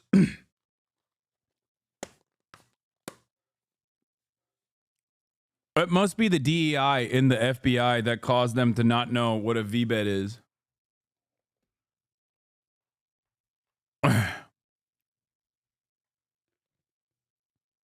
God damn it. I'm pissed off. These freaking suits, man. They're all lawyers, the lot of them. They don't know how to do real work, real operator work. Unlike my boy Matthew Lifeisburger. VBID. Can you tell me what that is? For your audience, a VBID, for your audience who has not been in the GWOT for the last 20 years, a VBID is a vehicle-borne improvised explosive device. In layman's terms, a car bomb, what we saw at Trump Tower. So, backing up, he says, I am armed and have a massive VBID. I've been trying to maintain a very visible profile and have kept my phone, and they are definitely digitally tracking me. Here's where he gets into the other stuff. And this is where we had to redact the names. Well, your producer redacted the names. I have knowledge of this program and also war crimes that were covered up during airstrikes in Nimruz province, Afghanistan in 2019 by the admin, DOD, DEA, and CIA. I conducted targeting for these strikes of over 125 buildings. 65 were struck because of civcas, that's civilian casualties, that killed hundreds of civilians in a single day. U.S. FORA continued strikes after spotting civilians on initial ISR. It was supposed to take 6 minutes and scramble all aircraft in CENTCOM. The UN basically called these war crimes, but the administration made them disappear. I was part of that cover-up with U.S. FORA, an agent, redacted, of the DEA. So I don't know if my abduction attempt is related to either. I worked with, redacted, IO staff on this as well as the response to Bala Murgab. Redacted commander at the time, redacted can validate this. You need to elevate this to the media so we avoid a world war because this is a mutually assured destruction situation. Then he says, for vetting, my LinkedIn is Matt Berg or Matthew Livelsberger, an active duty 18 Zulu out of 110, that's 1st Battalion 10th Special Forces Group. My profile is public. I have an active TSSCI with UAP, USAP access. What is USAP? Do you know what that is? I don't know what that is. But I checked his credentials on LinkedIn. So that was the first thing I did. I went to his LinkedIn page. First thing I noticed was all of his bona fides were in place. He has all the UAS training from USASOC and everything else. And so I said, okay, at least the guy knows what he's talking about with drones. That was a very rough dig into the guy. But my issue was I couldn't validate or verify any of this information. And I told him that. And how I responded to him was in a subsequent email. I said, this is obviously a very big deal, but I don't have anything to verify this information with. Talking about gravitic propulsion systems without evidence just makes me another UFO talking head. Like, I'm not going to go on my social media page and start talking about UFOs and anti-gravity systems and everything. I don't know what you're talking about. I can't. And he said, can I get on Fox News Contact on Signal as well as Shawn's show? Hegseth would be good too. That was his last message to me. Wow. Yeah. You know, the thing is, what is a gravitic propulsion system? To be honest with you, it is a fancy term you're going to find in science fiction. You won't find it in any, as far as I know, you won't find this in any kind of official manual or, scientific research. This is all science fiction. So, but what struck me is his use, what strikes me now, not then, but what strikes me now is his use of a very specific term that nobody else call it. If you asked me, I would say an anti-gravity propulsion system. That's how I would describe it because I don't know this stuff. He said gravitic propulsion system. We looked that up last night too, and all we could find was same thing, science fiction type stuff. But, there are some things that line up. One is, like I'd mentioned, well, let's talk about the guy's story. Obviously, he had a VBID. Obviously, he was in the military and served. And the thing that he was talking about in 2019, we pulled a report. This is from October 9th, 2019. UN report find alleged drug facilities were not lawful target airstrikes caused significant civilian casualties. The United Nations Special Report, which examines the impact on civilians of the United States airstrikes on alleged drug processing facilities on 5 May 2019 in Afghanistan, determines the operation caused a large number of civilian casualties. The report also examines the legal framework applicable to this incident. In June 2019, the UN Assistance Mission in Afghanistan, together with representatives of the Afghanistan Independent Human Rights Commission, conducted a site visit to areas impacted by the strikes in Farah Province, Bakwa District, as part of its extensive fact-finding into the 5 May incident. The UN verified 39 civilian casualties, among them 14 children, 1 woman, from multiple airstrikes on more than 60 sites that the United States Afghanistan identified as drug production facilities in Bakwa District and in parts of neighboring Delaram District of Nimraz Province. They were eliminating the competition, dude. They were like, only we get to produce drugs in Afghanistan, you sons of bitches. What do you think you're doing? Moreover, the UN is working to verify credible reports of at least 37. Yeah. Also, the DA wasn't actually wasn't Afghanistan. I know. I'm not joking when I say only we. JSOC. When I say we, I mean JSOC. Only we get to produce opium in Afghanistan, not you. Suspiciously, none of it makes its way to the United States of America. We have our own version of the fentanyl crisis, obviously, which is really damaging. And weirdly enough, none of the opiates grown in Afghanistan before the Taliban takeover, okay, because from what I understand, they stopped the opium production, and it went down dramatically. But none of that made its way into the United States of America and only made its way into Europe. All the opium that came into the European marketplace, all the heroin that came into the European marketplace was actually Afghan-produced opium.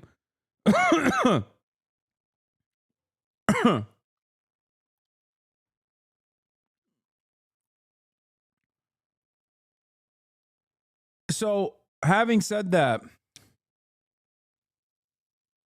could the part of him talking about covering up war crimes in Afghanistan be real? Yeah, no shit. I do think that it's probably real, because that part is like adding on additional seasoning to a completely improvised, insane conspiracy theory and then ending it with, and I drove a car. That is so commonplace and so normal that it is the same as him saying, to verify, I also have, my first car was a Mustang V6 in 2006. It's like, yeah, I get that.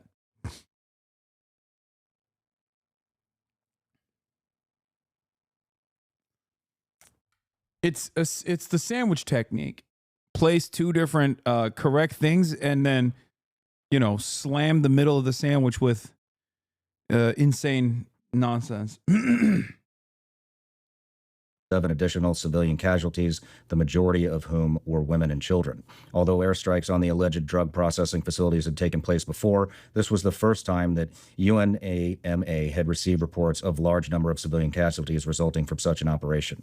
And it goes on. I'm not going to read all this. We'll link the article here. But so that 100% lines up. The other thing, you know, that really struck me is, like I had mentioned, after our phone call, I jumped in an interview. After the interview, if we find out the GravTech is there and that's what the orbs are, you're so cooked, bro. I mean, dude, I'll gladly say I'm wrong. So you believe this part, but not his work on drones and what he's seen? No, I'm the one who brought up that he was supposedly working on drones in Germany. I don't know why a special forces guy would be working on drones. It's not like he has an engineering background. He's just a fucking doorbuster, but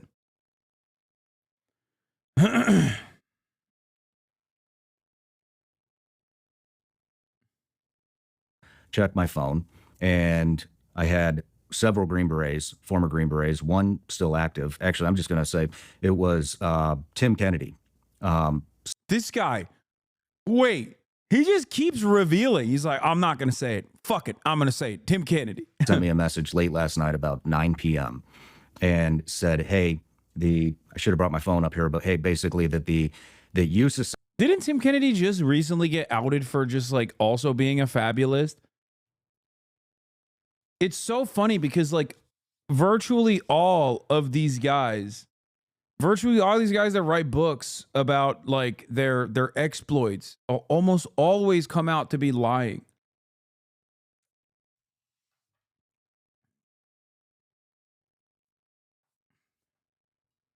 They're serial exaggerators. Mick Huya is another great example. Sean O'Neill, who weirdly follows me. I don't know why. SOC wants to give me more context on what had happened on this guy. And so first I wasn't going to take the call because I don't trust the government anymore. I don't think anybody does. But I was on the phone with my producer, who was a naval surface warfare officer, and my attorney, Tim Parlatore. They said we should talk to him. So I called Tim, was really pissed off, reamed his ass about it, and then later apologized. But, you know, I think you had mentioned that you had received a message from somebody that says nobody's heard of this guy. Tim sent me a picture of him shooting with this guy. And I don't know if I should release that photo or not, but Tim... He's like, but I don't give a shit. Tim basically told me this. So I got the POA's number, the public affairs officer, sent it to Jeremy and Tim. He talked to them. And what they wanted us to know was that this guy was an upstanding soldier, an excellent operator, was moving on, was moving towards retirement and moving on to basically enhance the future of warfare. They wanted us to know that. Then the PA officer, sounds like almost jokingly said, which I don't know why you would joke about this, said that, oh, and between us, which why the fuck would a POA officer say between us? I mean, if they didn't want us to know that information, then they just wouldn't have told us that. But they wanted us to know, obviously, that the DNA with his supposed child was not a match. And so I think what they were trying to do is basically make this out to be, oh, this is why this happened. He got bad news that that's not his child. What's really interesting and funny about podcasts like Shawn Ryan's and all these like ex-CIA guys, they're popping lately. They're all over the place, is that I just don't trust them at all. I feel like if there's a guy who's still a Fed, it's these guys. This way they get to capture the attention of a lot of the conspiratorial-minded people, okay, and then just like steer them in whichever direction the federal government thinks is an appropriate vector for conspiratorial mindset. and not like dangerous things that are actually dangerous for the federal government. Like there's no way you can convince me that a guy who's like worked with the CIA as like a contractor is just now a former Fed who hates the government. I just don't believe it.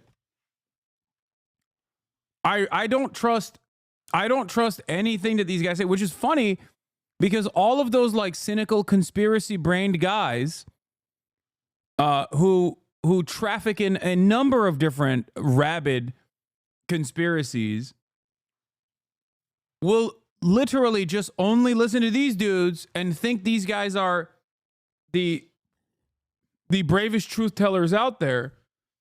And it's like, dude, if you're a conspiracy guy and you're skeptical of the government, why would you ever consider a Fed to be a truthful person? I will never understand that. I don't understand it. I will never understand it. I think it's very strange. And so that's why he did it. But with all the other context. Don't you think this show so far is just LARP? I think it's half LARP and no, it's there's a lot of LARP for sure. Especially with the 2019 incident, which was obviously a cover-up. I think that has a major role in this. The other thing is, because we already have a track record of what happens when you are a real whistleblower. Okay, you don't have to look any further. One of them has been on my broadcast, Chelsea Manning, and the other is not allowed on U.S. soil, Edward Snowden. Okay, when you're an actual whistleblower, you face tremendous repercussions. You don't get to go on a freaking podcast. You get killed by Boeing, or you get killed by ChatGPT, allegedly.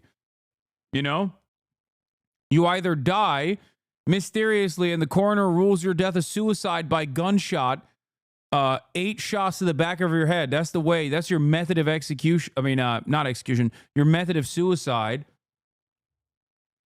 Or you have to live your life in exile in Russia.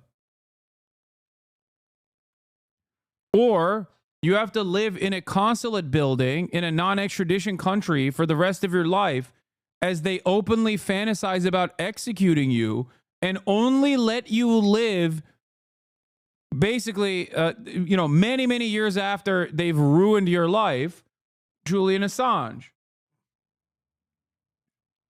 So, I don't know. I just feel like, if you're like a real whistleblower, opening the book on these government conspiracies, shining a light on these government conspiracies, you're not going to have one of the most popular podcasts out there. The only person I will say that, I trust, despite their background of being around federal, being around the CIA and being trained by the American military, is Brace Belden. As he did, go to Rojava. So, of course, in that time frame, I'm sure that there were members of the CIA and the, American government that trained him. But I still trust them. No, I'm saying, you're saying in Chelsea, but no, Chelsea served her time. That's different. I'm saying Brace didn't get into any problems. Well, I guess Brace wasn't really a whistleblower either. He's not a whistleblower at all. I started receiving a lot of messages from one of the redacted names, who's a DEA agent, the one that he's talking about in the email to you. We got it from multiple sources, one of which was actually a videographer for me, I think 4 years ago. He worked for me a very short period of time. I had to let him go. He joined the Army, went to OCS, became an Army officer, sent me a text, super freaked out. Apparently he was on some rafting trip with somebody that knows the DEA officer and said, hey, this guy's still operational. He wants his name redacted. Wow. Not the only one. Then I received a message from another very close friend of mine who's been on the show several times saying that he got word that this guy was still operational. And so that's why we decided to redact his name. I was getting upset because I didn't receive any communication up to that point. Well, then I checked my LinkedIn I said, let me see if this guy actually messaged me. Sure as shit, that DEA agent did message me, said that he wanted to talk to me before tomorrow's interview. It was really important. Wow. We tried to contact him, not from my phone. I'm not calling any of these people, but from somebody else's phone. He didn't pick up, and we weren't going to send any text thread to show any communication between us any more than the LinkedIn message. And I didn't hit him on LinkedIn. So that also 100% checks out. Now, the weird thing is anonymous as this guy wants to remain, if I remember correctly, he posted something about the Green Beret that set the bomb off. Oh, yeah, wow. That was his latest post. Well, Jeremy, what was it? What did the post? It was just a report of the story. It was just a report of the story. So very interesting how all this stuff is lining up. What do you think? I told the guys downstairs, you know, I jokingly said this to my wife the day that I got that email, because I read the email to her.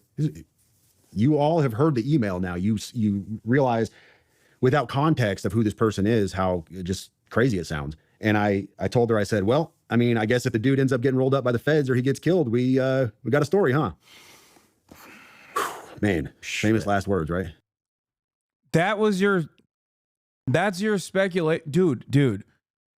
Like, no, one, it still sounds just as crazy. And two, you're betraying the severity and the veracity of the email, the contents of the email, by saying you only care about the story element of it. Because if you truly thought what he was saying is true, you're like, dude, the government has anti-gravity technology that they're hiding. And double dude, China also has it, and they're deploying drones on U.S. soil. Clearly, even you don't believe, even now, what the contents of that email was. This is what I don't understand. Elon called you a stupid idiot? Oh, hell yeah. Do we get... What did he say? Here, give me roll the clip. Elon said school is capitalist on Connor. It's not Elon, guys. It's Alan Dittmann. The definition of Asperger is to, just high functioning autism effectively. Yeah. So as to eliminate the Nazi history of defining what this narrow part of the spectrum is. I didn't even know all that. I just knew that, like, I just knew, I knew I was cut from a different cloth. That's what I knew. Yeah, I mean, it's like Adrian what I said Dittmann. about, general knowledge about the world. History gives you a very good insight. Of course, history itself has an issue with accuracy in many ways because, the victors are the ones who write history, not always everyone. Today, it's a little bit different, where even some of the losers get to speak, which I think is really good for, some of the losers versus wait, hold on. What do you mean? Like say for instance, if you are in a war or something and you're on the losing side, and someone is able to talk about what their experiences are within that war, some of it's going to be obviously propaganda, of course. I think actually large percentage is going to be propaganda, but some people would actually be able to, give you an understanding of history that otherwise would not have come to the forefront.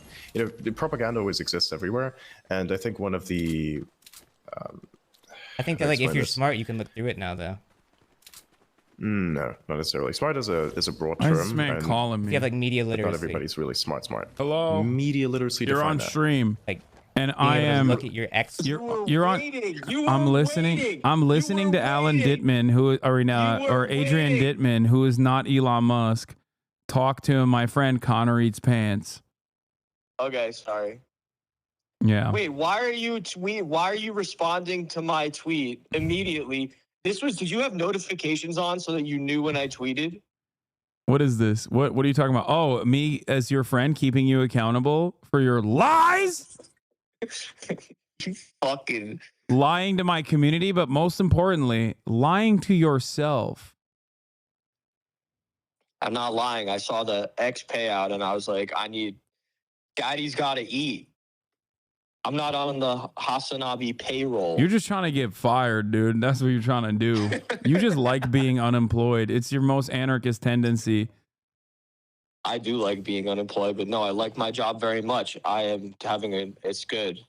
I help gay people, unlike you. Yeah, no, I keep you employed by harming gay people every day with my commentary.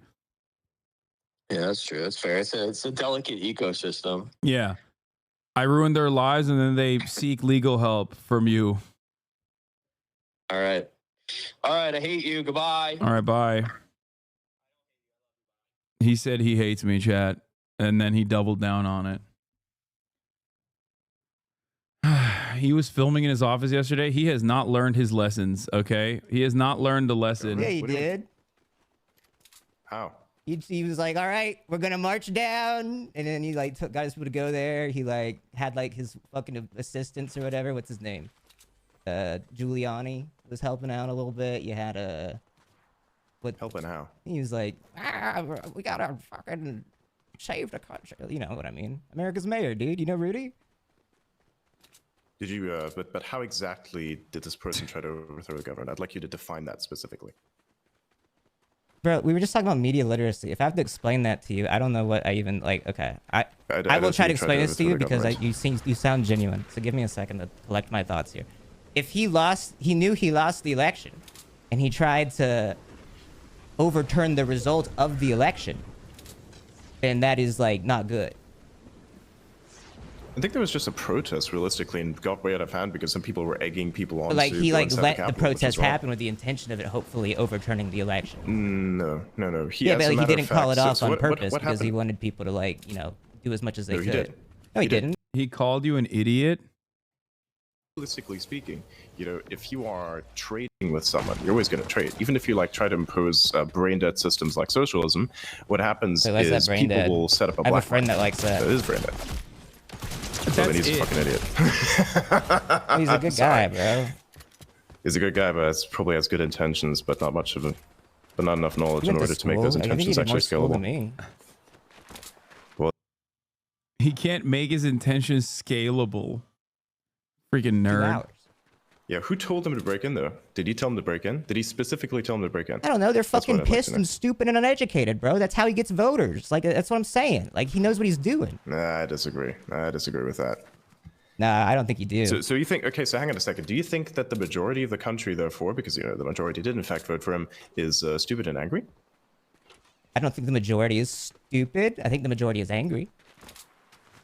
Okay, but by your definition of how he gets voters, that's kind of what you're I implying don't there. think the way that you win an election is by necessarily getting the majority when we have the electoral college.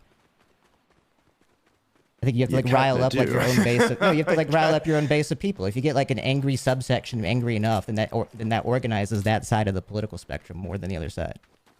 It's like if you have like a bunch of like rabid right-wing freaks that are going crazy, then it's going to be good for like even your moderate right-wingers because it'll get those people to also be motivated to vote organically. That is not true. No? That actually devalues the position. That's why they Maybe lost in 2020, in perception, my maybe opinion. perception on your end of the position, but again, like it's all subjective.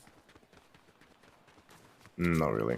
Subjective, perhaps, for the perspective of the people that are in it, you know, but who is exactly a rabid right-wing person? You have to, like, explain that one to me. You ever seen Like, Don't you're Look kind of Up? jumping all over. I can't really, like, finish a lot of No, the Mabi, you're topics right. I'm No, sorry, discussing, but Mabi, I apologize. What have you seen? Don't Look Because I Up, jumped all like over that the place. movie. I heard It's- about it, never watched it because I Yeah. think it was a stupid concept. Wait, why is it stupid? It's supposed to be an allegory for climate change. I mean, not and exactly, not just climate change. anyone who tries to make like an allegory for climate change doesn't But understand. it's not like, just the climate actual... change. You can like project different things onto it than just climate change. I don't think the movie's Perhaps, that great. perhaps. I just think it's kind of interesting that it like was right about a lot of shit. It just kind of like describes an effect, realistically. So it's a coincidence of being right, but. You ever only seen like because a it different describes Adam an McKay effect. movie? You ever seen like The Big Short?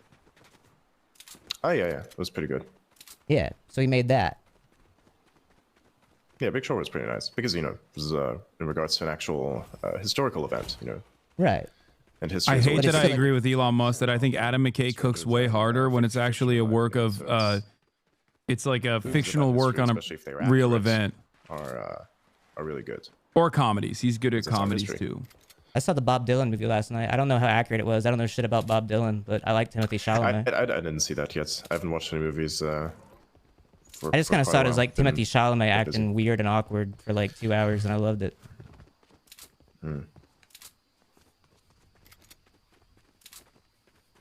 Wait, where are you? You're dead. Yes, I am. Bro, you keep dying, man. I don't even have your card, I don't think. No, I think that expired a while ago. Did you see I'm Mr. Beast? Yeah, it's kind of funny. Do you know Mr. Beast? Know of him, yes. He's sick. I think he might be like top 5 guys. That's so stupid. He has had a lot of impact. I think this guy definitely understands how to work systems that manage information and the people that interact with them. I think he's like he's good at like understanding like the culture and how to like play into like algorithms. That's got to be a bot. That person that he just killed has to be a bot. Yeah, that's what like you're trying to do.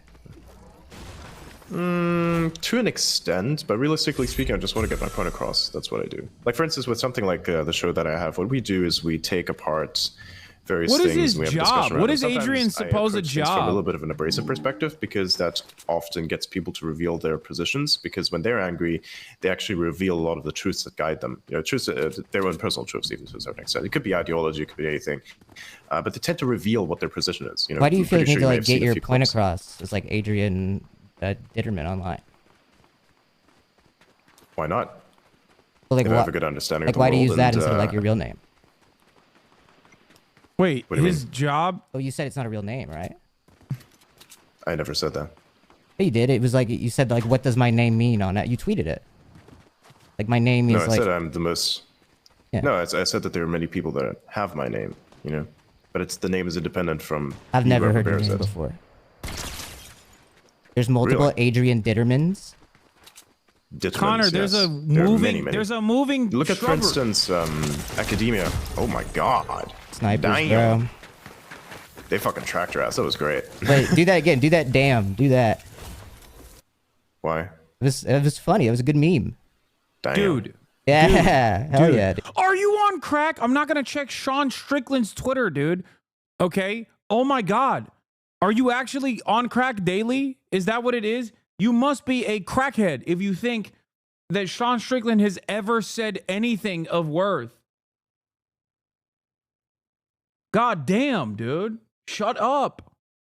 It's like your favorite music. I have a bunch of others What that music I do you like, but music is a bit more complicated. I have many different preferences. I like classical, some modern, electronic, some stuff from the 60s, some stuff from the 20s, some early 2000s, but very few. There's not much in today's world. that's Okay, actually that being sounds made as like he's not in his 20s then. He sounds like he's in his 50s. I think it's a little bit too abstract for me personally. Yeah. I think she does great music for sure, but sometimes has a bit of a like it's difficult for me to connect with it personally. Yeah, I think that's cool. It's though. good music. I think It's, cool that I it's don't art understand more it. so than anything, I think. But yeah. Like if you look at, say, for instance, a performance like that, it's more so about the art than it is about the music, in my opinion. But maybe what do I know? I'm just a person who's looking in from the outside. Fair enough. True. You are. Yeah. What'd you think about like that Cybertruck exploding? What do I think about it? I Yeah. think I would even say that it's a good thing that it was a Cybertruck that exploded. Well, it's not the Cybertruck itself that exploded. It's actually the bomb that was inside of the Cybertruck that exploded. But if it would have been a different car, then a lot of people would have died. Because the Cybertruck itself is a very, very tough car. And so it actually contains the explosion more than a normal car So would the guy have. just got A normal fucking car would have been obliterated in it. Dude, I don't know Yeah, what's effectively, yeah. worse. I don't know what's worse. If the richest man on the planet created an alt account to glaze himself, or there's a human being on the planet who is this much of a super fan that he can almost perfectly impersonate the richest man on the planet and tries to talk like him all the time and say things that he would say all the time. I genuinely don't know which of these, because it's one or the other.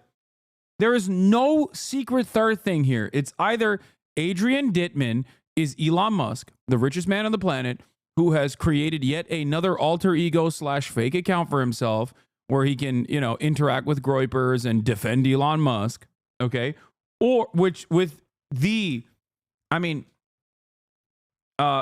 is also insane and could possibly be the case. Or this is the number one Elon dick rider on the planet who has basically perfectly mastered the way Elon speaks and the things that Elon says. Both of which are equally disastrous. Well, I mean, you ever heard the thing where it's like, don't trust anyone?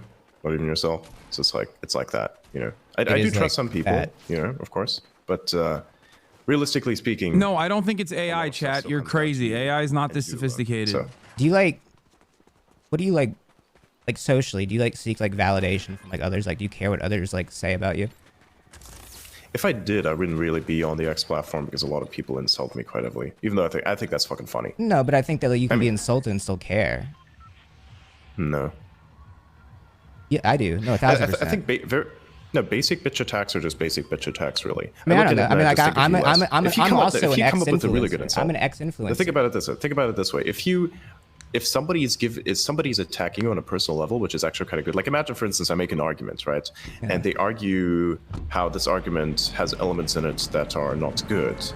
Or that are incorrect, then we can have a discussion around that. But if somebody insults me or like tries to roast me, for instance, and it's actually a good roast, and I even appreciate it, and be like, yeah, that's actually kind of funny. Like for instance, when Grok Fun Mode first came, when Grok actually got released for the first time, there was a huge trend for everybody to like have themselves be roasted, and many people were highly offended by what the AI would say about them. And fuck, man, it did me in good as well. I think it was just fucking hilarious. It was saying a lot of bad things about Adrian Dittmann. It was basically telling me to go touch grass effectively. I mean, I mainly saw it making fun of like Elon Musk. It was fucking funny. They made fun of everyone. Yeah. It makes fun of everyone. It's like you could ask, hey, roast whatever this guy's @ handle is, and it'll take whatever information is available about you and roast you on it. Yeah, right. It's a really good system. It's a good thing. You think Grok's like a good system? Yep. I use it every day. It's pretty nice. You use it every day? Yeah. To like do what? It's almost like a search engine for X in a sense as well. Like it helps you peer through a lot of data. Like why would you use X and not something else, like peer through data? Because a lot of the best real-time data is all in X, and Chrome, for instance, and I don't think Google that, in general just censor stuff. How so? Well, like, I mean, they censor stuff, I guess, but like, you can like use multiple different ways to like find your information. Yeah, that's exactly what I don't want. I want one way that's most efficient, and thus far, X and Grok has been the ultimate combination of both. So, why is it called Grok? Have you not read the book? There's a Grok wrote a book. That's AI in the book. There's what? It's Hitchhiker's Guide to the Galaxy. Oh, no, that's for like old people, bro. What? I haven't read that. What do you mean? You gotta be like 30 to read that. I haven't read that book. What's wrong with being old? What's wrong with old people in general? I mean, I understand if you have like beef with the boomers. They're old. That I get, but like they're old and they're not. They don't get. The world's changing too fast for old people to keep up. So I don't care what they think. That's gonna be you one day, though. Yeah, and one day people aren't gonna give a fuck what I think. But you're not old. You said you're in your 20s. Okay, that sounds exactly like Elon. What's wrong with being old? I'm just saying that like the world is changing so fast that a lot of times old people's perspectives are more outdated than they would have been, say, 50 years ago. What's your definition? Okay, so what's your definition of old, for instance, right? Because you just mentioned like in your 30s. Yeah, I was kind of joking. I don't know. I would say like. Okay, so what's your definition of old? I would say someone 50 plus right now is a pretty different understanding of the way society is functioning at, you know, a younger person's level than I think they'd have any actually a very good generation prior. understanding. Yeah. Yeah, I think they'd have actually a very good understanding of it. Not really any generation prior. I think I disagree with that as well.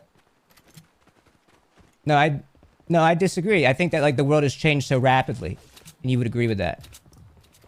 Oh, it's changed very rapidly, but So I think that like someone whose perspective and upbringing is from a different era is fundamentally disconnected from how things are right now. I disagree.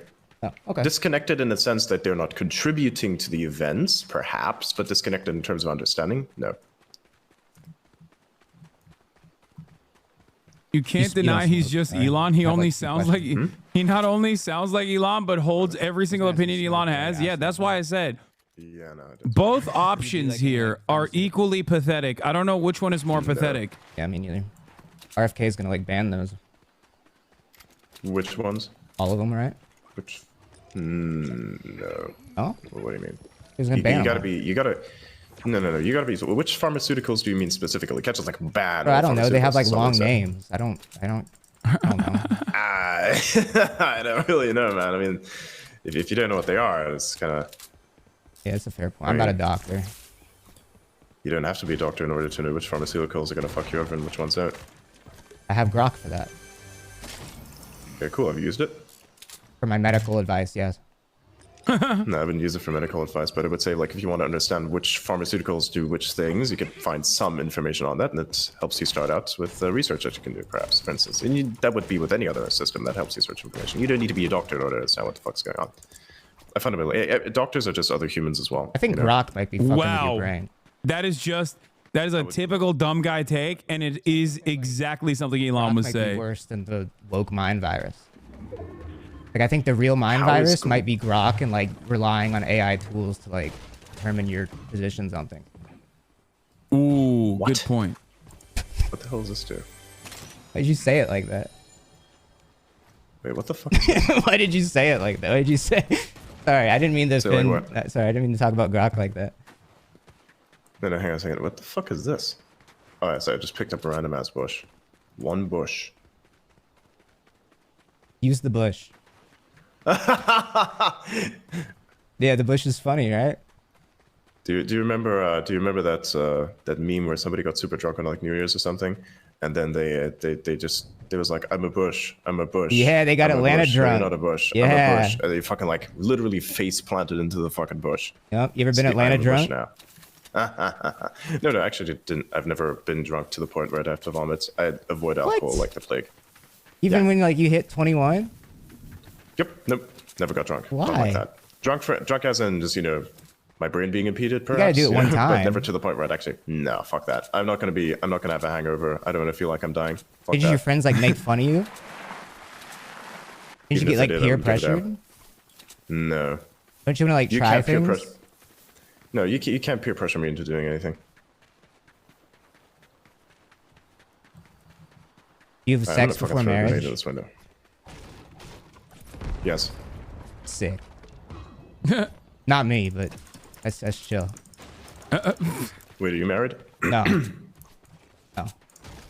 One day. Wait, then how did you not have sex before marriage? How did I not have sex before marriage? That's what it says in the Bible. Do you read the Bible? Yeah, that's what it says in the Bible, but not a religious person. You read the Bible, but you're not a religious person? Yeah, I read it. I read a lot of religious well, the Bible says don't have sex unless you're married. Mm-hmm. Yep. So doesn't mean I have to agree with I don't want to go to hell. You're not going to go to hell for that. I disagree with that. Yeah, that's the fucking rules, dude. I think if it's like a sin, it's probably a little bit overhyped in my opinion. You think sin is overhyped? That's the fucking rules. No, I think that the specific rule is probably a little bit overhyped, just a little bit. Who are you to determine that? God said it's a sin. It's a great rule that will help society from destroying itself. You think you're smarter than God? I still make my own choices. Nope. I still make my own choices. This is what it's all about, of course. Hey, I'm gonna blow this thing up real quick. Oh, sorry. I can't get up there now. Adrian, I don't know how to get back up. Okay, cool. Wait, what? Oh, there you go. There we go. Okay, then blow up the rest of the house. I guess there's like this little doorway down here. What about like the Quran? You read that? Yeah, I did that too. Yeah. Like the sequel. The sequel? Yeah. He's right. Connor's right. It is a sequel to the Bible. He's right. Yeah, I read a bunch of stuff. Yeah. The king. Actually, a lot of the philosophies. I actually read most everything. I just like. You read everything? You know how you do binge watching?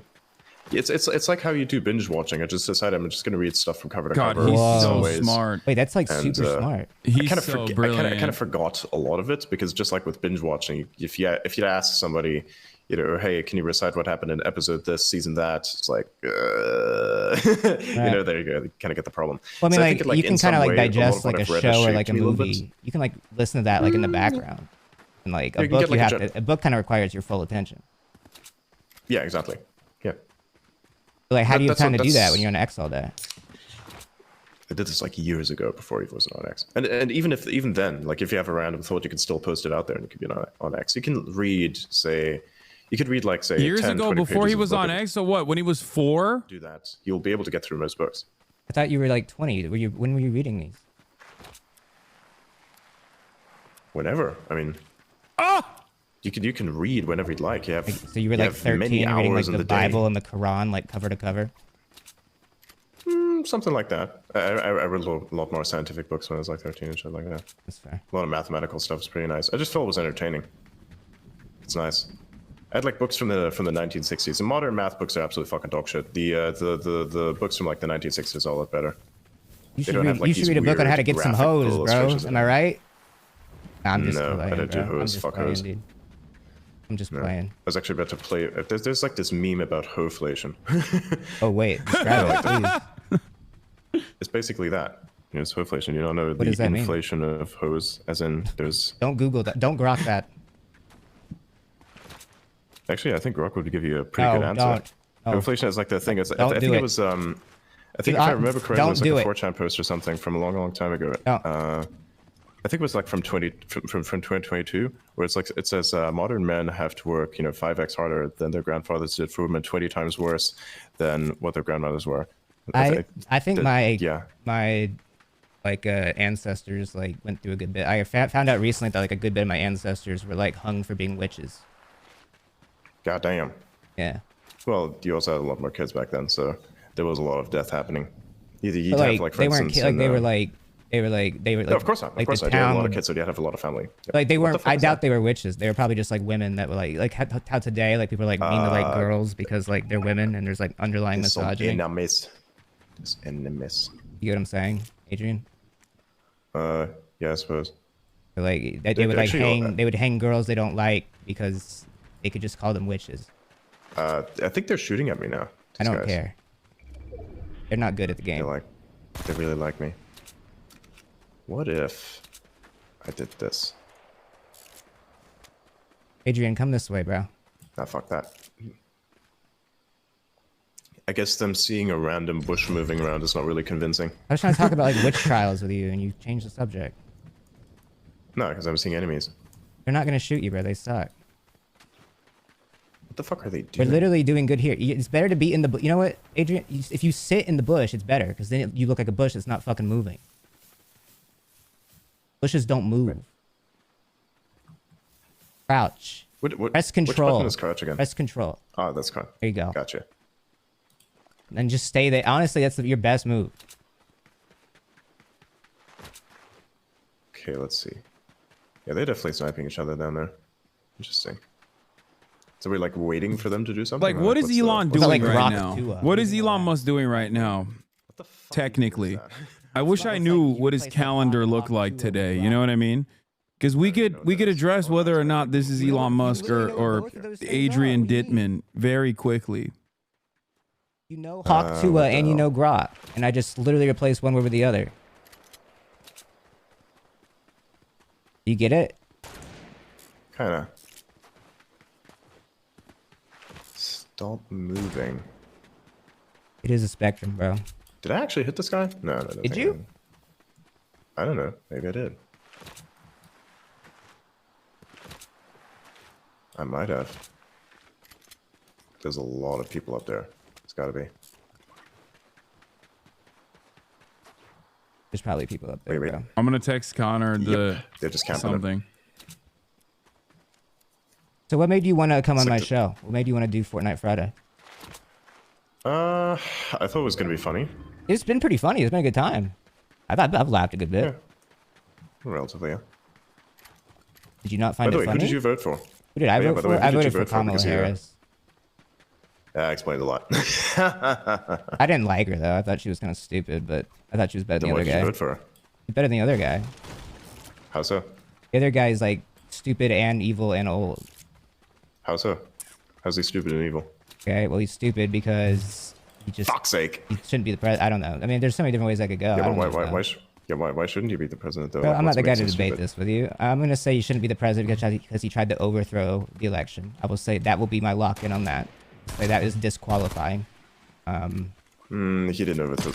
He tried to. to. The election. I think that's he tried to. No, he tried to. We talked about this earlier. Like a lot of people say, He's a various rapist things, too. including like insurrection, for instance. He's like a little rapist in a court. Was he convicted though? He's about to be. I thought it was innocent until. Well, actually, he was convicted. Yeah, no, he literally was convicted. I don't know. Hang on a second.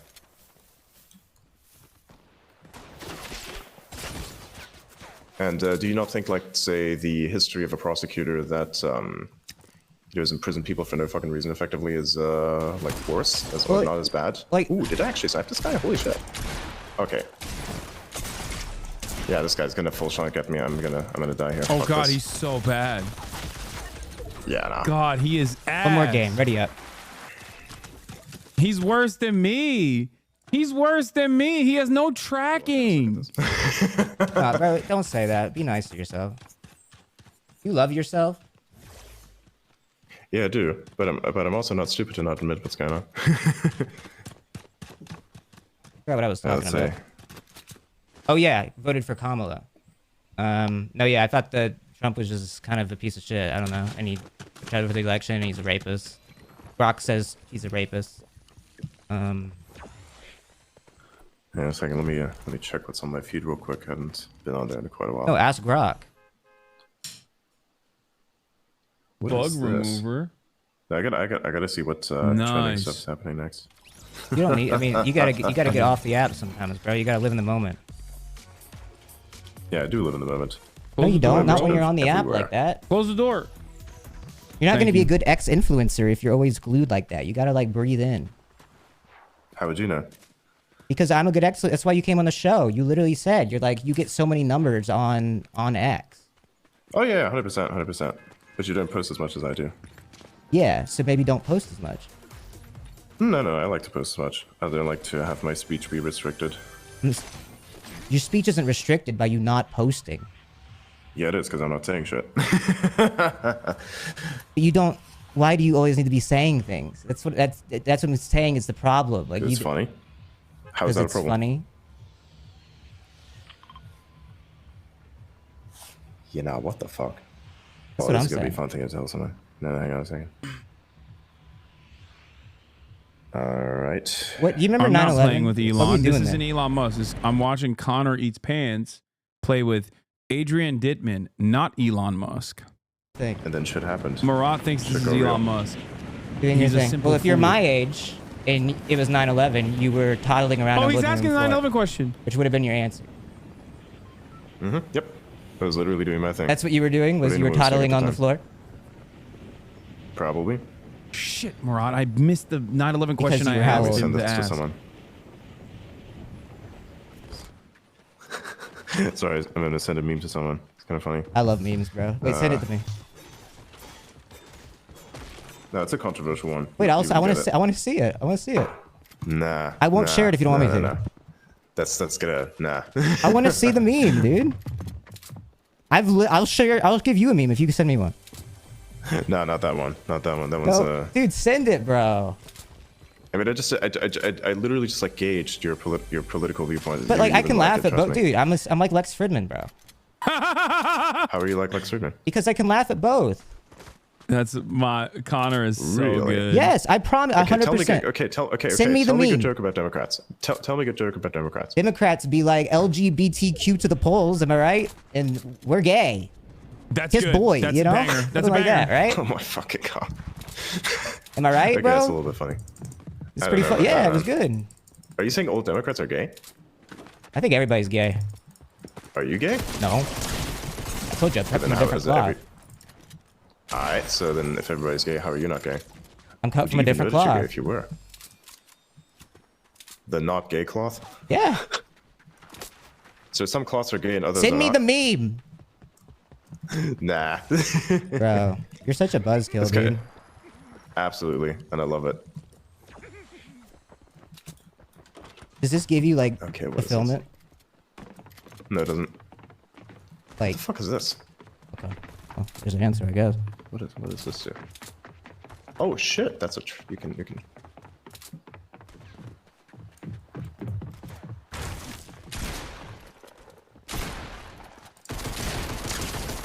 God, they are so bad. shoot bullets through this. How you feel? The people he's that's the one. clapping are so bad. What do you mean? Like, Adrian. Hang on a second. What the fuck is this? What if this guy's gonna like actually walk in here? That'd be kind of funny. Are you doing good? Yeah, I'm doing pretty good. Did you vote for Bush? See what these people. I didn't vote for anyone. I've never voted for anyone. Never really voted for anyone. You didn't vote for anybody. Nope, I didn't vote for anyone. You see, here's the thing. I have a very objective opinion on certain things in the world, and we're gonna go back to the drone video in a minute. Very subjective opinion. The Shawn Ryan. It's subject to myself. You just said you have an objective opinion. So you think the whole world revolves around you? Yeah, he can't vote because he's not a citizen. He wasn't a citizen until recently. I think the whole world revolves around various things, and I understand those things. Adrian, a lot of people on the internet are saying that they do. Oh my God, this guy's objectifying this character in my game that just killed me. I apologize. Ready up, find the match. Sorry, people are trying to make political statements in our games. That's fine. Both of you are annoying. You should both end yourselves. That is a mean chat message. That was moderators. Yeah, I don't think. Damn. That one hit home. What do you think about that? People tell you to do that? Yep, sometimes they do. What does that make you think? Nothing. Same. Might as well stick it out, right? I feel very little in regards to things like that. If it's a physical threat, you know, somebody I don't actually know how going much after you, you it's a bit feel of a at different all. story. But I don't know. Define like what I'm supposed to feel or not feel. I really get that. Like, I just don't think you feel, bro. I don't think you even recognize that. I don't think you realize how disconnected you are. How am I disconnected and what am I disconnected Other from? question I asked him is about Grand Theft Auto. I was like, ask him to ask about other video games he's played.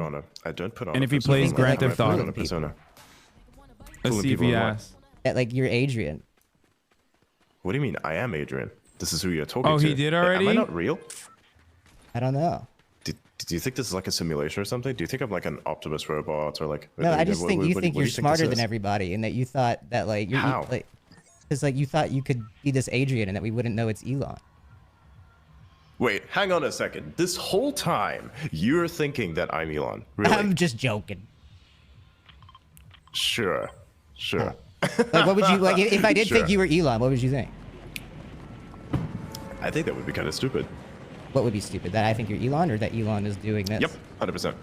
Yeah, actually both of those. Actually, but actually, the fact that you'd think that Elon would be doing something like this. Elon has no need to do things like this. He's got a lot more important things to do. Like what? Like why would he do anything like this? Like what? Like what? I don't know. Running the tons of companies that he has. He has that dealing with all the perception that he problems has that comes to with do, it. but he's just a rich fucking guy. He just owns it. Other people does everything for him. He doesn't have to do shit. Okay, how about this? You have a bunch of money, do you? No, I suck at my job. Alright, then how would you know what he's doing, and how would you know how to be rich or not be rich? Right? This is Because I get how money, I get how like a CEO's work. Like it's like Okay, I get how how does the a CEO work? And I don't. I mean, it depends on the company, I suppose. It depends what that looks like. Depends on the Okay, cool. company. Then why don't you become one? Okay, then why don't you Why become don't I one? Do the become same. one? If you think it's so I don't easy, then know. why don't Oh you do my it? God, he's 'Cause I don't defending want him to. so. I'd rather make Why people not? laugh and like play So Fortnite. aggressively. He's defending Very himself. cool, then there you go. But then your opinion is going to be very subjective to the point where you're kind of disconnected from whatever the real world is beyond whatever this simulation is, which is. Well, yeah, of but a course, literal CEO is fucking disconnected in the simulation. same way, though. Is what I'm saying. No, he's not. No, he's not. He actually has to be very What do you mean? connected to No, the he's rest of the world. not. He's more disconnected than anybody because he's at like the top of the world. How's that? That is not being disconnected at all. That actually It makes you is. fundamentally connected to the system that upholds said world. You No. think? Yeah. Is that what gets you by in your day to day? Do you say what you have to say to yourself? No, I didn't say shit to myself. What do you mean? I say shit to myself all the time. I didn't say anything to myself. I just exist. I feel that. Nice, I know. Shit. There's a bunch of people here. What's your loadout looking like, bro? What do you mean? Like, what guns do you have? Got something that looks like an M16 and something that's just like a gray. All right, we gotta win this one. Okay. We really gotta win it. If you are stream sniping this lobby, work with me and Adrian, please. Work with us. He almost said Elon.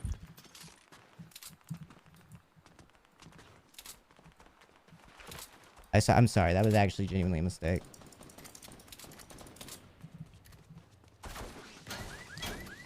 You were fucked up. Damn. You were fucked up before, Damn, bro? I'm fucked. Wait, what? You were fucked up. Find that. Fucked up from what? Have you ever fucked up? Ever fucked up how? In any way? In any way? Like, have you ever messed up, made a mistake? Well, yeah, everybody makes mistakes. What do you mean? Everybody has his days. It's a very human thing. It's like it's chaos. You watch That's how the Disney world Channel? works. It operates by. No, I think it's fucking dog shit. You think it's dog? You think Disney Channel is dog shit? Yep, 100%. I Why? don't watch it.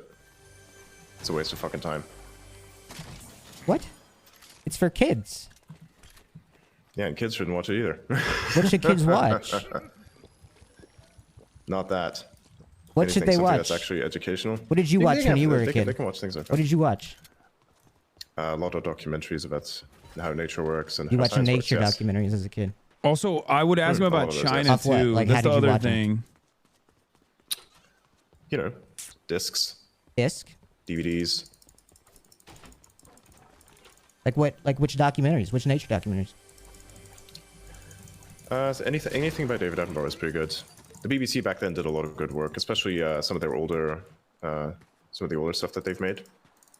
It's actually pretty decent. That's a Because they good used to do a answer. lot of exploration, as a matter of fact. So, yeah. If someone asked me what gun to my head, someone's like, "What documentaries did you watch as a kid?" I would have said BBC nature documentaries or like National Geographic. That's probably Yeah, what I I would didn't have really said. watch much of National Geographic. It's kind of like overhyping certain things, but no, realistically speaking, the BBC did a lot of good work back in the day. In your now 20? they're just kind of ideologues. Yeah, I'm in my 20s, yes. Huh. Oh my god, he flubbed How does this that. gun work? What do you think about like China? Oh, he's asking the What do you China mean what I question. think about China. Like, You what do gotta you be more think? Like specific. thumbs up, thumbs down. It's an interesting country. I think they do a lot of good work. I think that at the moment. Bush! What the fuck is that? Bush! Bush running around down there? Connor, Bush next to you! Someone's about to shoot you. Yeet. They're hiding behind that rock over there. Okay, they suck. Yes, they do. You know who my skin is, by the way? Is Will Smith. You know Will Smith? Yeah, I do know Will Smith. He kind of fell from grace real hard. What? What do you mean? Oh, the slab? Yeah. Did you see that shit? Yeah, of course I did. It was pasted He all was over the internet. everywhere on Yeah, that X, guy's still bro. alive. I He's in asked here. him to ask about like the additional government scrutiny against people who work with China. Scratching there, he's gonna ambush your ass. Snoop Dogg. Nice Oh, a shots, bunch. There you Adrian. go. Nice. No, yeah, he Found a good slapped me. It gun was here, it's crazy. pretty It was easy. like, it was a little inappropriate. Have you ever slapped anybody? A little inappropriate. Goddamn, that guy did some It other got stuff it I got didn't people even know. talking. I mean, at the end of the day, you probably liked it Sure. because it brought like a lot of people on X. I don't think it brought a lot of people on X, actually. I don't know. I mean, There's what other difference is it events to that you have if people been- are on X? I think it's cool because that's where I am. Right. Of course.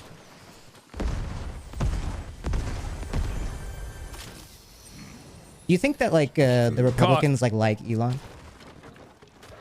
The Republicans? Yeah. It's a very broad term. I think there's You a think few Trump Republicans and that his dislike him and a friends lot like- of Republicans that like him. Do you think they like him?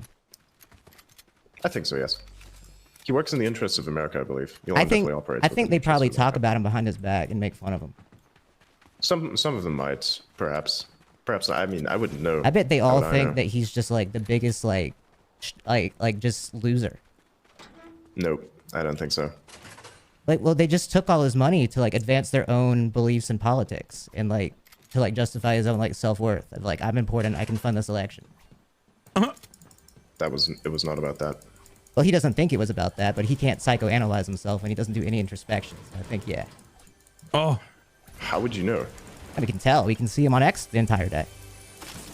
Yeah, but how would you know? I mean, like, what is your I understanding mean, you of the can world? psychoanalyze somebody when they're on an application like 48 hours a day. Are you a psychologist? Could be. No, you're not. No, I am a psychologist. Cool, sure. Dude, he gets so You defensive. didn't even know you could have kind of cooked me there.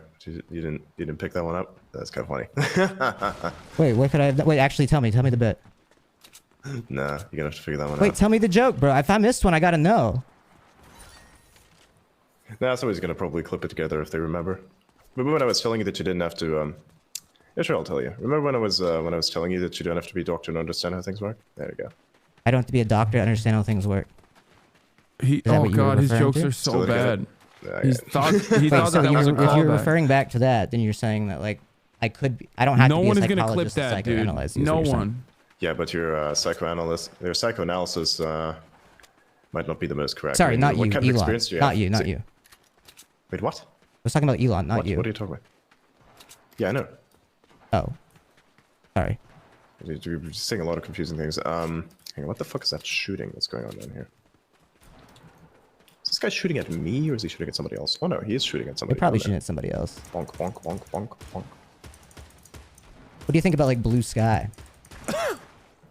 It's a stupid app full of pedophiles. Full of pedophiles? Oh yeah, 100%, man. There's a bunch on X too, though.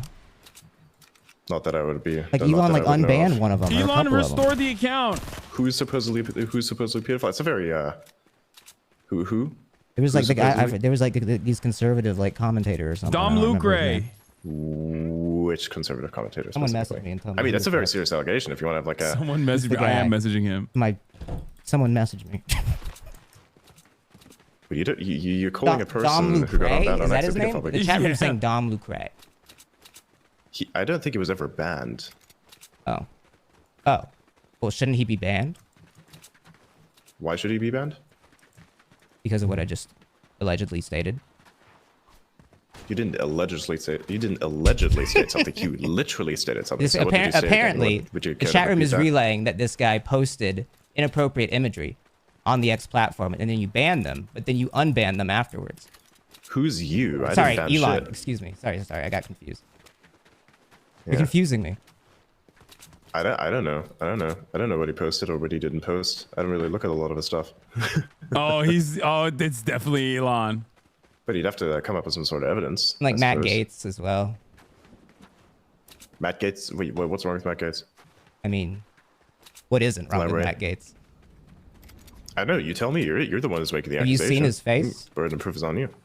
What's wrong with his face? Come on, man. No, seriously, what's wrong with it? It's like, it's kind of scary.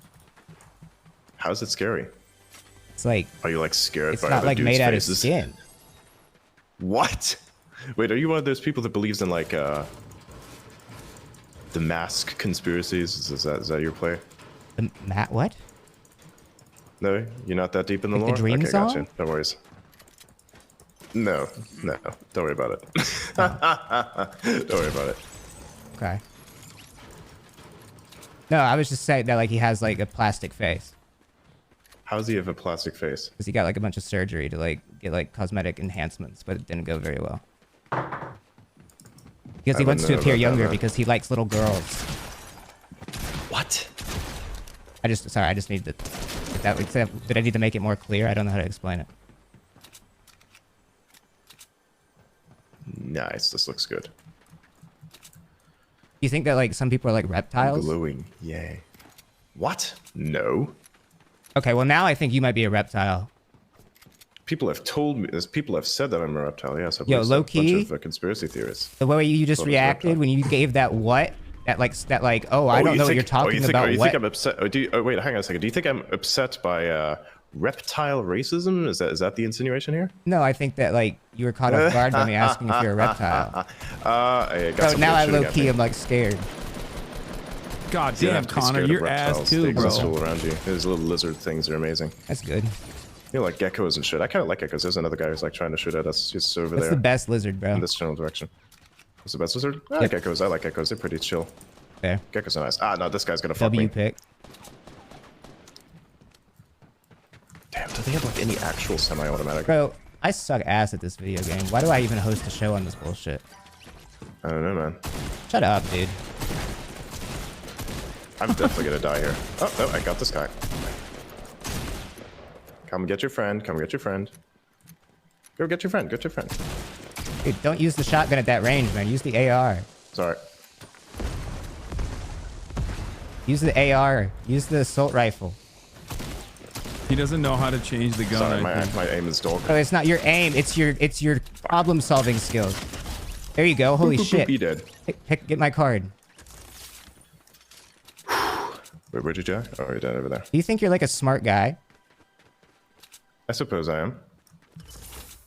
I think Okay, that where do I like put this thing? you are smart in a sense of the word. But I also think you're What does that stupid mean? in a sense of a word. How's that? Like I think that like Define you can relay and retain and recite a bunch of information. Whether or not that information is accurate or true is something you cannot discern and don't have the ability to comprehend. Oh my God. How so? Give me an example. This entire stream. No, how so? Give me an example. I mean, I think the people can make that up for themselves. Okay, so what the fuck? Oh no, sorry, that's this way. Right. It's a little difficult because you change topics quickly without my ability to actually finish them. That's one issue. Another issue is that I'm playing a game I've never played before. The issue is like there's a bunch of stuff. Actually. You benefit from like rambling on and on and on and not stopping. I do not ramble. You think you don't ramble? No, oh my God! So. Where the fuck is it? Is this thing down here? Sorry, Adrian. I'm being a little bit adverse here. I just got frustrated that we lost this round. Don't throw the grenade at the wall! Yeah, I know. Okay, thank God. You need to pick me up and revive me. Where's the thing? That's up there, is it? I don't fucking know. He's not. Oh my God, the circle. Dude, we spent so long. You see what I mean, bro? This is what I mean by problem solving. Again, like I said, this is a game that I haven't played before, so yeah. I won my like second game on this. I'm definitely gonna die in this. Dude, he's I'm, like, so. inside This of is the so place good. here. I know a He 4-year-old is that won his so first good. game ever. Well, I'm not a 4-year-old. How old are you? Like I said, I'm in my 20s. Like you said. I'm definitely gonna die here. Fuck. He's gonna get assassinated, dude. You know Ninja? Nice! Yep, I do. Nice! Go, run! Keep going. Okay, wait, you could actually do this. I'm not even lying, bro. Yeah, I know Ninja. He has streamed a bunch on the platform, and of course he's he very doesn't like me. mimetic. So I wonder why. Oh no! Produced too Was many that an smiles. explosion? Elon is mad at him too. I defended What the women. fuck is If, that? if you want to actually answer, I defended women, by the way. Okay. Just for the record. Girls watching. I don't think you need to say it. That it would be self-explanatory, wouldn't it? Just saying it. You're on the spectrum, right? You get it? Yeah, I think we've established it beforehand. Sometimes So this you thing need is to going to plop clarify. down here at some point, right? How do I Yes, see it the will map? come down from the sky, but you need to be careful because they're going to be looking out for you and trying to snipe you. You're in like the wide open right now. Yes, that is true. Yeah, they're going to fuck me. 100%. That's what I mean by like problem solving. So there's going to be a lot of shooting that's coming from there. Yes. I don't That's what I'm really saying. want to Like get like stay near, here, get but cover. That's what I'm saying to listen to me. I have like 0 meds. Can you listen to me? Yeah. Okay, you see what the circle is? You need to Yeah, no. find cover. So you should probably get like here maybe in like this little corner. Never mind. Hang on. The loot just dropped there. So I'm going to get some loot, heal up real quick, and then go back to the center. I'm not going to use this gun. This thing's useless. Okay, you need to get heals. Yep, 100%. That's why I'm going to this crate. Yeah. What do you think about like Jeffrey Epstein? What do you mean? What do I think of him? I Like, think would you everybody allow understands him on exactly X what if he was did. still alive? Would I personally allow him on X? Never mind. That's not your job. Would you be chill with him being on X if he was still alive? Probably not. My personal opinion is like that g's kind of fucking insane. And Dude, he's done a lot same, of right? insane shit. Fuck that guy. So It's nah, wild. I don't think it should be on X in my opinion. Do you think like Elon knew Why him? did I do that? No. Knew of him perhaps because he was very. What? There he goes. They tried to sign me just now. Woo! Wait, can I actually grab this thing? Nice. There's definitely a guy there on that hill. He's trying to snipe me. 100%. Yep. Oh fuck. Bro, I'm a you gotta fucking idiot. stop throwing the grenades. We just gotta stop using that. Done. Nice. Let's go. Oh, Sorry. it's okay. Almost top got two, it. top Almost two. got it. It was a loadout problem there. It was a loadout problem. You needed shotguns. still. Yeah. Yep. Again, problem solving. That's what I'm talking about. You want to keep going or are you Again, done? We can do game one I'm more. not familiar with. Yeah, we can keep going. It's not fun. All right, we'll keep I going. still don't understand what's going on. It's kind of fun. We gotta get you a win. You listen to like rap music? Rap music? Yeah. You don't. No, not really. Do you know any like rappers? Except for very mainstream ones, no. I think Eminem, for instance, is a very mainstream. True. So anyone's like extremely mainstream that I know. Because I don't really get into it because, yeah, it's not really my type of music. Fair. No Netspin? Netspin? Netspin? None of that? No. Yeah. Again, I'm not sure who that is. Sabrina Carpenter? Fuck it, this guy. You don't know Sabrina Carpenter? Over here. Lol. You don't know Sabrina? Yeah, you know Espresso? Yeah, know of. No. That's that me Espresso. You've heard that. No, I haven't. Yes, you have, bro. Hold on. No, I haven't. Give me a sec. He's gonna play it. I'm not into modern music, not by a long shot. You've heard this, bro. You've heard this. You've heard that, right? Guess so. Heard what? Say you can't sleep, baby. I know. You've heard this. No, I can barely hear anything that's coming through your mic right now. You've got good noise cancelling going on, so I can't hear it. Yeah, I can't hear it through the mic. He asked about Grimes earlier. You've never heard that?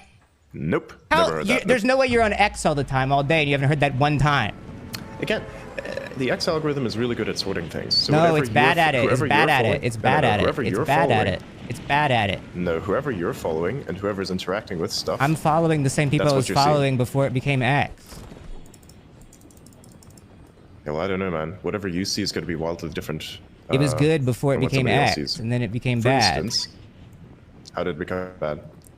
Because apparently I see espresso and you don't. Yeah, what's wrong with that? Nobody needs to listen. That's what I'm asking, bro. Who cares? Like seriously, who cares? True. What I see is completely different than from that what you would see, right? Because we don't care about the same things. You get like Mozart on your timeline? No, I don't get any music on my timeline. I got a lot of stuff about technology and things such as that. Like, name new technology. Anything. It's Chill. It's a very how do I explain it? It's a very broad thing. I can't like pick one technology specifically, except for like say AI, for instance, which of course is taking over everyone's timeline in robotics. There are a few that are quite good at developing that, so I kind of keep up with that. And then anyone who tries to develop anything that is going to utilize that technology, of which there are many different companies, and specifically the types of people that post I'm less autistic than Elon, by the way, because I know espresso and I love Sabrina Carpenter. I'm one of the girly pops. I just want to point that out, okay? As someone who's a notorious not music listener, I do listen to music to the, you know. It's left 4chan, like the and then founding went fathers. on to X. Wait, I thought you didn't know 4chan. You didn't know 4chan until yesterday. I do know. What do you mean? You didn't know until That's yesterday. wrong. That isn't correct. Where did I say that? I thought you said that. No, I didn't. Okay. Oh, I know exactly what I've said, and I haven't said that. You know exactly what you've said? Yep. Is that what you have to tell yourself to like reassure yourself you're not making a mistake here? No, I definitely know I'm not making a mistake here. Okay. I know 4chan very well. I even recited to you a post from memory. So you want to tell me that I don't know it, and that post. I think that's really impressive that you have a photographic memory. Lame ass, dude. I don't have photographic memory. Oh. Well, then how did you remember it? That's how the brain works. People have it. Some people know how to utilize it. I mean, I don't know. Yeah, got me. Do you not know how to use your brain? He's so lame. The shotgun this dog. That's a point in your book.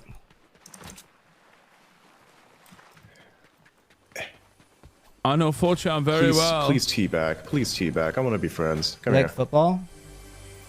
I don't really like sports in general. I'm not a sports type of person. No sports? No, I don't do sports. You don't know any ball? Nope, I don't play any sports. Zero ball, none. Anything I cannot participate in directly, I don't have an There's interest like in. math to sports that you could care about. Yeah, I'm not going to do that. Why would I turn math into a sport? I use math to solve problems, not math to make myself Like look what more problems are intelligent. you solving?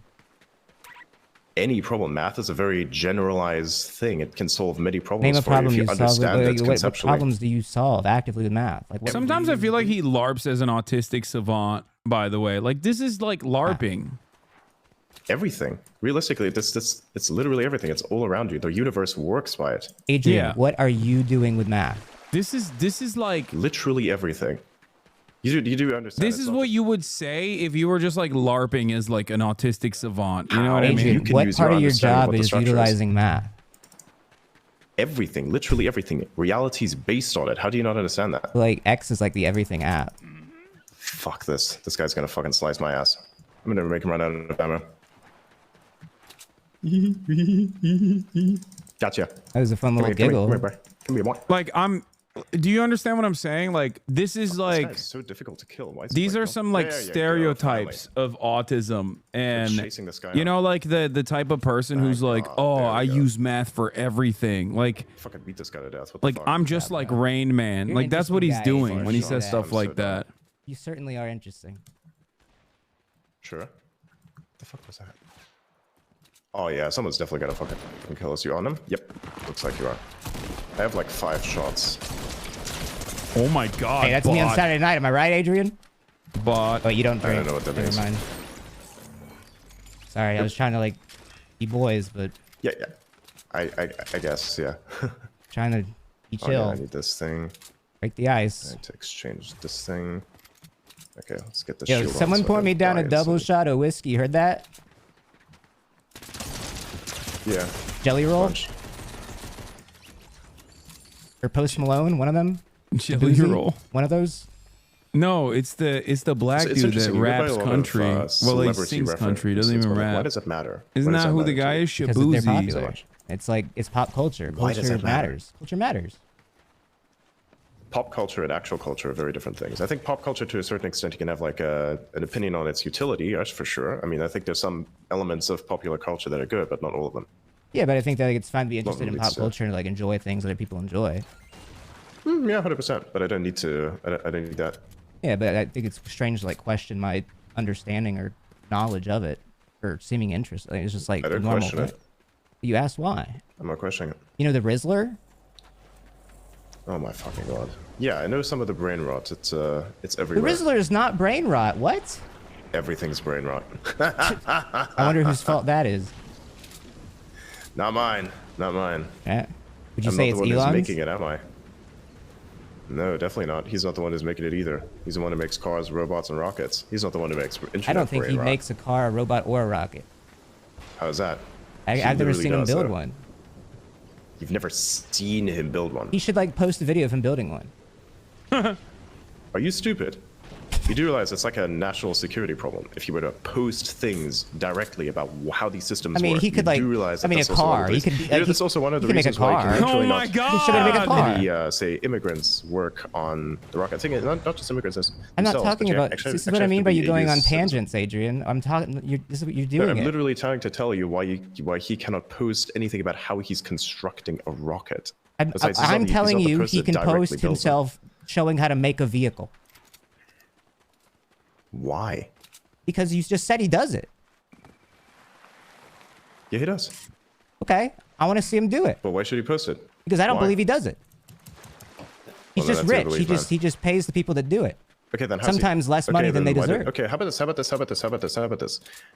How about you get a loan from a bank somewhere, get a bunch of people to invest in your I don't thing, believe and in the then banks. also make a bunch of money. I don't believe in the bank. Well, there you go, and that's your problem. Even though the bank is literally the thing that holds all your I money. don't believe you in like a any bank. currency. All that stuff's going away. You don't believe in any currency. All of it's going away. It's not. Okay, then why do you do anything? It's all going away. Why am I doing anything? Because my life doesn't revolve around Exactly. the capital I accrue.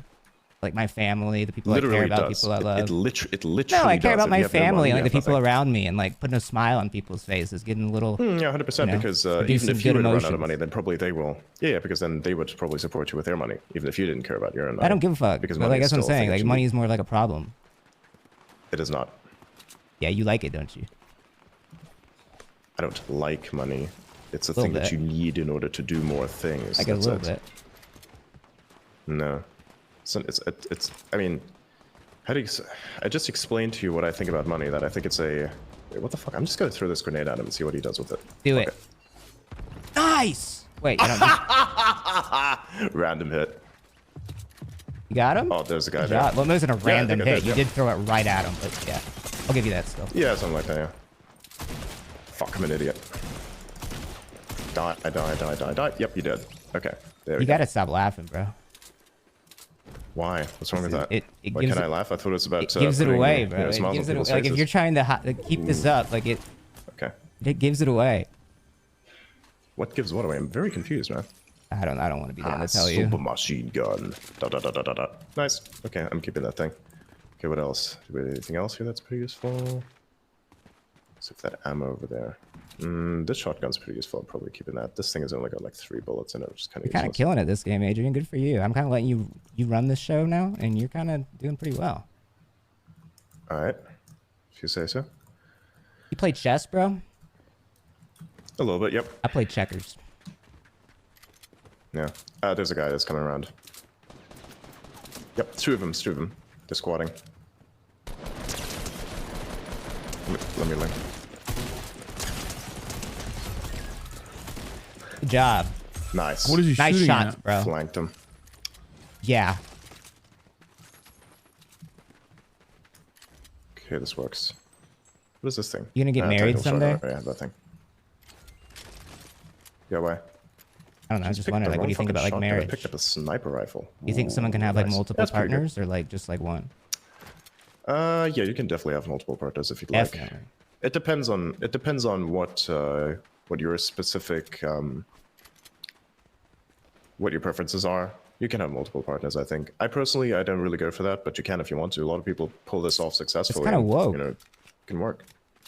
Multiple It's not partners woke, is a it's bit woke. very no, it's a very old thing. You have to look it up. That's been going on for centuries, maybe Oh. thousands of years. Like that's a very Yeah, but very that old was, like, thing. Not before, like, everything's work, man. iPad. Look, That was if before, you like, live in a iPad. work echo chamber, yeah, of course. Like if you live in a work echo chamber, that everything's work to you, of course. But that's just not work. Work is also based on something. What work was is something that's fundamentally. I think you're in an different than anti-woke what it is. echo chamber. No, I'm not. No, how do you know?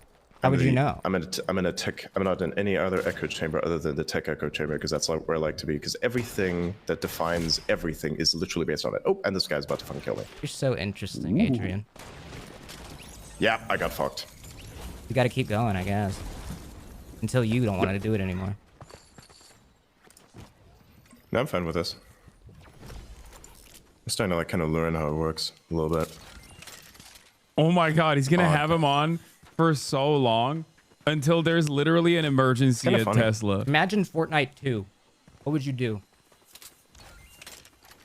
I don't know. I'm not really a person that does much with first-person shooter games, so I really wouldn't know what to tell you. Shooter. A third-person shooter. Sorry. When did you have your first kiss? Got a story? There's not really a story around that. I mean, there's always a story behind it. You find someone, you sign up Elon the is brain. so and then it's, lonely, that's- dude. Elon Musk is so lonely. We do what with their brain? I mean, that's how it works, isn't it? You what with their brain? What? It's all just emotions, you know. You try to find someone who likes you, they'll like you back, and then you play chess effectively, if you would, or checkers with their mind. It's just role play, effectively. Everybody gets a role. Yeah. Nah, I mean, I get that. Human emotions are kind of weird. They're like nobody's really in control of them to a certain extent, and they don't really know what it is and how they work properly. So they just like let themselves be guided by instinct, and they do such stupid things. It's fucking hilarious. Isn't it crazy that like you can have so much power? How do you mean? Like, it's just theoretically, someone could just have so much power. Yeah. That's just crazy. What's? I suppose that's crazy. I don't see it as particularly crazy. I think it's just the way We that should, the like- system works. Yeah, but we should fix the system. In what way? Not electing the Republicans. Last time Elon tweeted was 59 minutes Why, ago. what's wrong with the Republicans? They're fucking losers. How are they losers? They clearly won. Yeah, true. All right, they're That's just the kind of one. They won by a very large margin. They're. Hold on, I need a better like term. I gotta think of a You good don't need a insult term. here. You need to objectively tell me what's wrong with them. No, I'm gonna think of a good term here. I think it's fucking funny. They're pedophiles. How so? A lot of them like kids. Who? Matt Gaetz. Can you prove that? I don't know. That's Congress's job or whatever. They're So hang on a second. Your entire shtick behind, so you generalize all of the Republicans, and you think, and you allege, that one of them, Matt Gaetz specifically, is like a person who supposedly likes kids. That's what you're alleging. I think he likes you like to project that 17-year-olds. over everybody else. Yeah, I know what you're thinking, but that doesn't mean that it's true. I mean, I don't really make a differentiation there. I don't know. Well, that's kind of your problem, isn't it? Would you make a differentiation there? Yes, I would Is make that a something you want to differentiation. defend? I'm not defending anything. I'm saying that you don't have proof of that. Okay. I think you're just making that shit up. Or somebody else made I that do shit just up. be You saying believe what shit. they made up. This is a comedy show. Yeah. Yep. You just be saying shit too sometimes, though. Nope. No? Okay. Yeah, well, You gonna watch the Super Bowl this year? I think I might. It depends. What'd you think of the Super Bowl last year? It's kind of weird. What YouTubers did you like when you were younger? Ooh. I don't really like any YouTuber specifically. Right, because you didn't have access to the internet. No, it's not even that. It's like in general, I feel like this the idea of being very fanatic about your support for someone is not something that I'm personally into. I'm not saying this is something bad or something that people shouldn't do in general. I'm just saying this is something that I personally am not into doing. And you've come up with these perspectives in the... How many years have you had the internet now? I don't just come up with these perspectives. You just kind of discover them. It's like... I know, but like for how long have you had the internet? That's how the world works. Oh my fucking god. All right, I'm gonna run a poll. What the fuck? I'm gonna Is this run a person trying to shoot poll. at me? Chat. Hey, how long? I'm It going can't to be more run than, a like, poll. 5 years, right? Way more than that. Okay. Wait, what do you mean way more than that? You said you're in The your poll 20s and you is, only got internet when you were is 18. this Elon? Oh no, don't dodge, Adrian. I'm asking a question. Yes, it's Yeah, I'm trying to Elon. kill someone. Give me a You're second. not gonna kill them. We've It's seen you play. Adrian. No, Real. it's not. Oh my god, Well, he I just did it! There you go. And I got you, I got you. I'm covering you, I'm covering you, I'm covering you. Nice! Running the All right, they're poll. both dead. Vote Let's on go, it dude. now. No, that was teamwork. Shake and bake. Like, You seen Talladega Nights? what's this? Seen what? Talladega Nights, the movie. Will Ferrell, No, I don't think I Ricky have, Bobby, no. whatever, dude. It was really popular when we were kids. Like, if you're in your 20s, you would have seen that all the time. Again, totally different way to grow up. It's an Adam McKay movie. It's like, don't look Practically up. grew up in the fucking desert. In the desert? Wait, why is that Practically, so you could say. funny? We're in the desert, bro. Practically. Don't worry about it. What does that mean? Don't worry about it. Like It's a Walter funny- White, like it's a in New funny slice Mexico? of- Nah, like Walter White. Yeah, that's a reference that I can get. Like South Breaking Bad was Africa? pretty good. And no, that's not okay. That's not it. Oh. Did you watch Better Call Saul? No. You should. It's freaking great. I don't watch TV. I think it's brain rot. No, it's not TV. It's It like is. specifically a series. Sure, they'd be displaying it on TV. It was on but you TV. can They literally watch displayed it on side. TV. Are you stupid? Yeah. That doesn't mean that you have to watch it on TV. You can literally subscribe to various of What the does it matter? What? video demand providers. All Yeah, right, it does matter 85% because, say I yes, don't like it's to have my brain Elon. be inundated with ads and news that's all lies. Yeah, like on X. No. How's it a lie? You have to point to There's tons examples. of lies on X all the time on the timeline. Which ones? Like, I don't know, Fox News. Oh yeah, but that's mainstream media though. Right. Or like, I don't know. That's the problem. I have a problem with mainstream media. Yeah, I think we can agree here.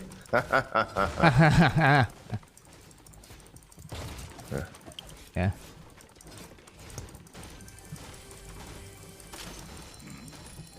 Who's like your best friend?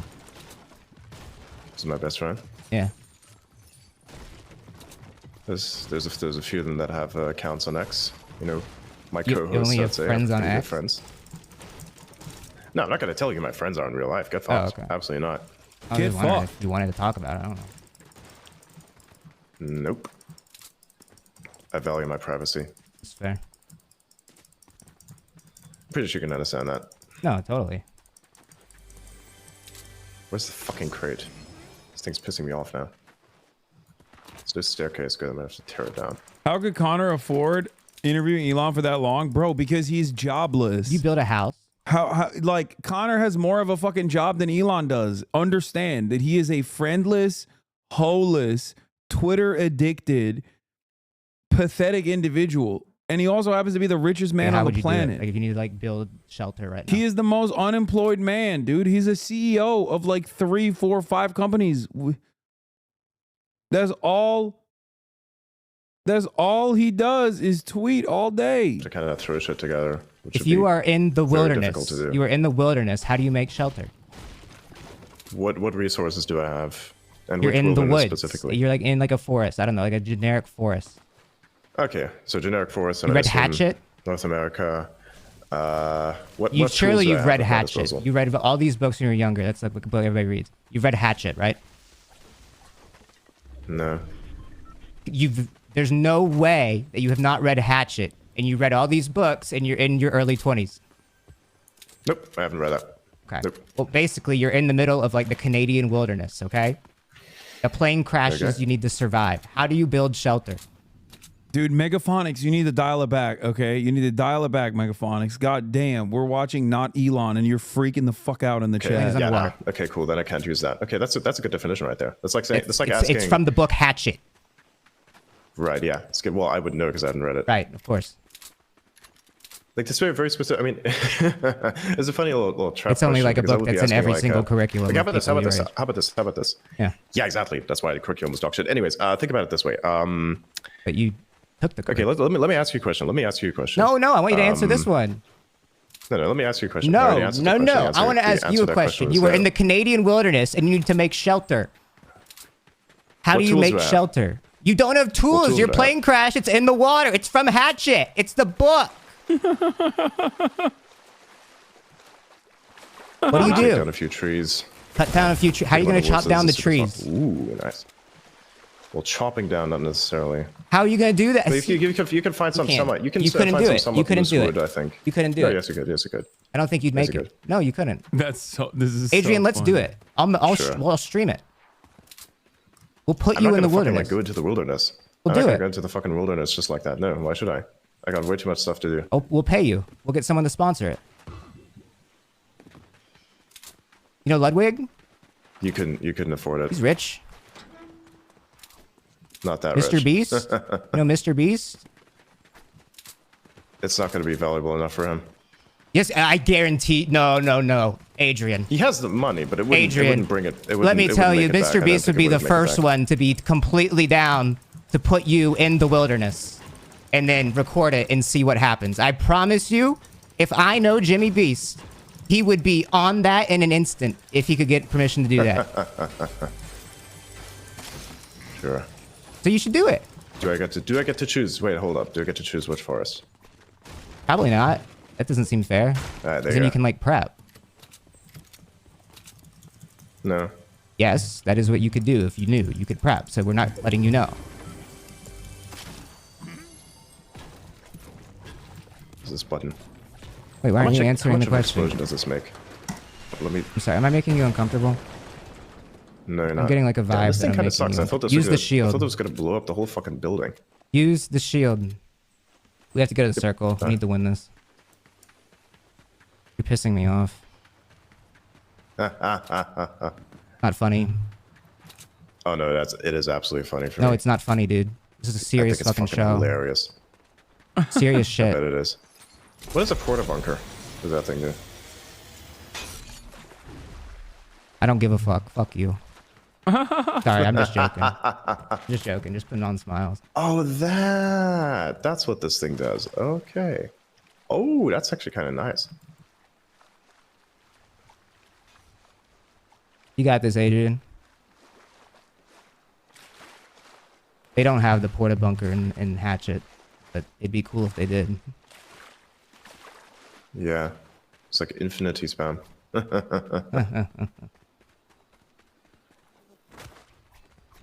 So what's your issue with right-wing people? Like, what's your issue with them? I grew up like around like a lot of people that had that ideology and thought it was like right growing up. And as I expanded my horizons beyond the world and met people around the world, I kind of realized how narrow-minded it is and how lucky I was to be in a position where I benefited from right-wing politics. So you benefited from right-wing politics, but you dislike right-wing politics. Yeah, because I realized how it's a net negative like on the world. Like I think that, like the world is suffering because of those politics. Traditionally, for the most part. Really? You do understand that the Republicans specifically were the reason why slavery was abolished in the United States, even though the Democrats were one of the. You understand, like the party's flop, but it's not even going to get into that. We don't even debate that part. It is. I mean, it is. It's literally how it happened. It's literally how it happened, bro. I'm not a historian. I'm not going to explain this to you. Well, there you go. That's your problem. You don't know history. That's not how debates work, bro. That's not how this works. No, that's exactly how that works, actually. Okay. That's not a debate. This is You discussion. watch Destiny? Actually, technically, it's an interview. Oh, God. Yeah, I do. He's pretty cool. I bet you do. Careful. Oh. Why? What do you mean? I bet you do. Don't look too much into that. Why? What's wrong with it? What's wrong with Destiny? I just don't like the video. I don't like StarCraft. What? Yeah, StarCraft sucks. Boring game for nerds. He doesn't. He does political discussions. No, he's a StarCraft That's why player, I watched dude. Destiny. He's a fucking StarCraft player. He was a StarCraft player. I'm not sure if he even still does StarCraft. You weren't even on the internet when he was a StarCraft player. What are you talking about? His work as a You weren't even on the internet when he was a That's how you could StarCraft. define it. It's What are pretty you good. talking about? Wait, what's your problem? What's your problem with him? No, seriously, what's your problem with him? I'm confused. He wasn't a Star. How do you even what? I just don't like him. He's kind of mean. you know. He's mean to people I know sometimes. Yeah, it's pretty cool. I don't like bullying. Oh fuck, I'm definitely gonna get my ass beaten. They ambushed me from behind. I had like 0 chance. Oh, these guys suck ass. You died to them? I'm just joking. I died to them too. My white AR. What kind of guns did you have? Elon would like Shotgun, Destiny. rocket launcher. That tracks. All right. We need to switch to a different kind of map and see if it goes better. I think OG is too difficult. Ask about Hasan, please. He already alluded to me before. It's kind of fun. You having fun? I mean, I know I'm getting like shot to pieces, but that's fine. It's okay. I hate the way this menu is ass. I will say even the X UI is better than this. Like, what am I even looking for here? Battle Royale, zero, but here we go. This one.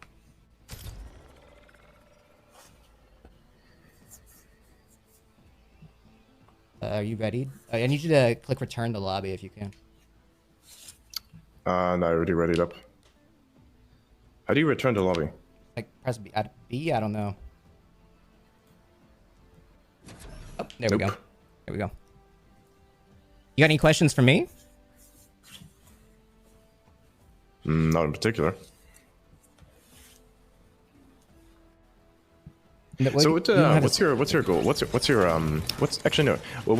goal with this? And I'll ask you another question afterwards when it comes to like the with like survival thing, Fortnite because the way Friday you were or asking like me about- interviewing like you. No. Which one? No, Wait, what's the actually, I'll question? ask you the first one that I wanted to ask you. Where we're still like on the Hatchet book. Oh. I was like, you kind of asked a trick question there, and the trick question was almost like I would ask you this question right now. It's like, imagine it like this. You know, if you had a plane that crashed between Canada and the United States, where would you bury the survivors? A plane crash between Canada and the United States. Where would you bury the survivors? Wherever their family wants to bury them. What?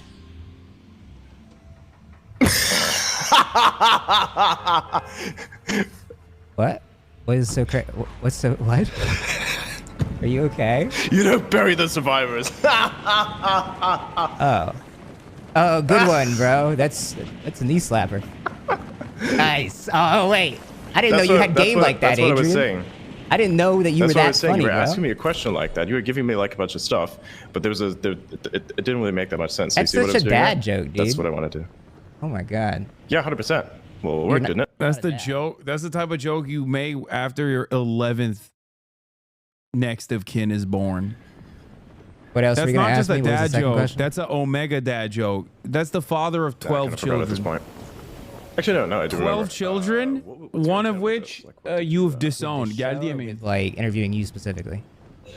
with interviewing me specifically? What was your intent with this? Well, I thought it'd be interesting because I didn't know if like you were Elon or if you were Adrian or what that even meant or what that looked like. And honestly, I'm still not 100% either direction. But you know, once I started, it's like very obvious that I'm not. I think that you think you're a lot smart. You have time for this. Your ego is very, very big, and you think that you are a lot smarter than you actually come across to anybody with a brain. And now that you've put yourself on such a scale that you can be perceived by so many and not just in private locations with other rich billionaires, that now it's so easy for people to wait, hang on. Are you see how stupid you are? Are you insinuating? Hold up. Are you insinuating that I'm a billionaire? Are you insinuating that I'm a billionaire? No. That's literally what you just did. It's kind of ironic. I don't know what that. What does insinuating mean? You don't know English? What? No, you're confusing me. It's the language you fucking speak. You want me to finish my thought? Twin fire auto shotgun? You don't want me to finish my thought. Oh, nice. Now go ahead. Explain some more. That's what I was think you saying. have like the beef. I think you have like beef with some billionaires. Which billionaires do you like? All of them. Every single billionaire. Every single one. No one should be a billionaire. Like all of them. Wait, so you don't being like a billionaire is morally corrupt inherently. Nice. Yeah, that's bullshit. It is because it's literally too much money to comprehend. You do not need that much money. Yeah, you do. It's fine. If you have that much money, you should have that much money. What's wrong with it? Oh fuck! I'm gonna get swarmed. Because it should be going to other people that are not as fortunate to be given that money. Do you not understand how business works? You have to have a business be profitable, and you are hiring people within that business. I do, but I'm not defending how businesses work either. With money. I'm not defending how businesses work. That. Oh my god. I know you're like obsessed with like capitalism and like business, but corporate structure. But like I don't care, bro. I care about vibes, bro. I care about the Super Bowl. I care about the Super Bowl in sports and like Fortnite. And like which Pokemon are going to be in the next game. The Super Bowl and, like, is literally my one beautiful of the most wife. Capitalistic events. And like my future and my family. That's what I care about. I don't care about businesses. You should. It's literally everything around you. Oh, maybe to you. Fuck this thing. Hang on, sorry. I'm like reloading my shotgun and it's not really working out too much.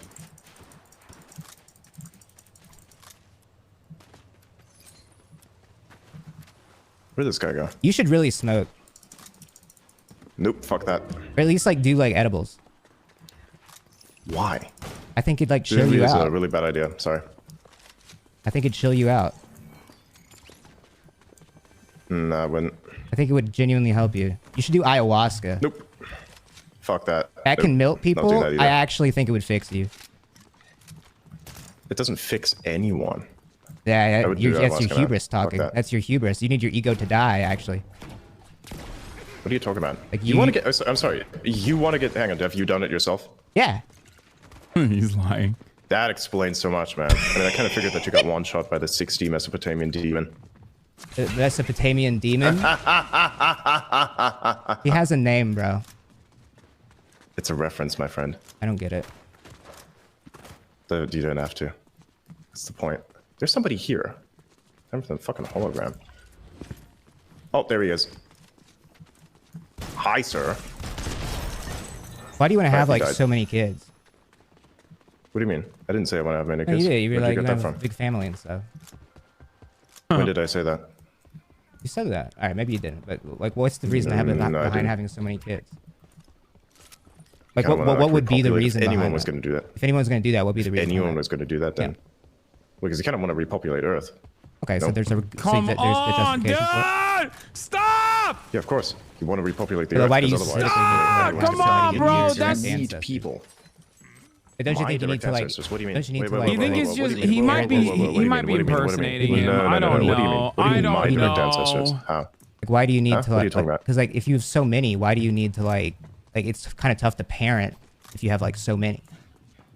How would you know? How would I know? I mean, people I have just been doing math. it in... You know math. We were talking about it earlier. Well, you don't know math. The more no, I can count to like 10, 12, 11, maybe 13. I can't tell if you're trolling or if you're generally being this stupid. Honestly, I can't either sometimes, bro. That's part of the show. But that answers the point so I'm many making is questions that like, if you have so many kids, you can't give as much attention to each of them. That is a very strange talking point made by people who themselves don't even have any kids. I think there's people with kids that make that talking point. Yeah. Yeah, I don't think they're very good parents either. I mean, I'd have to see them. You'd have to. They're not good parents because they have less number of kids. It's not like they're That's not putting what I up stated. chart numbers, Nope, dude. that's It's not not what I like stated. it's not a Nope, baseball that's not what I game. stated. Okay, well, Nope, that's not what I stated. Okay, well, can you state something? I keep stating things, but you're not paying attention to any Well, they're of the not things that I relevant stated, things. even I'm though I've asking a done. different question. I mean, that's a subjective opinion, isn't it? Your mom's a subjective opinion. I don't think she's a subjective opinion. She's an individual. She Wouldn't was that last be an night. individual? Up top. Nah. If somebody would be in her, then that wouldn't be like that, would it? Now? Whoa, because I'm I didn't assuming say that you're going that. to do a bit of a mom joke. That. Nah, Dude, you did you when you took were it about too to. far, bro. You can't Nah, take dude, the I take it insinuation and very then far. say it, bro. That makes it not actually, funny. No, hang on a second. You want to talk about video games, right? It sounds You wanna talk about video games? misogynistic. I got one for you. I want to. No. If you're going to say that, your mom is a subjective opinion, I think you're the person here to start with the, misogyny. But we're not going to talk about that. I don't believe in such That's what I'm things. I think saying. that's You over pointed it out. leftist people. Who are It fucking became insane. misogynistic. How's it? Wait. Hold up. What's misogynistic? Explain it. I'm What's lost, bro. misogynistic? You confused the fuck out of me. I'm not even gonna lie. No, no. I completely What forgot. specifically is misogynistic? I think, Okay, that making probably a wasn't joke that bad. about someone's mother maybe is like, imply that maybe. You think it's that's a little bit you don't think it's a little bit I think there's like misogynistic? some It's a little inherent bit? stuff there, but I don't think entirely. Like it's also just like, oh, like you want to defend your mother. Like it's not that deep. Is there friendly fire in this game? I don't give a fuck. I wish, bro. He's gonna shoot you. Why, you don't like your teammates? Sometimes. Or do you not just like me? Ah, nice. I got cars in here. It's pretty cool. Okay, how does this work? Can I drift this thing? Do it, bro. All right, jump in. Where do we want to go? Why don't you have the Cybertruck? Hmm? Why don't you have the Cybertruck? I didn't buy the skin. It was free. It was? Yeah. Oh, sorry. Does that upset you? Is it free still, or? No, it was 'cause free I just don't- for a I didn't see bit. the option. There you go. So then I didn't get it, unfortunately. So where do you want to go? Well, we gotta stay in the circle, so I would say we go towards, I don't know, over here.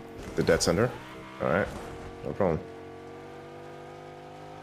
I can't. Okay. Do I have control? can't. Oh, okay. So it's both. It's dual. All right. Gotcha. Wiggle, wiggle, wiggle, wiggle, wiggle. Okay.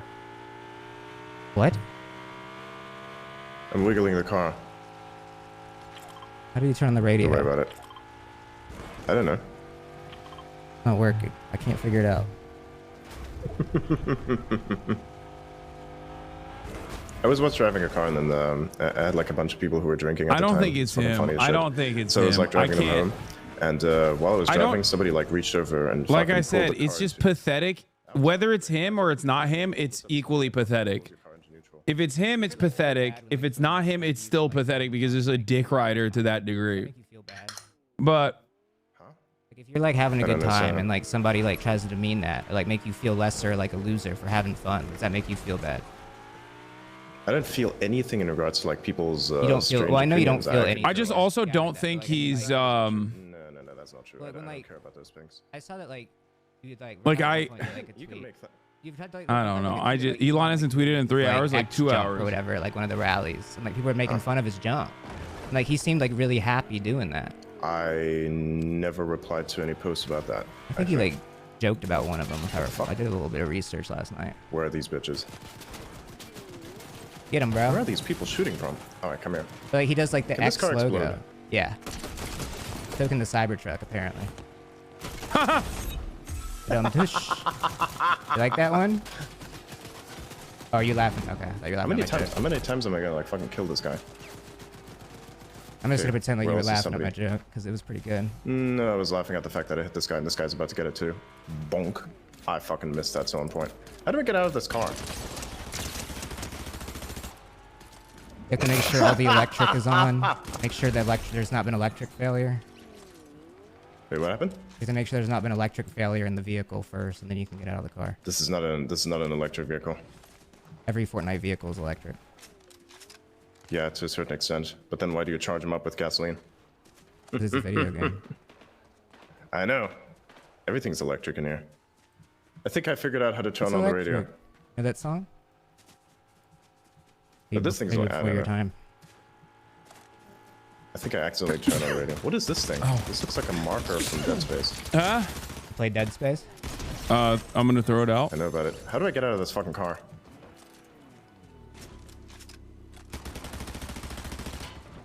You're out. You did it. Oh God. What did I even do that guy? Hit my face on we need to get a win. on the I'm tired mic. of this game. He tweeted when he was dead. I like Fortnite, don't get me wrong, but like you can only do so much. So what is this thing? What am I looking at here? What do you think about like Vivek Ramaswamy and your Emmy? What do you think about him?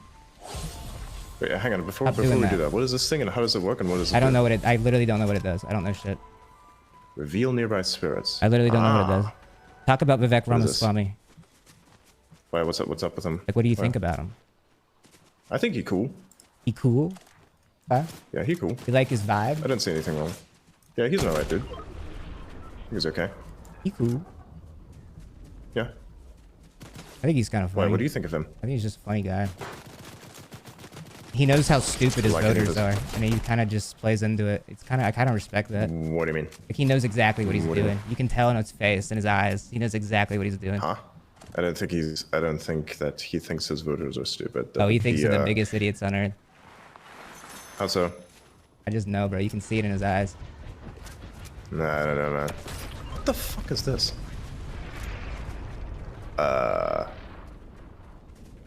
Okay. Islands floating in the sky. Did you see when Great. Vivek played GTA? What are these fucking things? Whatever, that, like, dude. I'm run just trying to. around Like, here? you What is don't that even shit? like engage with me. You don't even like care. No, it's not. I'm like trying to figure out what this weird shit is that's like walking around here. What is this thing? Come here. It's a rock, bro. What is this? You played Breath of the Wild? Zelda It's a very on the cute, Switch? cuddly rock. You played Zelda Breath of the Wild on Switch? Oh my god! That yeets you. Holy shit. Oh, I thought it was a walking That's rock. pretty cool. Never mind. Ooh, damn, that yeets you quite high. You like Nintendo games? Yeah, they're pretty decent, yeah. Name I of- think you need to pick up like one. I think you need to pick up one of these things if you want to get on. I that don't island care. I up want to there. talk about Nintendo games, please, please, please, please. What about them? What's your favorite Nintendo game? I don't particularly have a favorite. Pick I've a really favorite gone Nintendo very game. hard There's into- so many franchises. You surely have one. I didn't know about the Cybertruck in Fortnite. Bro, come Not on. Oh my God. What does this thing do? Mario, Zelda, Smash Bros, Pokemon. Oh my God. He literally tweeted about it. Yeah, those are good. But I haven't actively played them. You're the worst conversational. You're never gonna get married like this, honestly, bro. If you can't even carry a Sure, conversation with me, like sure, I don't know how you're sure. gonna do this. Sure. I mean, you're into hoes. I'm into different things. I am not into hoes, bro. Don't say that, man. Okay, then what are you I'm into? into broads. Right. Well, you're not gonna get Just any bras making with a that kind of classic like conversational tone. 70s misogyny joke. No, but seriously though, bro. Like I think that like you need to reevaluate your entire How's that? position. on How's that a reality. 70s? How does that a? No, I don't. How does that a 70s do. misogyny joke? I Explain don't that. know. It was just a joke. I called women broads. That was the joke. Oh my It's like god. it's like okay. what they called them in the 50s to like be demeaning. That was the joke. The absurdity of that was the joke. Broad. Okay. You never said that? Surely some of your pals said that. No. I'm sure No. Trump says that. No doubt.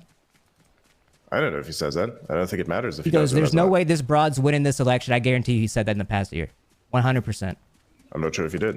I'm not even sure what's wrong with it. I bet you might have heard it. Even if, which I don't, by the way, because I don't recall that. Right.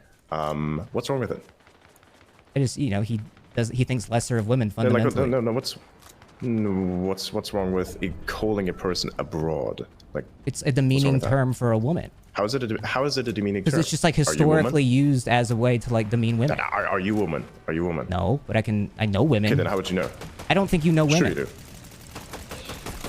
I actually don't think you know a single woman or like have a platonic relationship, healthy relationship with a single woman. What? I don't think you do. What? Oh No, my I God. don't. Hang on a second. What is this thing?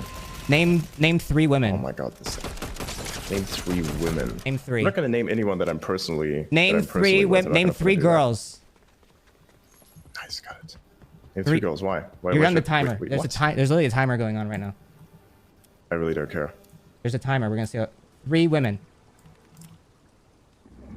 Why should I name a specific woman? I don't understand that. Name I'm not into 3 people. women.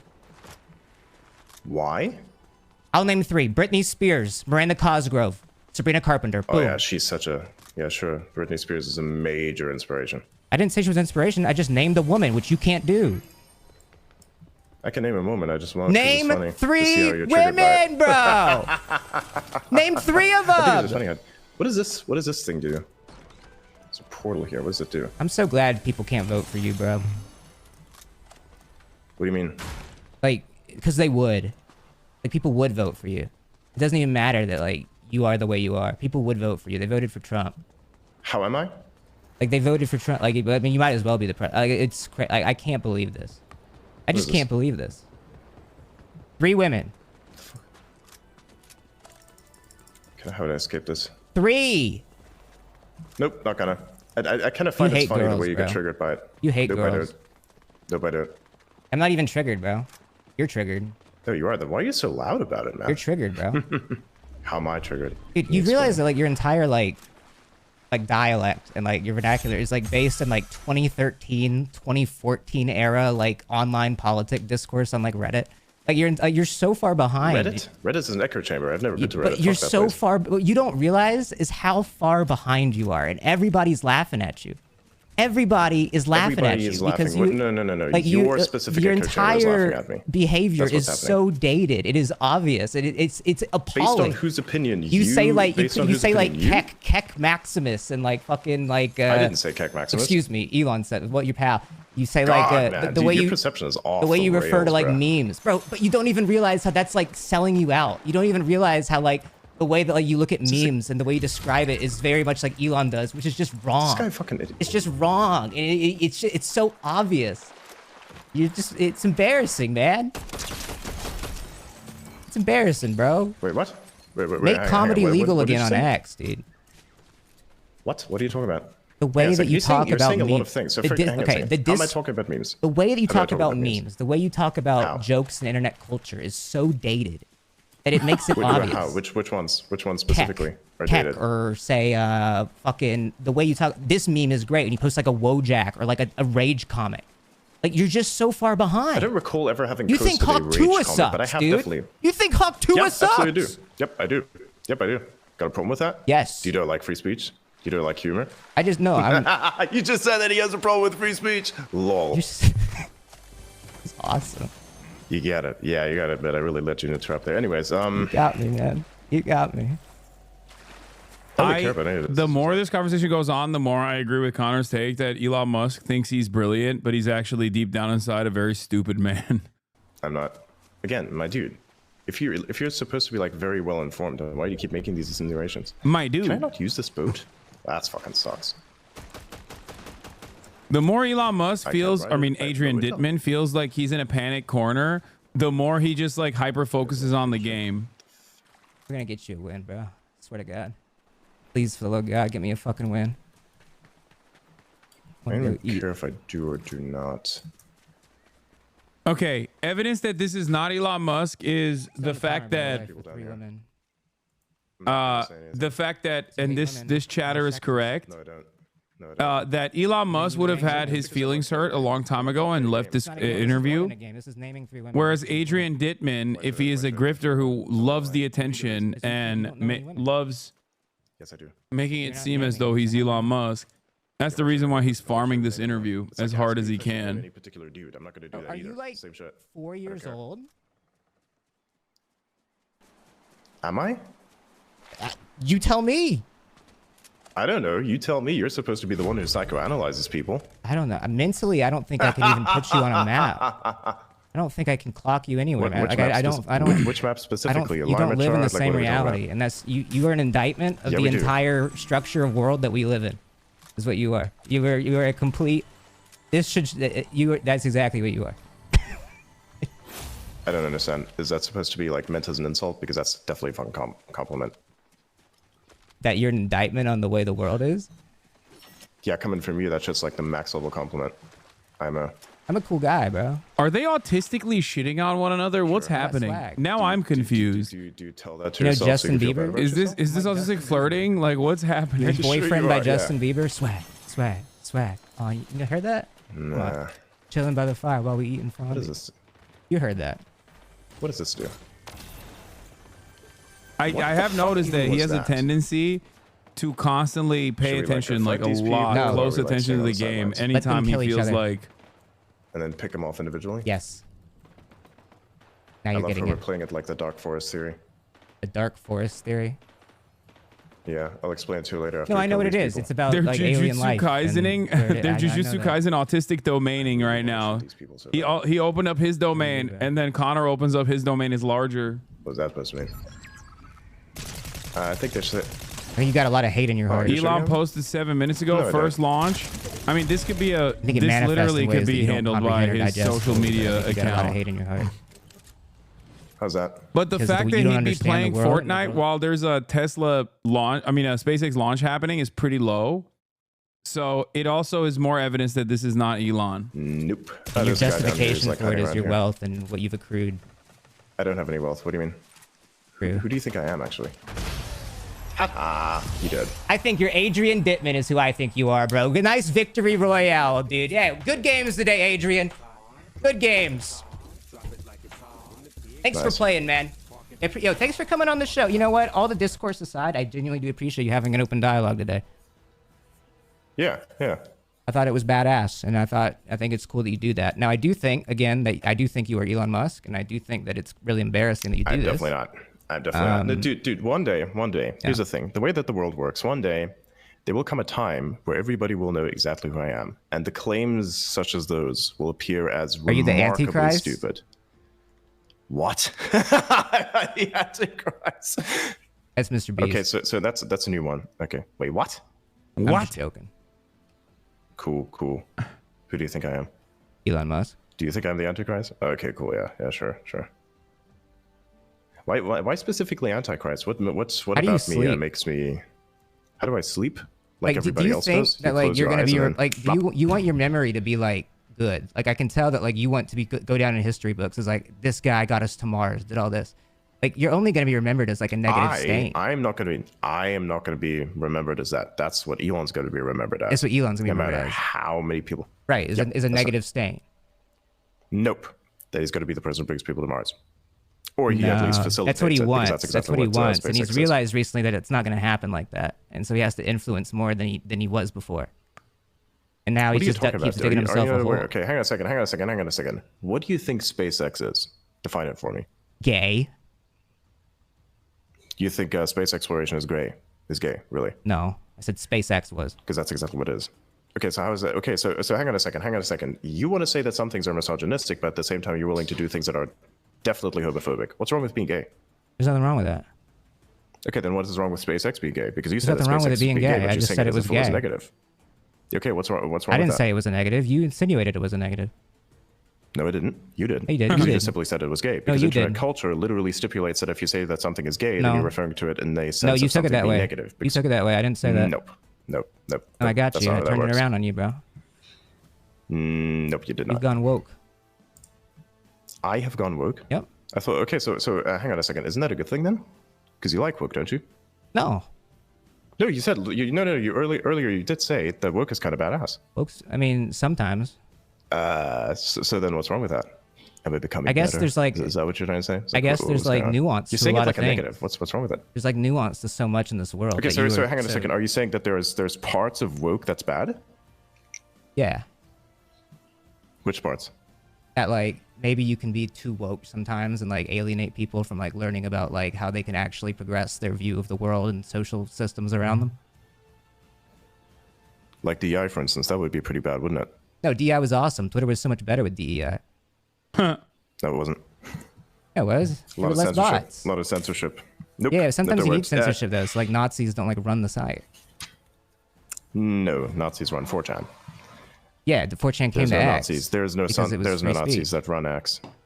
No, the good parts of 4chan came to X, and then a bunch of people who'd like to, of course, spread their I thought strange you didn't know views, anything such about as, 4chan. people are Nazis. Again, you keep saying that, but it's not true. When did I say that? You said you don't know anything about 4chan earlier. I did not. When did I They're say that? having Point an me to it. autism. You They're got a going bunch of ban people for that ban. that can clip We your do. shit. When did We I say do. that? Yeah, we do. Okay, then find that moment for me. I'd Okay. like to. Well, I'm sure that I'm trying to. I've got to end the show, bro. I got plans. Gotcha. You free next week? You free next week? Perhaps. We'll see. Yeah. I'm gonna try I'll Deadlock. let Let you me know. It's Depends the on next what I'm big gonna do. thing.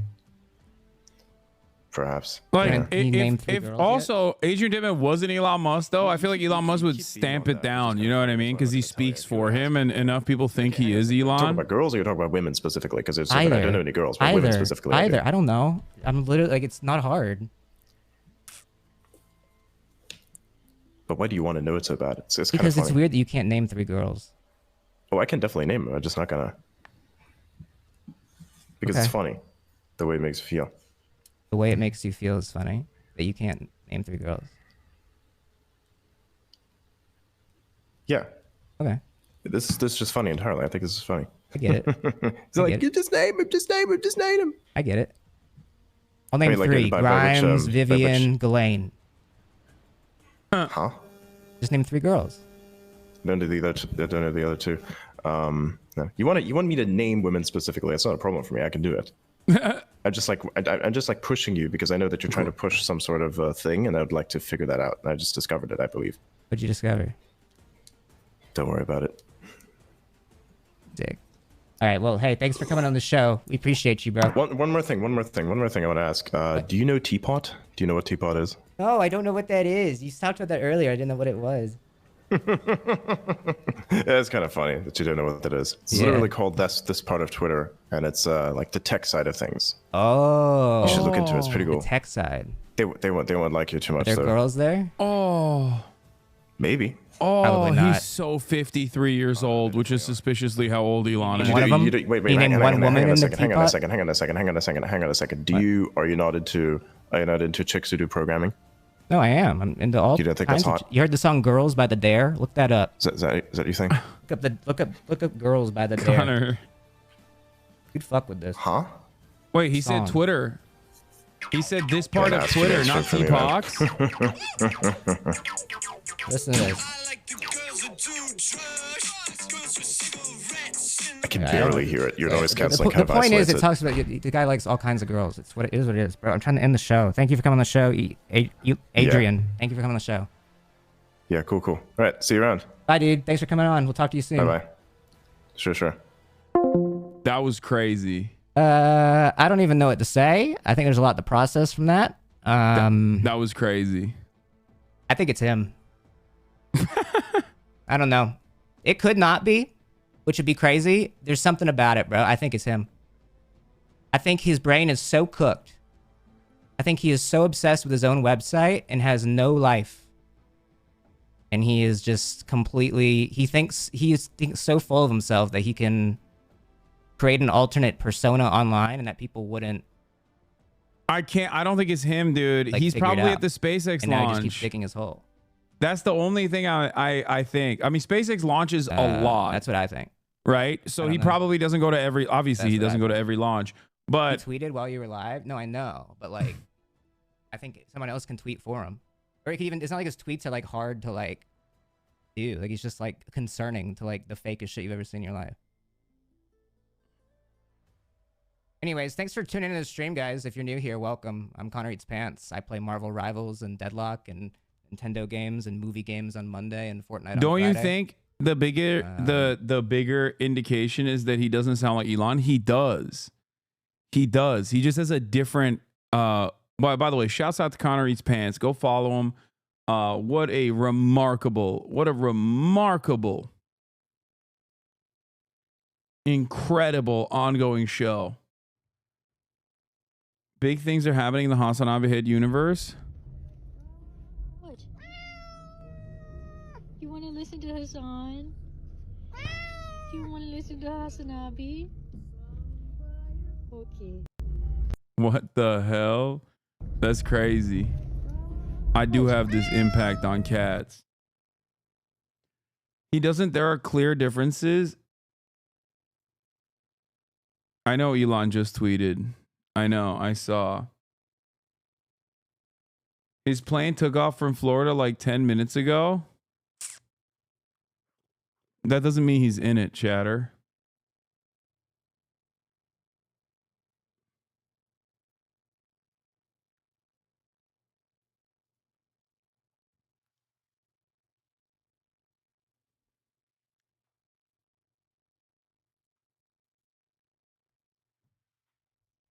Tweeting doesn't even necessarily indicate anything, really.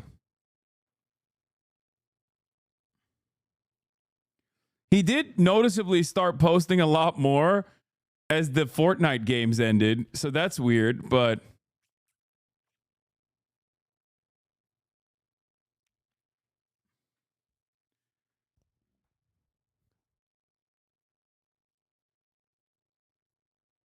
also Starlink is a thing he'd be playing on his PJ. That's no. No, he would not be able to uninterruptedly play video games, be on Discord. Like, he would have had to be in the PJ the entire time.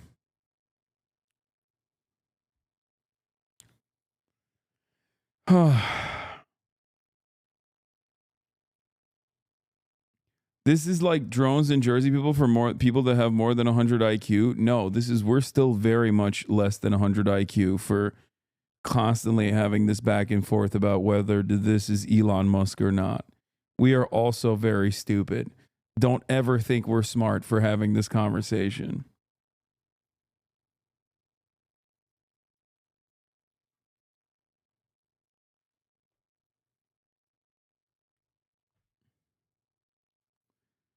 Algorithm tweet coming soon to promote more informational, entertaining content. We will post it. Oh my God, that's literally what he was just talking about. No! What? Okay, I'm losing my mind. Oh my God. Oh my God. Come on, dude. They just talked about it. Dude. Stop.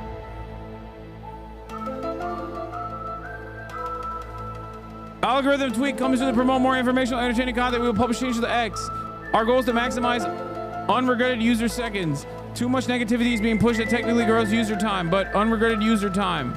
We're also working on easy ways for you to adjust the content feed dynamically so you can have what you want at any given moment.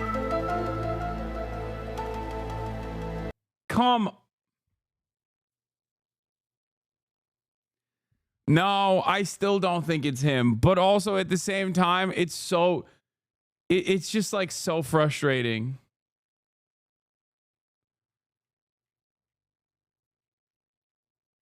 He's going to tweet about Sabrina Carpenter or something. As usual, Douglas K. Bro. He literally has started posting like crazy. He has started posting like crazy. What?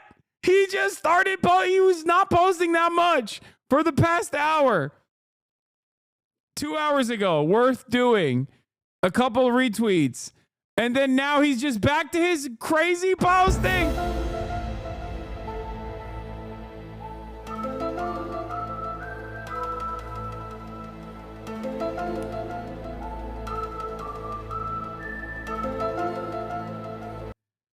Oh my Lord. He's going to pretend it's an AI he made that's light years ahead of everyone. And it's just him and his brother, dude. I don't care about hearing his Twitter space. I don't care. Why are you in denial? I'm in denial because the Nile is the name of a river in Egypt.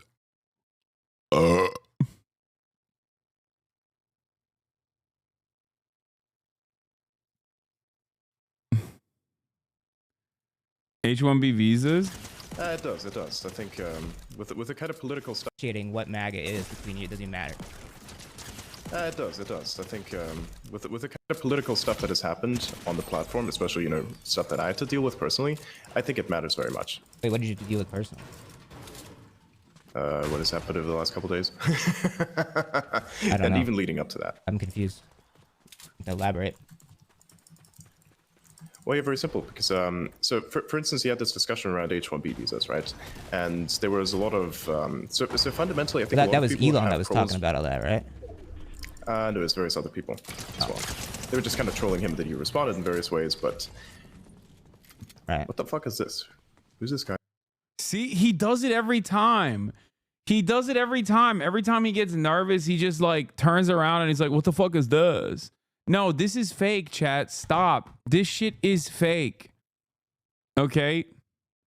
This is not a real post. Please, you're getting duped by 4chan. That's not proof. I don't believe that one. anytime he gets like cooked on something, he turns around and he goes, "What the fuck is this?" Like he hyper focuses on the game. I swear to whatever is holy and dear to you, this is not Elon. I love it personally because this is one of those like low level conspiracies where it really doesn't matter if it's Elon or not, because both outcomes are equally fucking pathetic. Obviously, it's more pathetic if it's Elon. What is this? Autism Capital, Lil X playing with Elon, head like bongos. They're having the time of their lives. That's love. Hello, I hope this is in trouble, but could I kindly ask you to please take this down and refrain from posting images or videos of my children in the future? I'm asking with respect and love. I know it's an odd request, but I believe fame is doing something. Fame is something that should be consented to as an adult. Have tried contacting media sites privately and not gotten responses. Not you. So going to start gently poking people about this in hopes that a mother's request can be honored. I know his dad wants to bring him out and I can't control people filming. I just like to make the situation slightly safer for his brain environment in any small ways I can. I hope you understand. Happy New Year. I'm sorry, Grimes, but I don't think that's going to happen because Elon Musk is his father. Therefore, there is very little chance that he's going to grow up to be normal on that alone. Have you seen this? Is basically not just a problem with the product, but it seems to be a problem with Elon and anything Elon like, given that I was literally the first thing she posted about. It's kind of obvious at this point that you have more of a problem with the person than you do with the product, which I think kind of invalidates any data point and position of. I mean, he says I, but also he says person, which is the most German he's ever sounded. Yeah, I don't know, man. I don't know. I don't think so. Person. The way he said person is very German.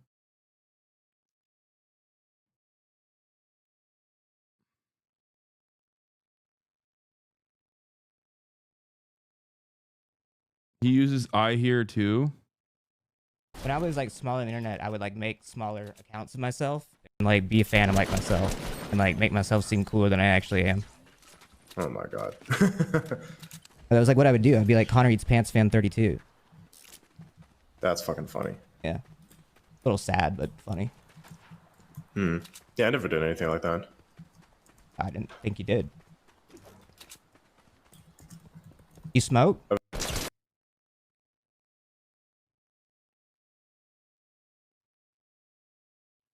When Elon knows he's wrong, he responds with anger and defiance. When he believes he's right, he responds with derision. He definitely is not Adrian Dittmann, but people should keep saying he is because it clearly annoys him to have to share attention with a random guy.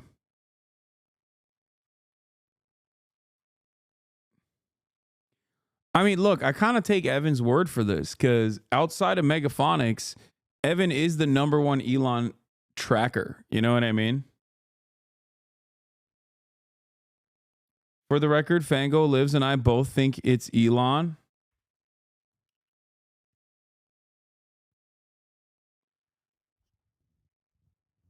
He's definitely cringe as hell. He is definitely cringe as hell. He's like cringe in the same way that Elon is. But I will say that he comes across as smarter than Elon Musk sometimes. And what I mean by that is that Elon Musk has like zero comprehension capabilities. He is very bad at communicating. Even like basic kinds of conversations, Elon has a hard time dealing with. Peter Thiel as well. Whereas Adrian Dittmann, on the other hand, can keep a conversation uninterrupted with like relatively little stumbles.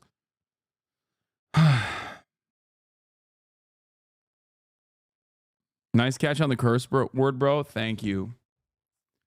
Yeah, I am. That is a New Year's resolution. Now, we are going to get back to the Shawn Ryan podcast. But before I get back to the Shawn Ryan podcast, I'm going to do the New Year's predictions and New Year's resolutions. Okay? For 2025, it's time. It's officially time. I'm busting out the Notepad application. and we're going into New Year resolutions and predictions. Okay, it's finally time. We'll start off with goals. Okay, we'll start off with goals. Ladies and gentlemen, let's go. Okay.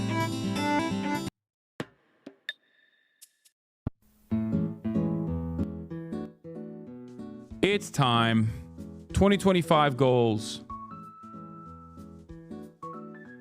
Okay. Now, I'm going to do subcategories for the goals. We have fitness goals. We have stream goals. And we have life goals. And for stream goals, I should just say actually content goals instead, not stream goals. Okay. Now, this one is really difficult. In terms of fitness goals, it's really difficult to have fitness goals this year because I nailed last year's goals. As you guys remember, perhaps if you were here, one of my fitness goals for last year was reaching 16% body fat, which I did, which I reached. So now I think it gets a lot harder from this point on. So I think midterm goals would probably be I think this year I'm probably gonna work on putting on more muscle mass. Okay, but in the midterm, I would probably say maintain sub 15% body fat. How about that? And in the long term, put on more muscle mass. And under that umbrella of putting on more muscle mass, I'm planning on being able to, oops, wrong. That's greater than champ. Yeah. In the long term, put on more muscle mass.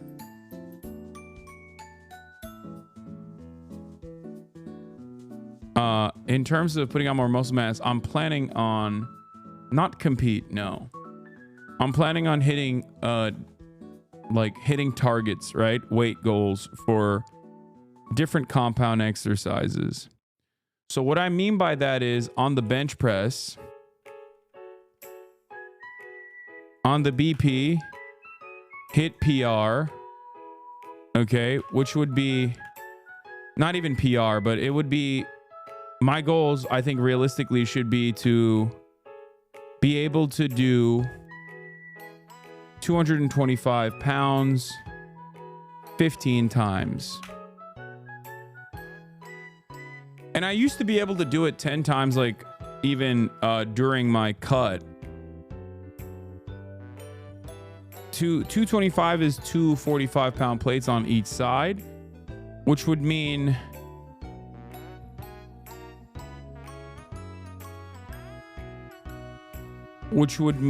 that I would probably, I don't know what the PR would look like if I could do 225 15 times.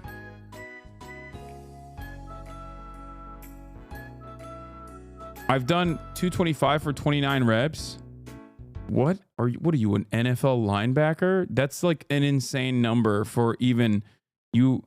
You would have to be straight up the biggest roid head on the planet / one of the strongest athletes. That's like NFL combine. People can't do that. Someone said could just be an Islander. Nah, I've done it. Okay, good luck. I would have to see that to believe it. Okay. For deadlifts, let's say 315 for this PR. One rep max. Okay. For deadlifts. For deadlifts, I'm gonna say 455 12 times. I could probably go higher. For deadlifts, I'm gonna be able to 1 rep max. I think I can go up to 500 or 5 plates. What would 5 plates be? 490 or something? No, 4 plates 405. 495. Yeah. 1 rep max 495, which is definitely easy. I think I can do that. So I don't know if I'm undershooting it. Because right now I can rip 405s. So maybe 5 plates and another 50 on the side, let's say. No, not trap bar, regular barbell. Regular barbell deadlift. Let's see. Yeah, 550. 5. Be able to do 555 1 rep max. And then squatting,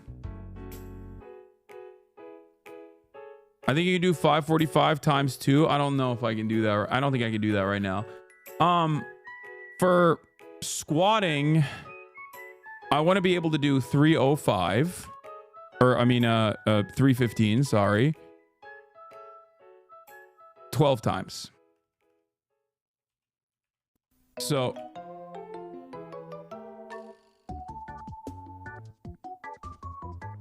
like I said, my squat is not great, and neither is my bench press.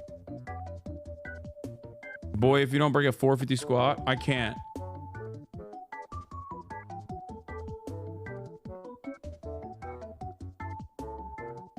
I want to increase my vert for basketball.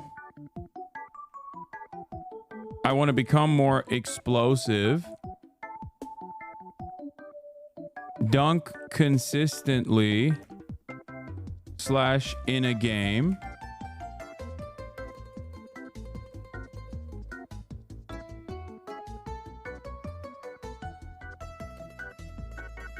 And also focus on recovery / strengthening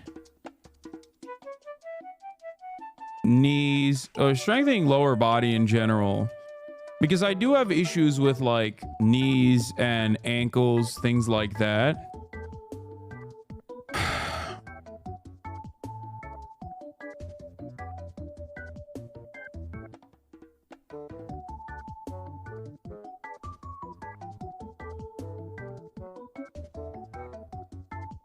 I will not be doing a marathon. No, I'm not interested in that at all. Any chin-up goals this year? Not really.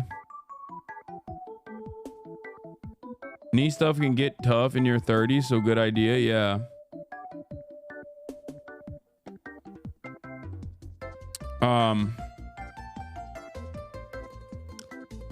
Self-care 1 time a month. Actually, that's in the life goals category at that point.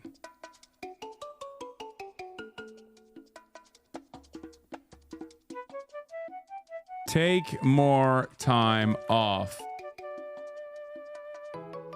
Lol.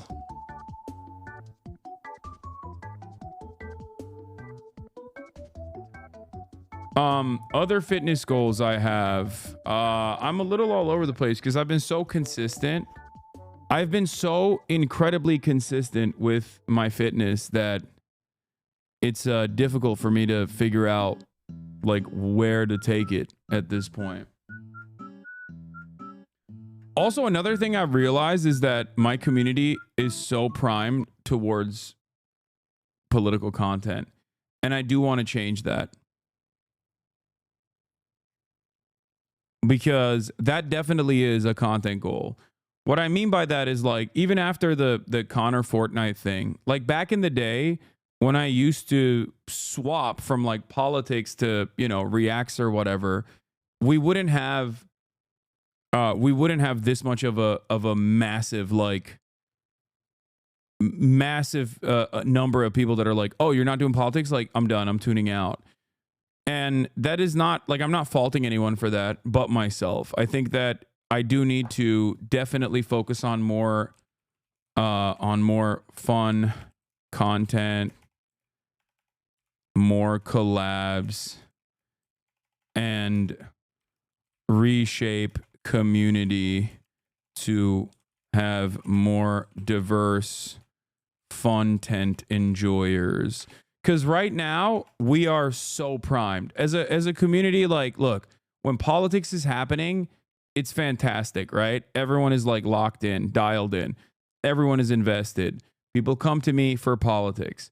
But back in the day, I used to be able to do politics and also other fun stuff. And people would just like come back in when we were doing fun stuff, right?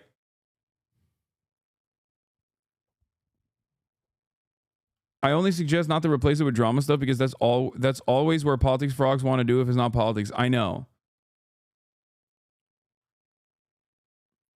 We need to bring back that balance.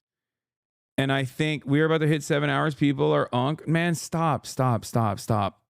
If I literally went from the Connor stream directly into this, everyone would have stayed. Okay, stop. I know I'm the professional here. Please trust my opinion on this. Okay, please, I beg of you. I know as a matter of fact that if I went directly back to news and commentary, people would have stayed. They wouldn't have been like, oh, fuck this guy. I don't give a shit about his New Year's predictions, which is fine. Like, I understand that. But this community used to have like, 30 to 40K people when we were doing fun stuff as well. Yeah, ever since Russia invaded Ukraine, it's been a minimum of 6 hours of politics. Most chatters since 2022 don't know HasanAbi as a variety streamer, but entirely the news streamer and nothing else. Exactly.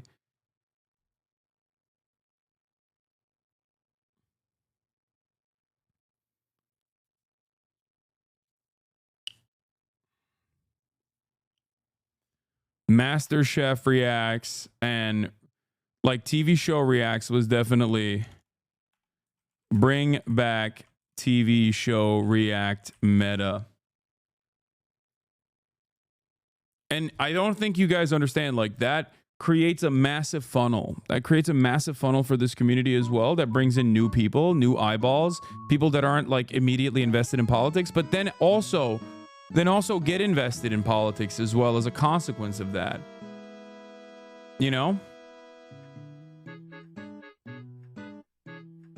And there was a point in my career where I used to do that and more people would come in. They were like, oh, hell yeah. Finally, it's time for like MasterChef reacts or whatever. And now it's like, oh, if I know for a fact that if I swapped over from politics to MasterChef, people would be like, oh, dude, this sucks. I don't want this at all. I want politics. Get back politics. Bring back politics. Wouldn't you say that it's different because that was a platform-wide meta? Of course, you would have more people. The whole platform cared. Kind of. Yeah, see, it literally happened to me. You got me with reaction stuff, and now I know much more about politics than I had beforehand. Yeah, this is...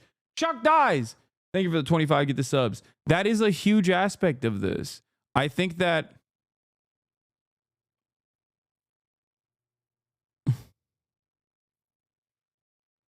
I think the more I do exclusively politics, the more people are shocked whenever I do collaborations with other people.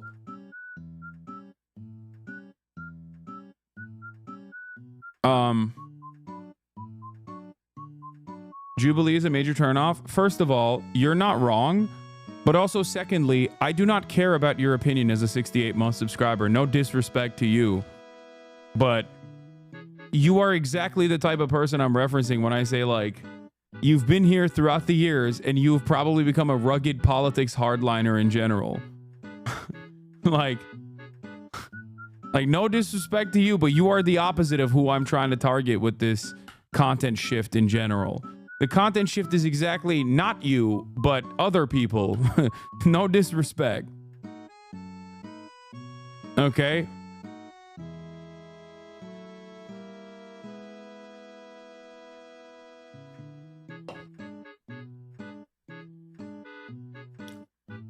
Bro, you don't want us? No, it's not that. I love the community that I have. I love the community that I've cultivated. This is, you know, something that I'm very open about. But also, we got to slowly but, you know, confidently edge in the direction of like more lighthearted stuff in 2025. Because the exclusive political commentary very clearly has a negative impact. One of those negative impacts is that the moment that I swap out, here's how Twitch works. Okay? When you have 30,000 viewers, you are more likely to get 40,000 viewers. What do I mean by this? Twitch is a very top-heavy platform. So when people immediately trickle out, when I swap over to variety content, I'm no longer a variety content streamer, and I'm no longer at the top of just chatting. So more random people don't tune in for variety content. I also don't churn out variety content on YouTube and all the other platforms where people clip stuff. And therefore, people don't know me as a guy who reacts to random things or a guy that has fun. People only know me as a guy that does politics. So the expectation from my audience is only politics. Now that's normal and good. There's no issue with doing only politics. I love politics. I do it all the time. The only issue, on the other hand, is that exclusively sticking to politics ends up creating a community that exclusively wants politics, that leaves when there's no politics, and that has a tendency to whittle away at the audience. Fun shit, dumb shit, collabs, and the like cast a much wider net. But when you train your audience into only expecting political commentary from you, like I have done for quite some time, I, one, am very off-putting to most people that don't care about politics. And two, I end up losing people whenever I do something that is less political. And when I lose people, when I'm doing something less political, less people hear about it, and it might as well not exist. That's the unfortunate reality of content in this sphere, is that you could do something. There are probably streamers out there right now on this platform streaming absolute bangers to hundreds of people, just hundreds of people. And they're putting all of their effort, all their creativity into hundreds of people watching. But because of the way that Twitch works and because of the way that the directory works, it doesn't mean that their content isn't good. Oftentimes their content is infinitely better. Okay? They're smart, they're thoughtful, and they're doing their very best. But unfortunately, they don't have the broad audience backing, so people just don't hear about it. People just don't see it, and it might as well not exist. Okay?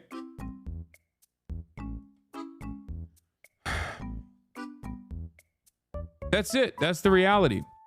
This platform is the exact opposite of TikTok in that regard.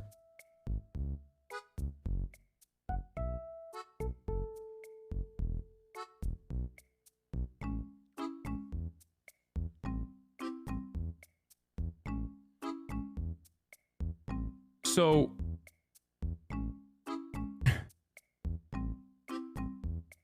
for that reason, like I said, I think it's important to make sure that the expectations are set appropriately. The expectation is set appropriately that this community is not just about politics, but about variety as well, that we can have fun. And while initially a lot of people might leave at the first inclination that we're doing predictions, for example, or community building related things, I'm not discouraged by that, because it takes time and people will inevitably come back. And then all of the people that say, oh, he's not doing politics, I'm tuning out, will also come back because they see other people. It's like moths to a beam of light. We are social animals, and I think we react to things like that we don't want to miss out. So we react to things that other people are reacting to. Anyway, I hope I made myself clear. Even though I described it as to the best of my ability, I'm sure that 95% of people are going to misunderstand and think like, Hasan doesn't want to do politics anymore or something like that. Of course, that's not the case.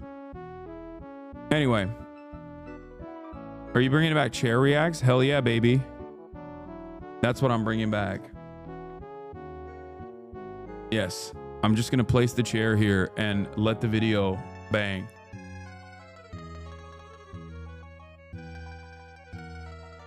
Can I give some good faith constructive criticism? I recommended you to an IRL friend one time and he tuned out after watching you only 1 hour since you were talking about some D-drama for a portion of the stream and he was just so confused. Obviously, you understandably got to bite back when getting flamed by DG and haters, but perhaps maybe you did give too much stream attention to them sometimes. Yeah, no, that is not good constructive criticism. That's bad constructive criticism because in the process of doing 8 to 10 hour streams, I think the coverage that I've done on that issue is like so marginal and so minimal. It might have been a, unlucky moment, I guess, for your friend.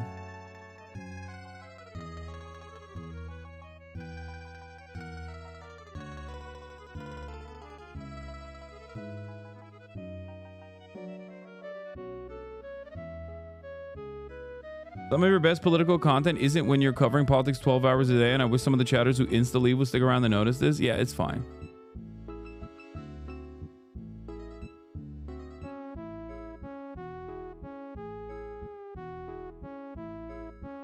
Bro, that's the most constructive shit. Okay, again, look. No disrespect, but for the 45-month subscribers, I'm not talking to you. I'm not talking at you. I'm not talking about you. Okay?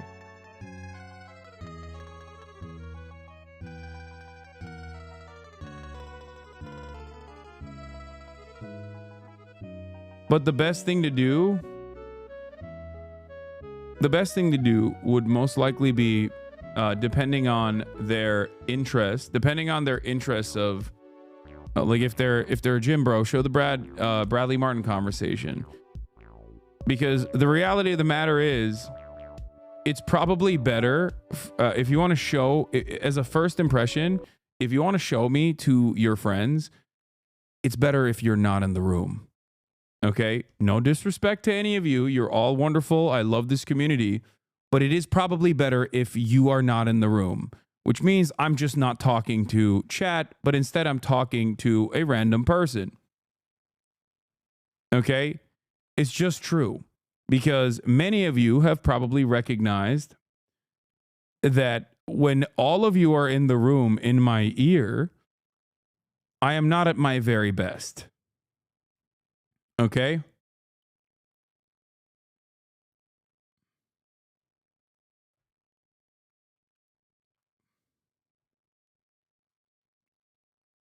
Do you feel me? You understand what I'm saying?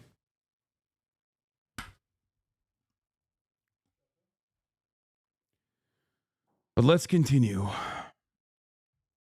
My friend said you don't smile. It's true. I used to a lot more, which is, we're going to get back to that. Okay? Smile more. More travel content. Japan. Japanuary. It's happening already. China. Thailand. France. Vietnam, maybe. That could be sick.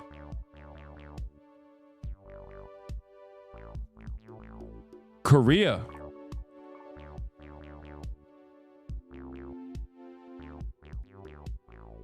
Maybe do an Asia tour.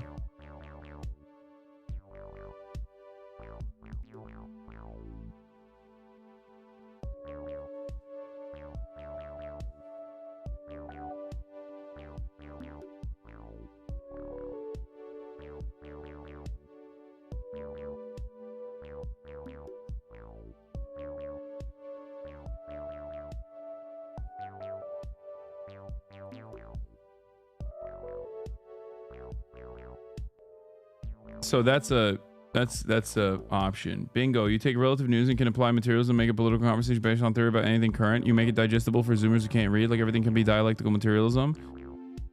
Yeah.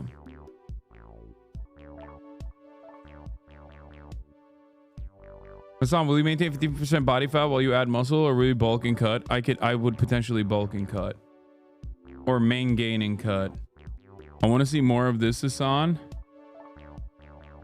Let it out the closet. Absolutely, make it through. Well, you're yeah, I'll be looking out for you guys. I know. I'm trying to finally let it out the closet. Absolutely, make it through. Well, you're all right.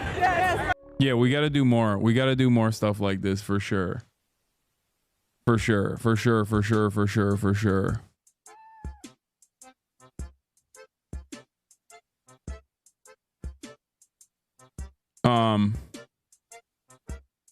Be more in tune with viral things happening. TikTok. Yeah. Okay, Maras says throw a sick bachelor party. Okay. Take Kaya to experience snow for the first time. That's definitely going to happen this year.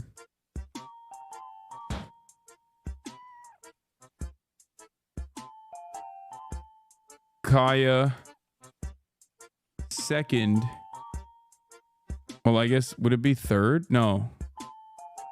Second B-Day party. Yeah. I guess she was first when she was born. So it would be the second ever birthday party, but she would be... Wait, how does that work? Oh my God, I'm literally having a brain fart. Kaya was born... Yeah, she's going to be 2 years old. That's so stupid. Yes, Kaya's going to be 2 years old.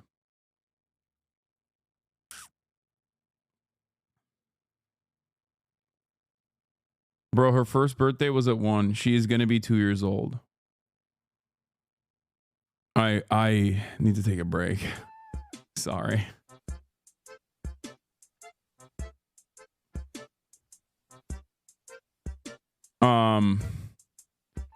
You know what? Canada as well. I'm gonna put Canada on that list. I've never been to Canada.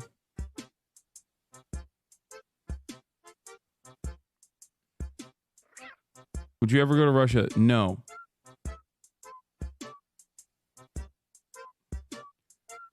I would love to see, I might sound like a sweaty nerd, but I would love to see theory streams return. It's good to take some time to ground your content in Marxist theory.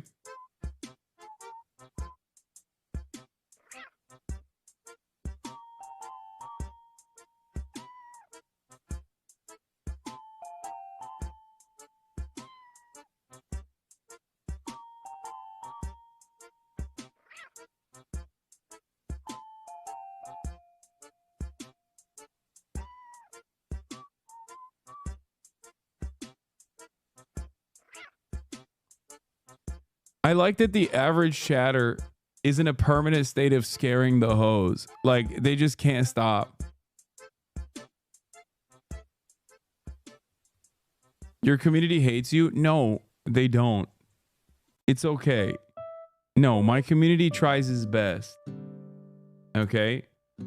My community is always trying its best. The problem is, if I were to listen to them when I had 35 viewers, I would have stayed at 35 viewers. If I listened to them at 300 viewers, I would have stayed at 300 viewers. If I listened to them at 3,000 viewers, I would have stayed at 3,000 viewers. This is something that has always been a back and forth with members of this community, some of the most outspoken members of this community. It's okay.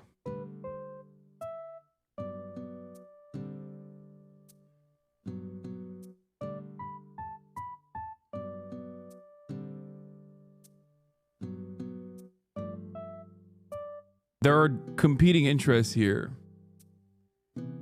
I think some of the competing interests come from people that desperately want to be hipsters about this and like want this to remain like a tiny community that's more, you know, where they can be heard more, or other people that just genuinely think that this would be good content. I don't think it will, but it's okay.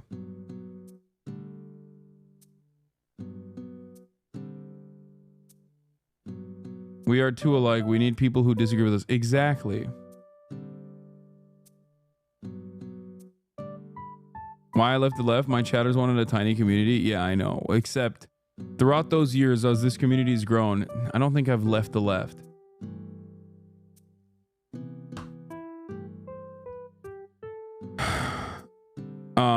Oh yeah, DreamCon.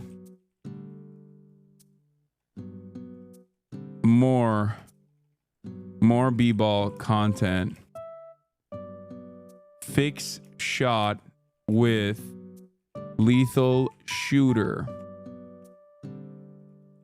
Basketball coaching with other content creators.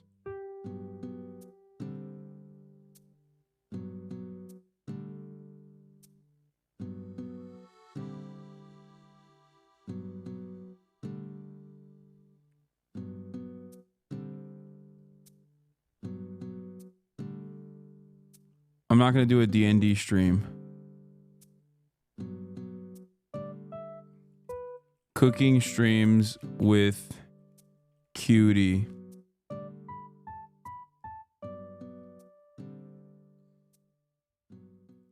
Yeah, that's another one. More NMP collabs? Oh, for sure. Travel stream with Nick. Palom.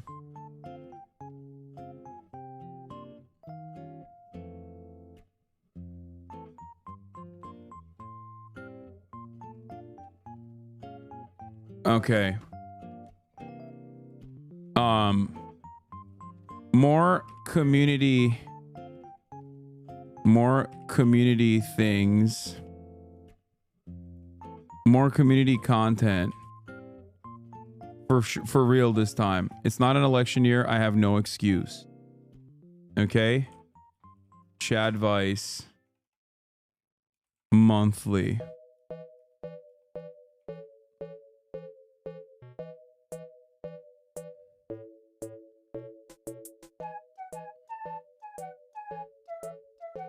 P.O. Box.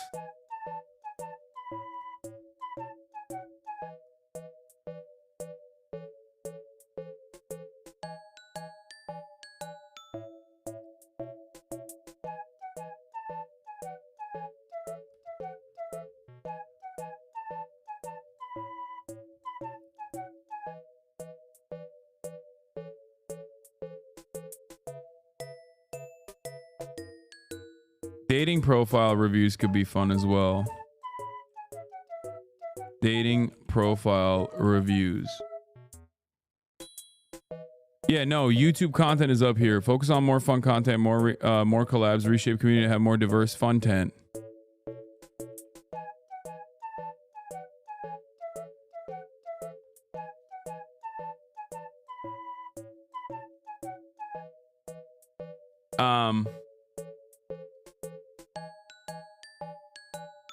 Life goals. Take more time off from streaming. Self-care 1 time a month.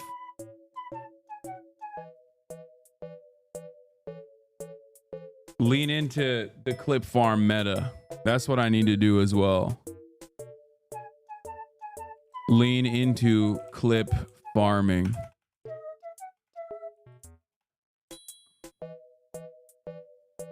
Okay, buddy, twice a month at least.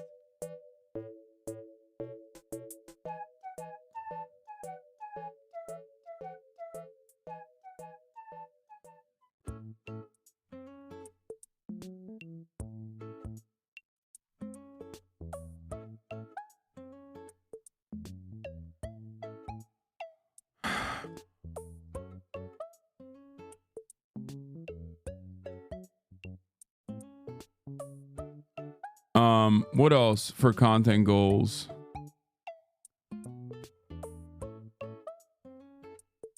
Oh, cosplay with Emaru. Yes. That's easy.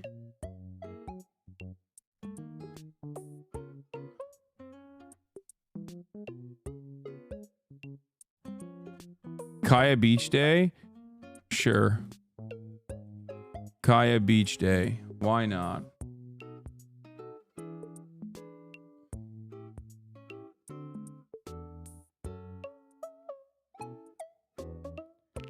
Also, dating games, scary games, more gaming. How about that?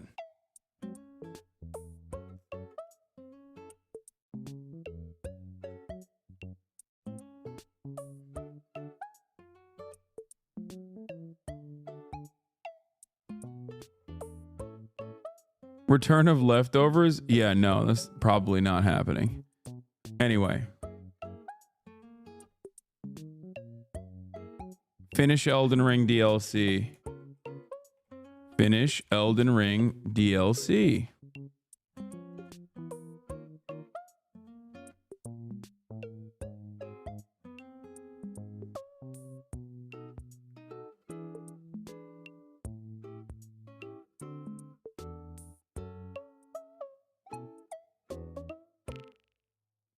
Get your best 5 against Ludwig in basketball for bragging rights. I mean, that's easy.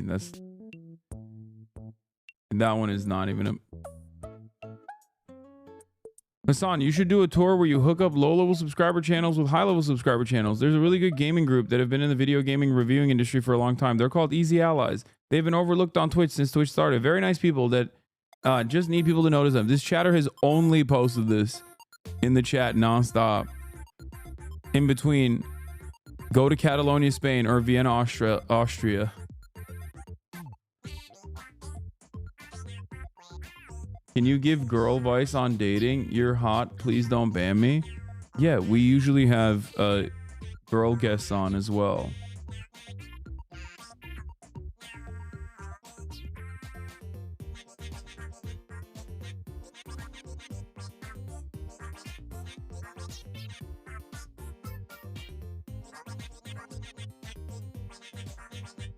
Genius idea for free San Diego Zoo return trip with Maya and Stav. Oh, that is a fantastic idea. Okay. Maya Zoo review plus Stavi.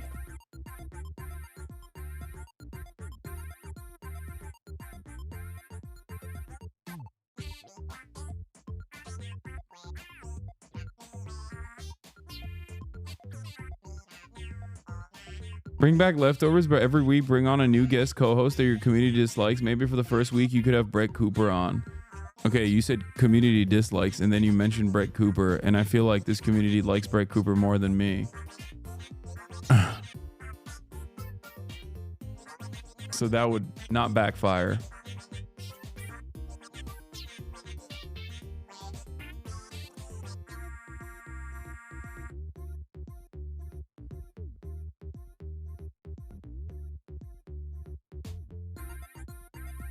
Yeah.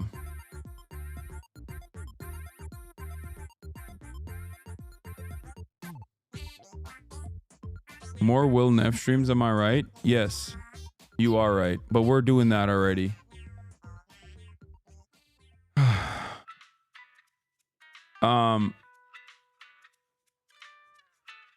What else? What else? We're doing that. We're doing that in Japanuary to begin with.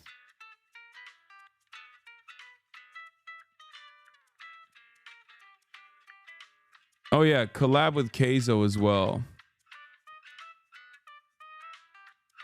This should just be a collab list, honestly. And then this should be travel.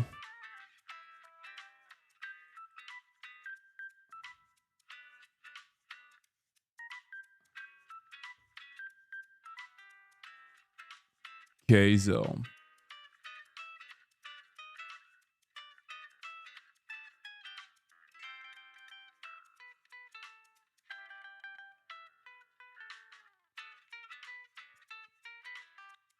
How about some dream guests for both the stream and the pod? Yeah. Also, overarching content stuff. More content on the second channel. Also rebrand the second channel. More TikToks. More TikTok exclusive content, unless it's banned. In parentheses. Also in parentheses, it won't be banned.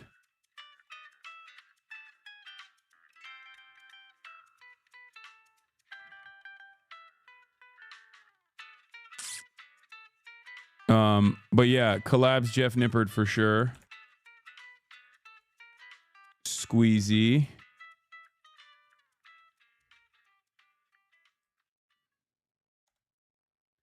More shit like you and Will going to the Heart Attack Palace type shit, just hanging out will be fun. Yeah.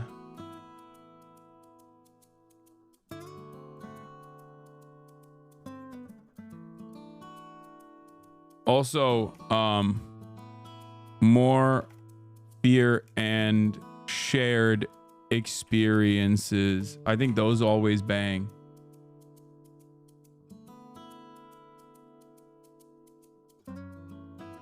I want you to put me back on your chair to the left on one time as a New Year's resolution.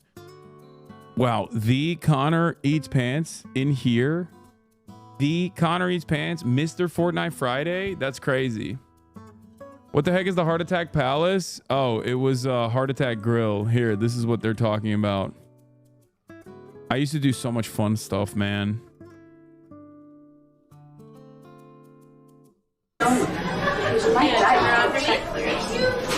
The Guinness Book of World Records awarded our quadruple bypass burger as the world's most caloric burger. Yeah. With 9,000. Oh wait, I think. Wait, don't turn.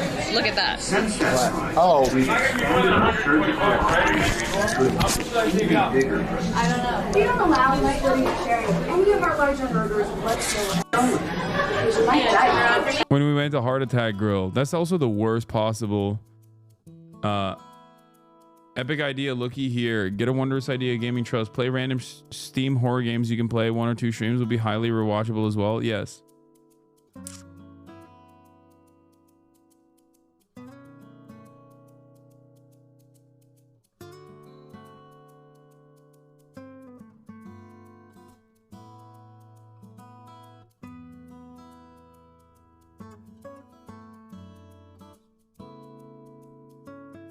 Meet Paramount leader Xi Jinping. Yeah, no. That's a stretch goal. It's not going to happen.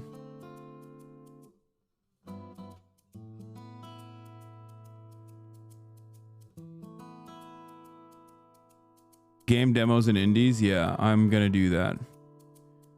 Oh my God. This one Turkish chatter constantly chirps at me for biting my nails. I'm not going to stop biting my nails. Okay, please, please stop. Please stop asking me to stop biting my nails. Yeah, look at this. Heart Attack Grill. Open up on him. He's a big boy.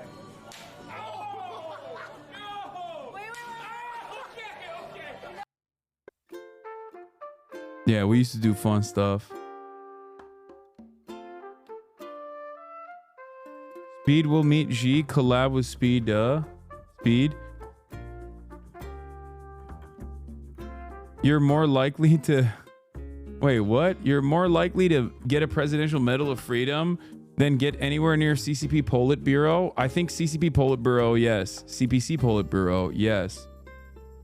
But higher level CPC Politburo absolutely won't happen. It will never happen. I wish it could, but it will not. That would be amazing.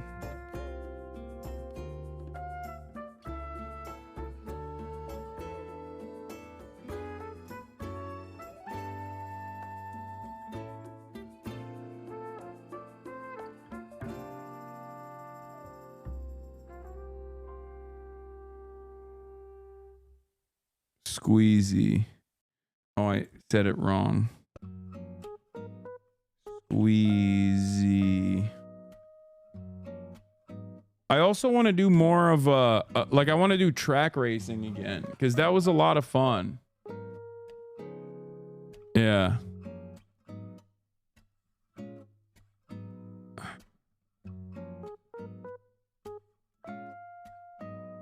This is already so much of a, this is a massive list already. Track racing. Take Austin to a straight bar.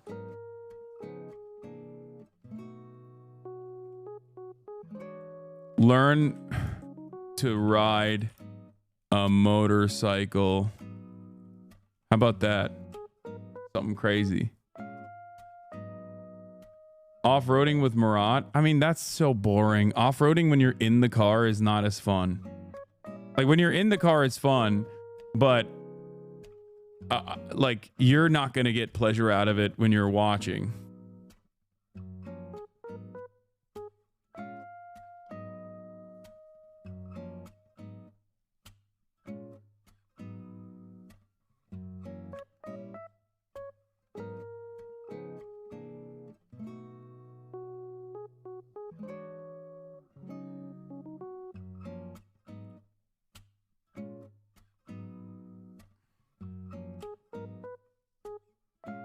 This is a massive list.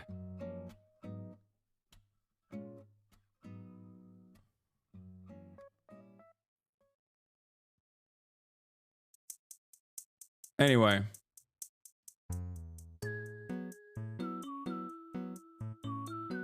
Get at least one high profile. Get at least one high profile interview that seems insane. Luigi Mangione, or the guy who shot Shinzo Abe.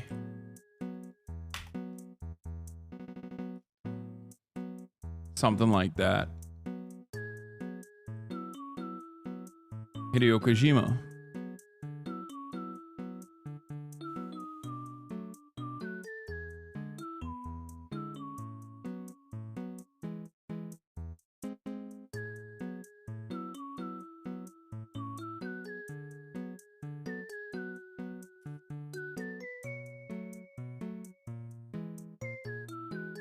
Interview Abu Muhammad Al Jalani. Okay, that's insane, and I don't want to do that.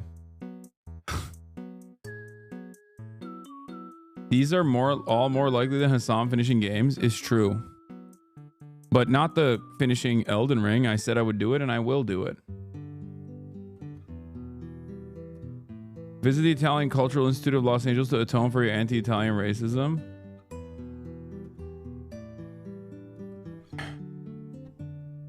Swim with fishes to defeat your fears.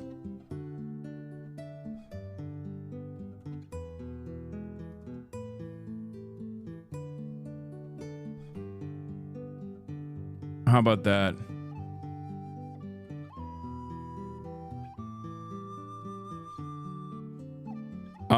Okay, life goals. Let's get to life goals. We did so much content. There's so much content goals here.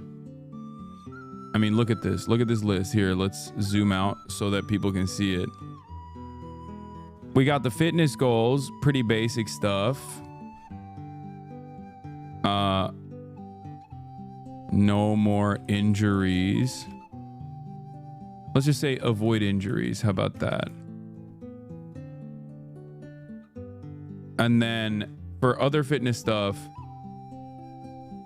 do combat sport on stream. Dancing lessons with other CCs also on stream. A lot of my life goals also happen to be, you know, things that I will stream because this is what I do. I stream a lot.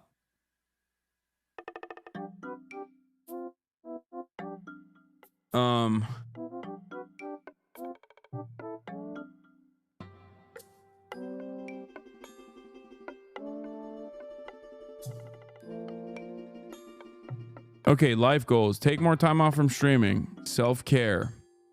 Once a month. Get less angry at chatters. No more cursing.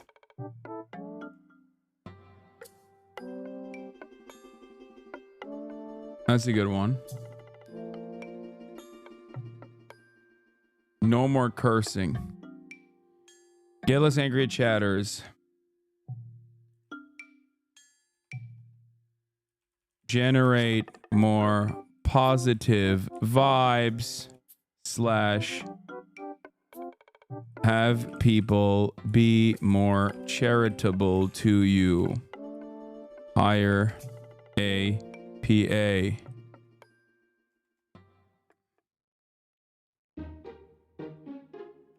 Get a new car. Bro, perhaps do a Hajj or Umrah stream. Go to Saudi Arabia and visit Niam at least. Yeah, no.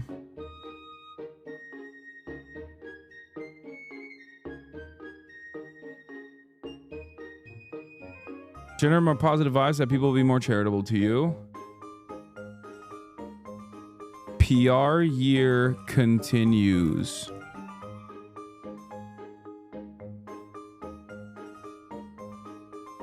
Get less angry at chatters. Less focus on bait unless it's funny.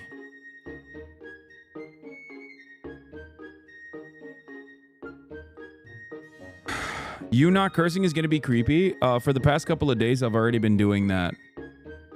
I don't know if you guys have noticed or not. I just didn't make a larger point of it.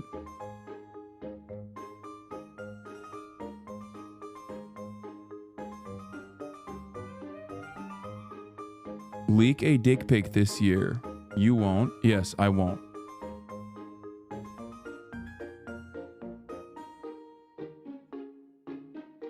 It's almost never funny. Stop trying this shit in chat. It's not an invitation for you to debate. I know.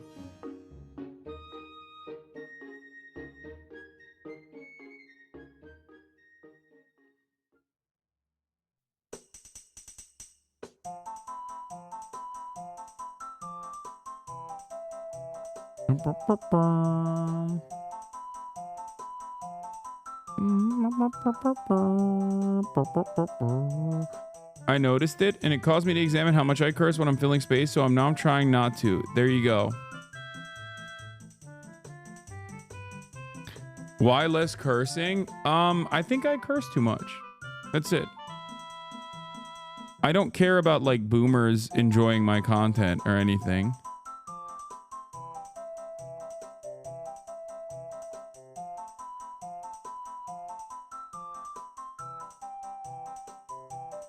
But that's it.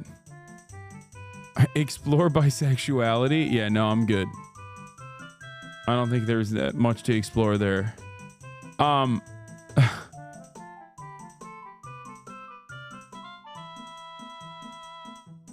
So yeah.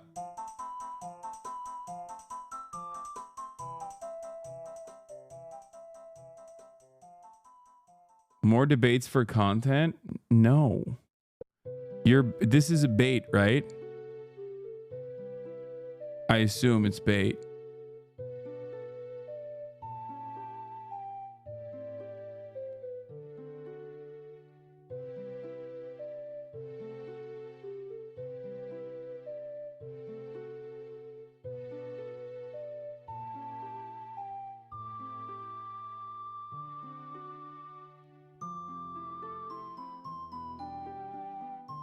Did you see kids born this year are now generation beta? Now I'm definitely not having a kid. You underestimate the amount of drama perverts in here, Hasan? I think I do.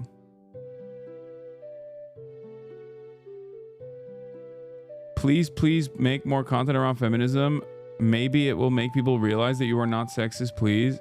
Probably not. I will continue making content around feminism as I do.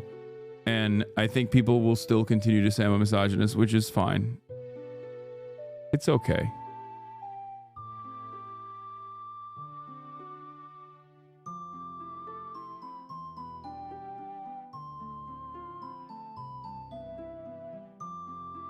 You gotta get out of your rich socialist bubble and make a real wagey cage and stream from it for a month. Yeah, that'll certainly be viewed positively.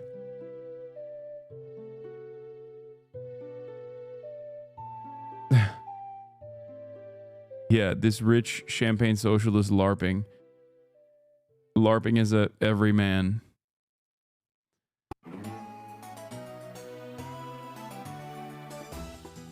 More goodbye kissies at the end of the stream, please. Sure.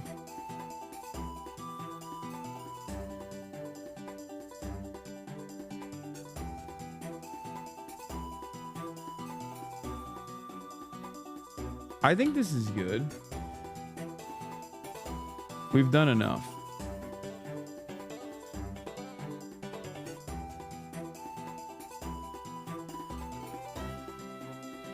We have enough. Okay. And then I will do predictions tomorrow. I will do 2025 predictions tomorrow. One more day of not doing predictions. How about that?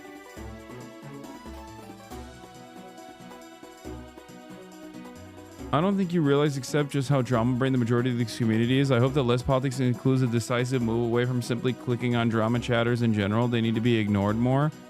I agree. I think a lot of people in this community are very drama brained.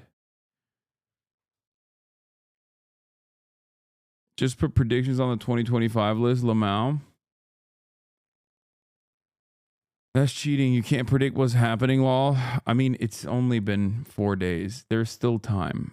There's still time to make predictions. I'll watch the Shawn Ryan stuff tomorrow. You're going to look so cool on a motorcycle. Yeah. Reinstall the embargo on Destiny Reacts. Yeah, I haven't been doing Destiny Reacts for quite some time. And I don't think I will do any time soon.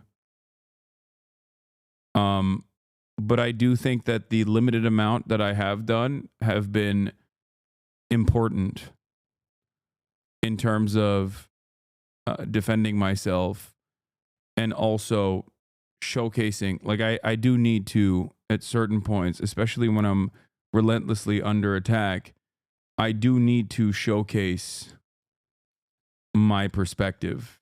I think that that is good. I think that that's good to do.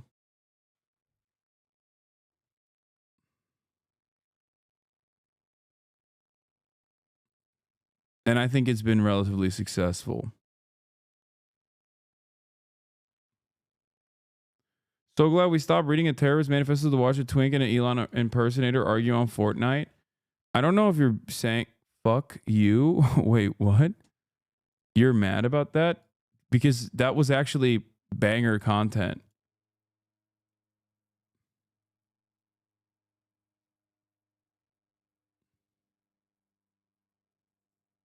It's actually so insane how their mass brigade stopped as soon as the election was done, almost like they wanted you banned for that specific event. I think that was part of it.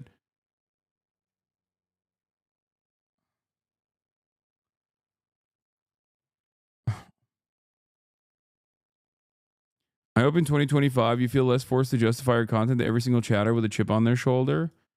Yeah, see, I'm already doing a bad thing by not ignoring this person.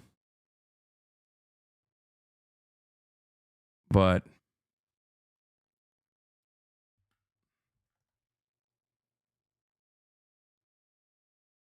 you know, it lasted 2 minutes. It didn't last for that long. But hey, listen, I said I'm going to get better at it. It's going to take time. We'll outline what your schedule definitely needs to be this year. 11 to 3 p.m., read Capital in a monotone voice. 3 to 6 p.m., debate random Discord trolls. 6 to 9 p.m., scold people for enjoying things. I failed to see how this could be anything but beneficial for your growth, honestly. Yeah. That's what I should be focusing on. Scolding people for enjoying content, I think. This will surely yield success in fostering a much larger community. And it won't make me look like a gross, unapproachable weirdo. Leftist final boss. Yeah.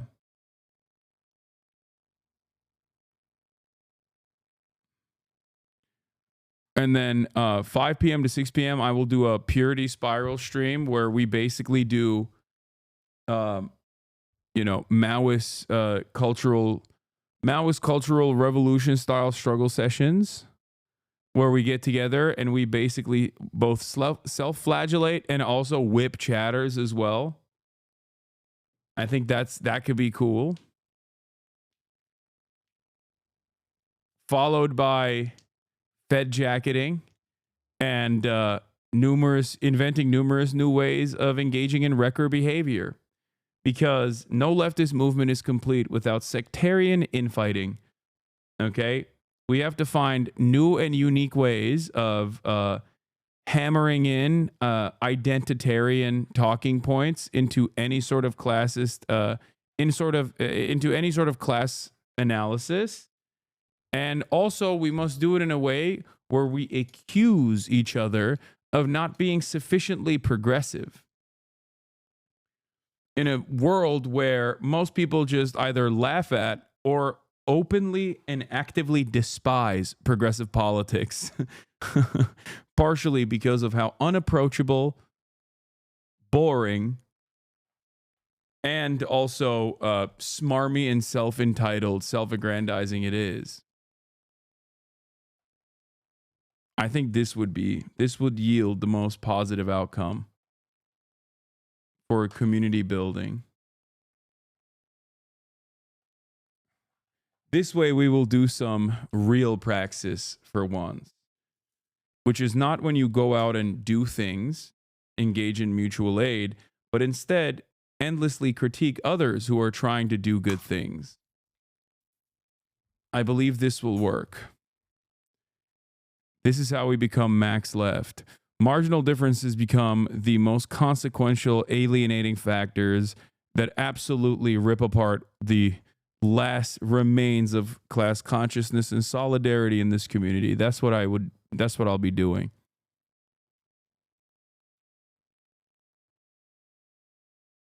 Yeah.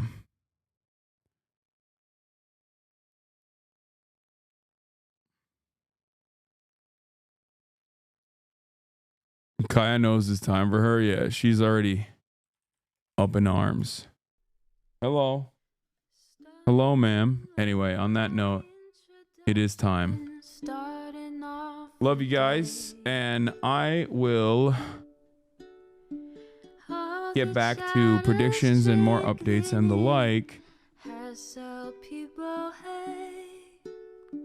tomorrow. Peace, everybody. California, says Hasan. The starlock to the starlock to the topic just begun. There he is again, Hasan is streaming. Hasan is streaming. There he is again, Hasan is streaming. Hasan is streaming. Reviewing the P.O. box, Uncle Uger's face. Sudden Discord active prop. Great names take embrace. Tiny Bernie Sanders, LGBTQ Air Force. The whole left at your fingertips, Ane at your door. H3 crowded debate, the Young Turks online show. 3 full fucking years of this, plenty more to go. 90-day fiance, talks of champagne bourgeoisie.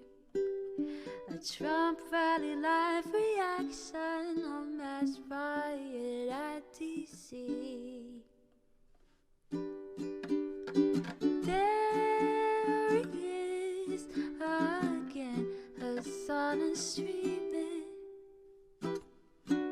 sun is streaming. There it is again. The sun is streaming. The sun is streaming.